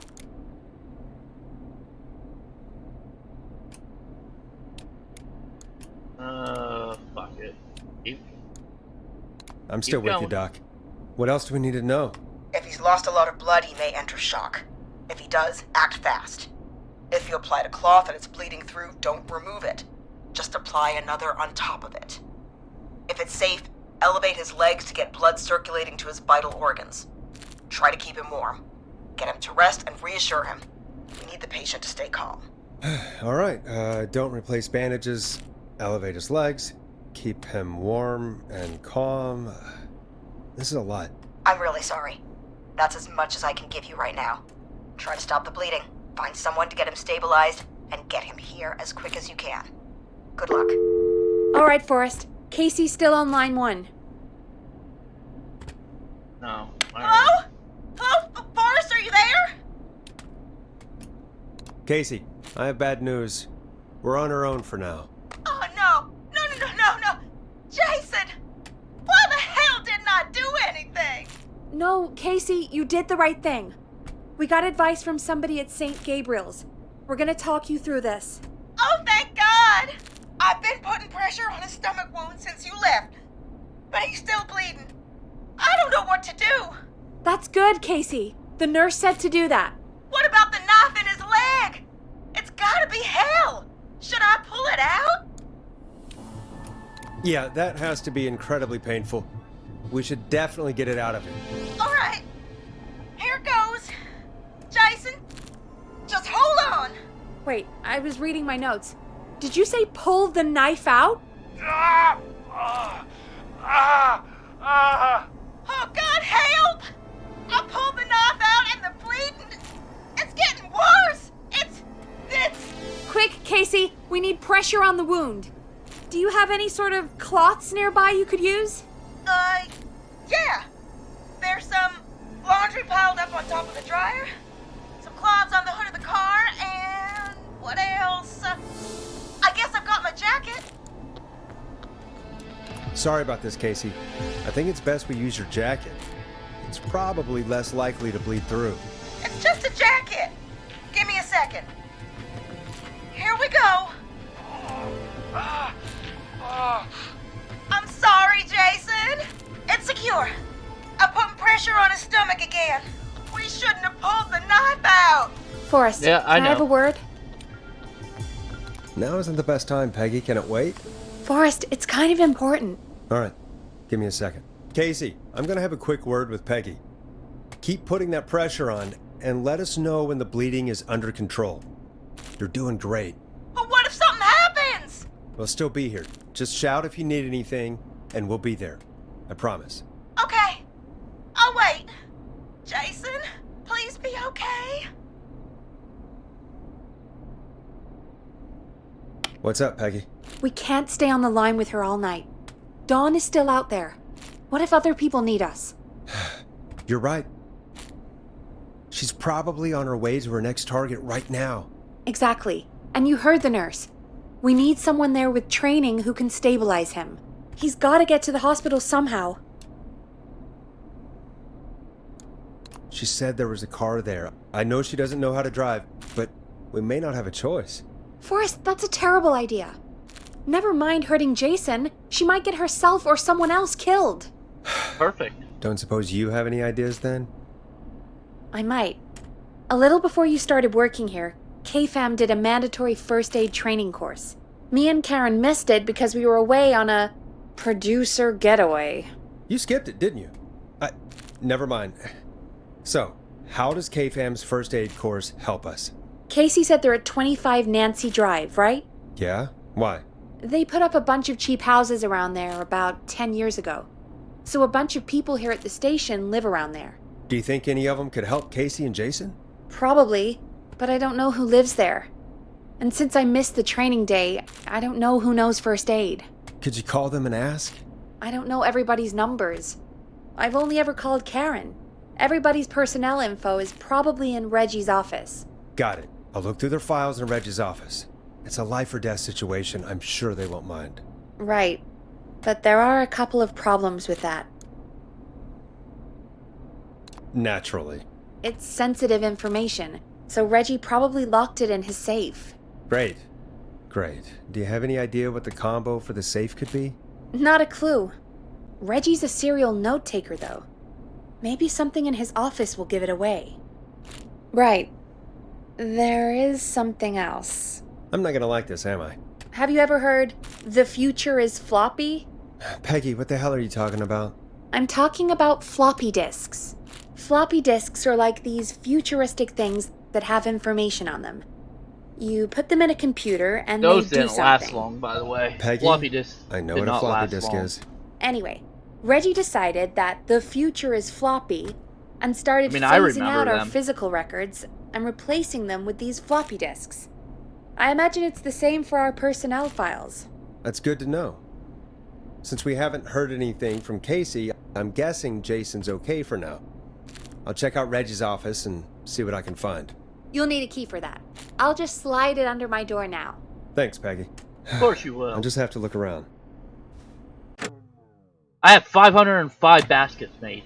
Oh, quitting this job and becoming an Good. NBA star. I'll patch my mic down to the office, so you'll hear me over the intercom.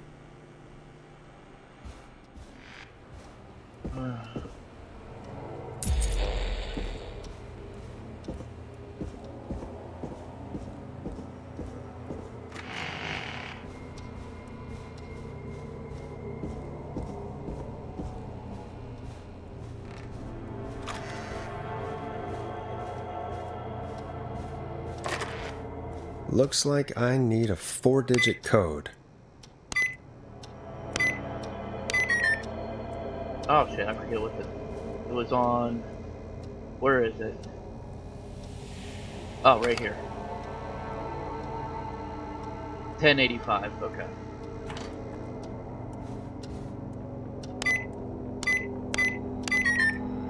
Wait.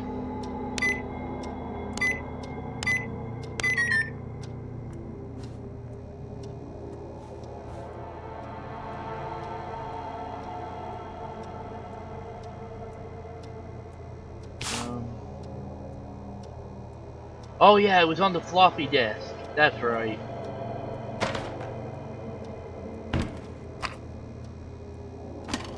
Whoops. Wrong button.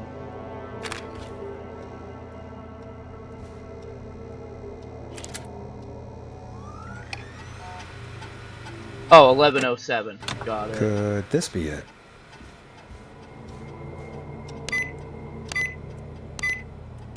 Nice!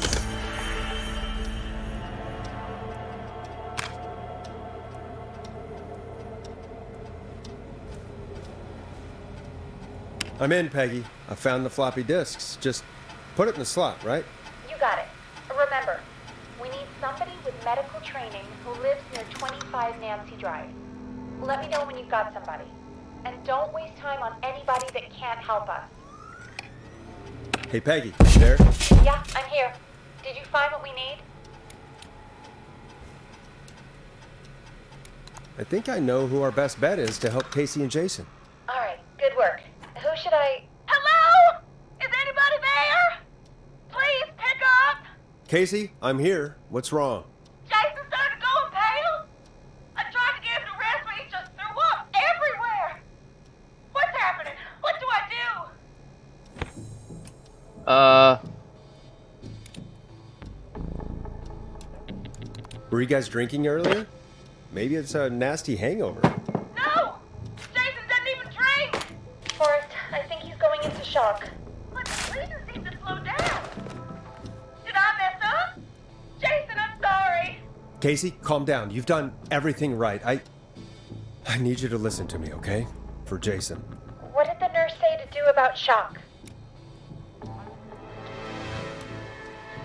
Casey, I need you to prop Jason up. We need to raise his wounds. Both of his wounds? You want me to fold him up like an accordion? Did Yep. the nurse really tell you that? That doesn't sound right, Forrest. We really need to be careful. If we get anything wrong now, then I'm looking at my notes. We need to get Jason as warm and comfortable as possible. Do you have anything you could use nearby, Casey? Yeah! I still have some laundry next to me. God, don't make it where he gets to live.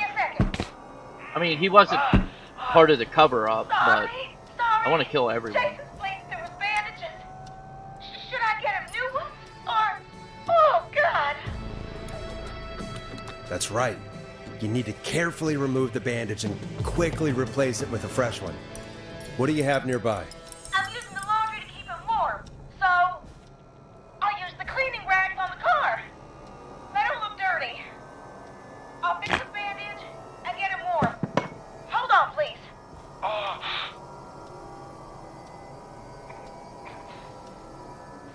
Sorry. I'm done. You're gonna be okay, Jason. Just relax now, okay? Forrest, I'm scared. He's not doing well. Is he gonna... I'm going to be honest, Casey. It's not looking good. But you, me, Peggy, we're doing everything we can to get him help. Oh, God. Send help as soon as you can. I can't lose him. All right, Forrest, we need to hurry. Jason doesn't sound like he's doing too well. You said you knew who to call earlier? Yep. Who was it? Brad's our best option. He lives on Axdown Lane. His number is 542-4298. Brad? Ugh, Forrest, Brad? Are you sure there's nobody else we can call? Look, I know you aren't Brad's biggest fan, but this isn't about you or Brad. It's about what's best for Jason. Fine, you're right. I just need to remember this is for Jason and Casey. Jason and Casey. Peggy? Yeah, I know. Calling now. Bradley, it's Peggy. Something's happened and I need you. No, I don't need you as in... Bradley, quit being an asshole and listen to me. Shut up for once and listen! Somebody has been stabbed and they need your help. Yes, stabbed. At 25 Nancy Drive. There's no ambulances. They need help ASAP or they won't make it.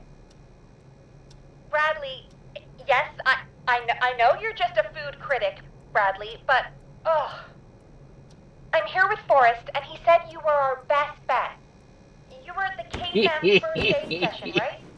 So you at least have some training. Sure, but even still, you're our best bet.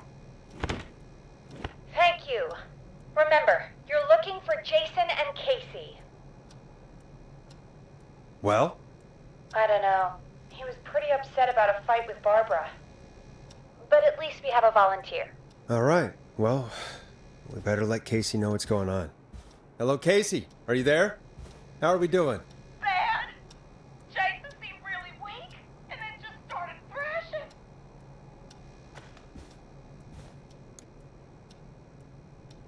When he was thrashing around, did he hurt you in any way? Are you okay? I'm fine, but Jason passed out. Please tell me you found someone to help. Casey, help is on the way. My colleague will be there soon. You hear that, Jason? Someone is coming. You're gonna be just fine. Just hold on for me, okay? Just hold on. Come on. That must be them. Okay. Forrest, we'll call you back later. I have to go now. Good luck, everyone. God, I hope he's gonna be all right. He's And dead. with that, the show moves on. We're sending our best wishes to Jason. Well, after all that excitement, I think we could use some music. Come back upstairs when you're ready. Alright, we gotta get hit. We're almost done again. The only reason why I haven't ended the stream yet.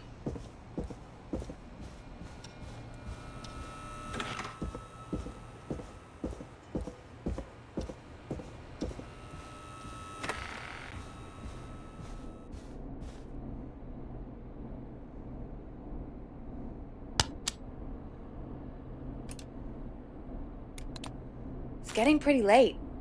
This might be your last break for the night, so try to enjoy it. Give me a buzz when you want to go back on air. Let's roll. You got it. We've got another call coming through, too. Okay, Forrest, shut the music off. Oh, we have another call coming in, but hang on. What's up, Peggy?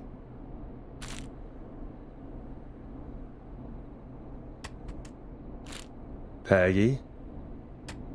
You're gonna want to take this call off the air. Who is it? Just do it. All right, folks, it's time for another track. Here's one to help you sit back and relax. We'll be right back after this. Trying to look for that song, Brown Shadow.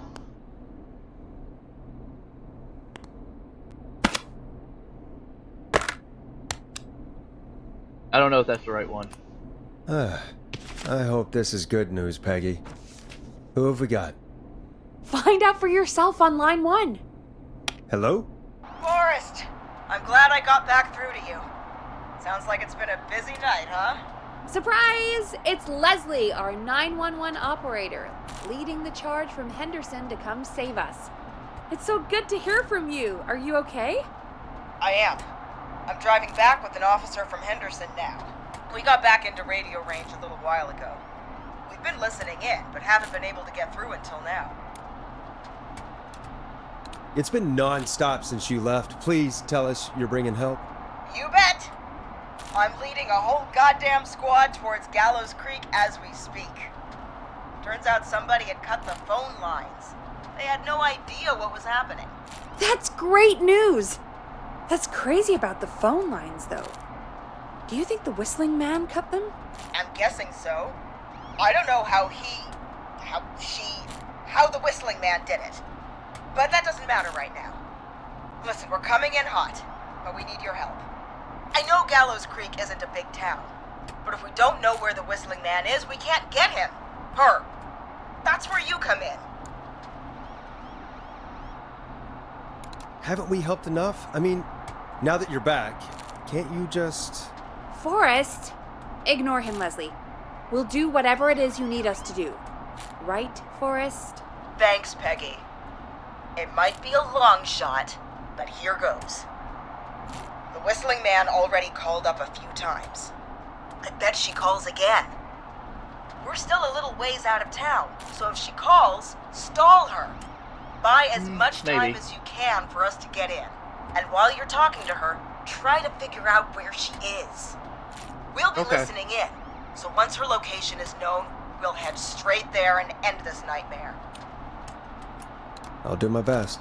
I know you will. Heck, I can see the headlines now. Forrest Nash's interview of a lifetime. How he assisted in all the deaths. I'll radio the other cars and tell them the plan is a go.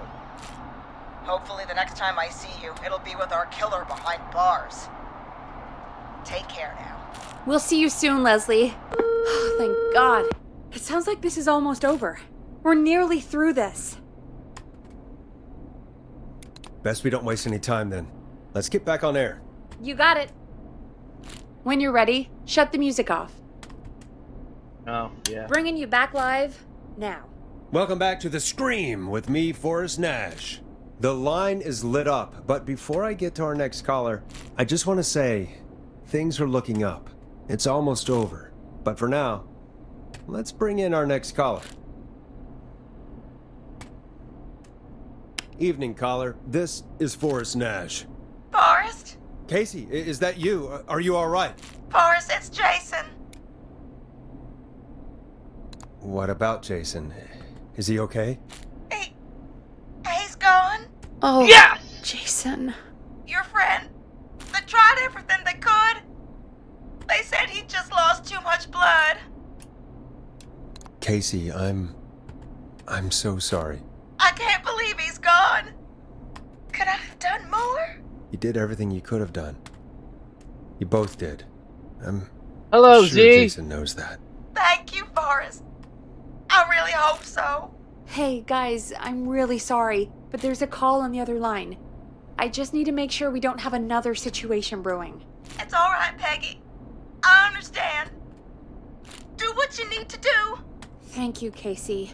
I'll be right back. Forrest? We gotta Yes, get everyone Casey? dead. Before Jason passed out, I asked him who did this, and I think he knew who attacked him. Are you serious? Yeah. He said it had to do with a boy named George Barrow? He mentioned him, the boy who drowned. I guess that's what Jason said. He said that George died during, God, what was it? Whistling night? Some kind of prank night. And that the person who stabbed him wanted revenge for George. Casey, are you absolutely sure this is what Jason said? Yeah, I think so. Jason still seemed with it when he was telling me. So I don't doubt what he said. Did you say Jason told you who the Whistling Man is? He did. He said it was a woman. They went to school together. Somebody called What? There we what go. happened? Are we still on air? No, we're not. Seems like the power is completely gone. How do we get it back on? I don't, we can use the emergency generators down in the basement. Alright, here we go. We're near the fucking end of this game again. An emergency broadcast? Emergency? You know, nuclear war, alien attack, broadcasting a serial killer's location to the cops so we can end this nightmare. Fair point! It's in the storage area, in the far back corner, up on the wall. You might have spotted it earlier when you were digging around for all those tapes. It'll have a big red button. Just press that. I'll see you when you're back. Perfect! Perfect! We're almost done. Again. Don't worry, tomorrow we are playing Evil Nun. I'm excited to play that. Like, I'm hoping it's good. I mean, the reviews on it for Steam are all very positive for it, so I'm hoping. Far back corner. Why is this station so big?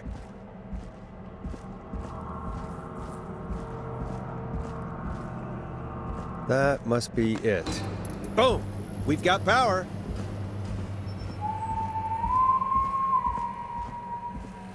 The Whistling Man. I need to warn Peggy.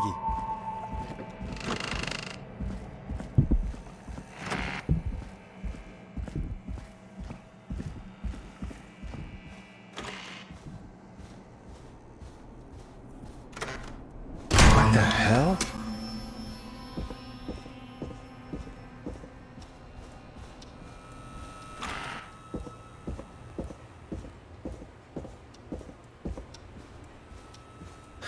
Oh no.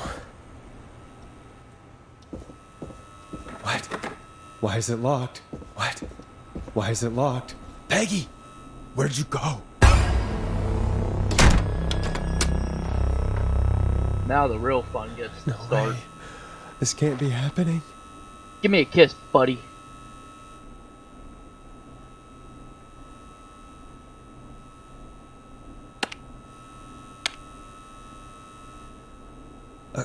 A call. Where's Peggy, Dawn? Have some patience, Forrest. It's almost the end of the night, almost the end of the show. But it's not over just yet. Got a little time still. So let's make the most of it. Alright. Let's. I'm happy to hear that. Huh? I thought we'd end tonight's Whistling Man special with a special guest.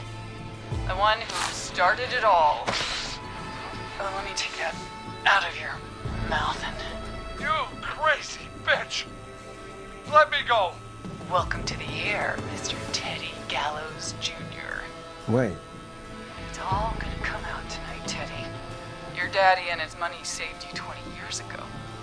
But even if you crawled out of his coffin with all the money in the world... Wait, where the hell is Teddy? How are you talking to him if you're here with me? Because I'm not there with you, Forrest. Oh, bum bum bum. And if he says where that is, well, he knows he'll get it. Wait, then who am I looking at? Forrest Nash, let me introduce you and all of Gallows Creek to my boy, Henry Barrow. Hi, Henry. Nice to meet you. Bring it, bitch! He's just shy. So there were two Whistling Men tonight. Of course. That explains how you were always able to get around town so quickly. Hang on. Did you say Barrow? Then are you? Let me just get this mask off. Damn uncomfortable thing. No wonder Mooney went crazy wearing this. There we go. Marie Campbell? George's old girl. Oh, well, it sure has been years since I last saw it. Oh, God damn it.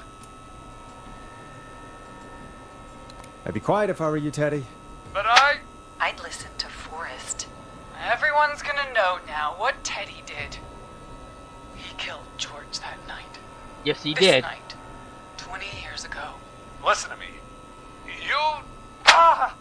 You're gonna talk when I talk to you, and not a moment before. Yes, Mommy. You're never gonna talk again, Forrest.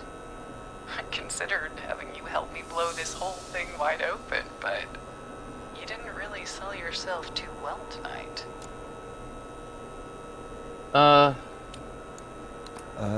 Alright, I'll just get going then? Henry, honey?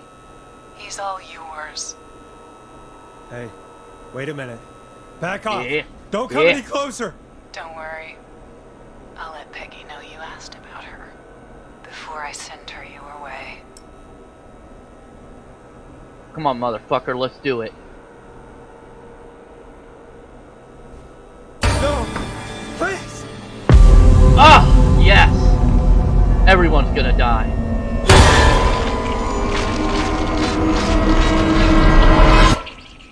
Yes! Everyone dies.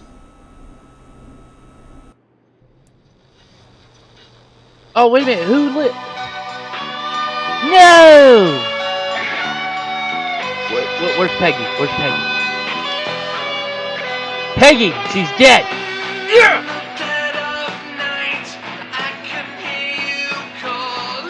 Damn, I didn't get every single person, but I definitely racked up the body count.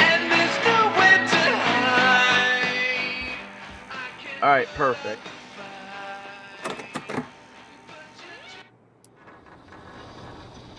Oh, that was great.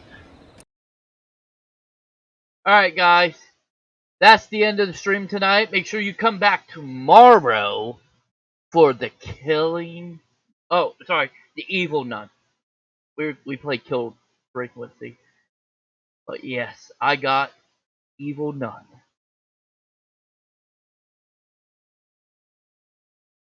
We are ready to go with it.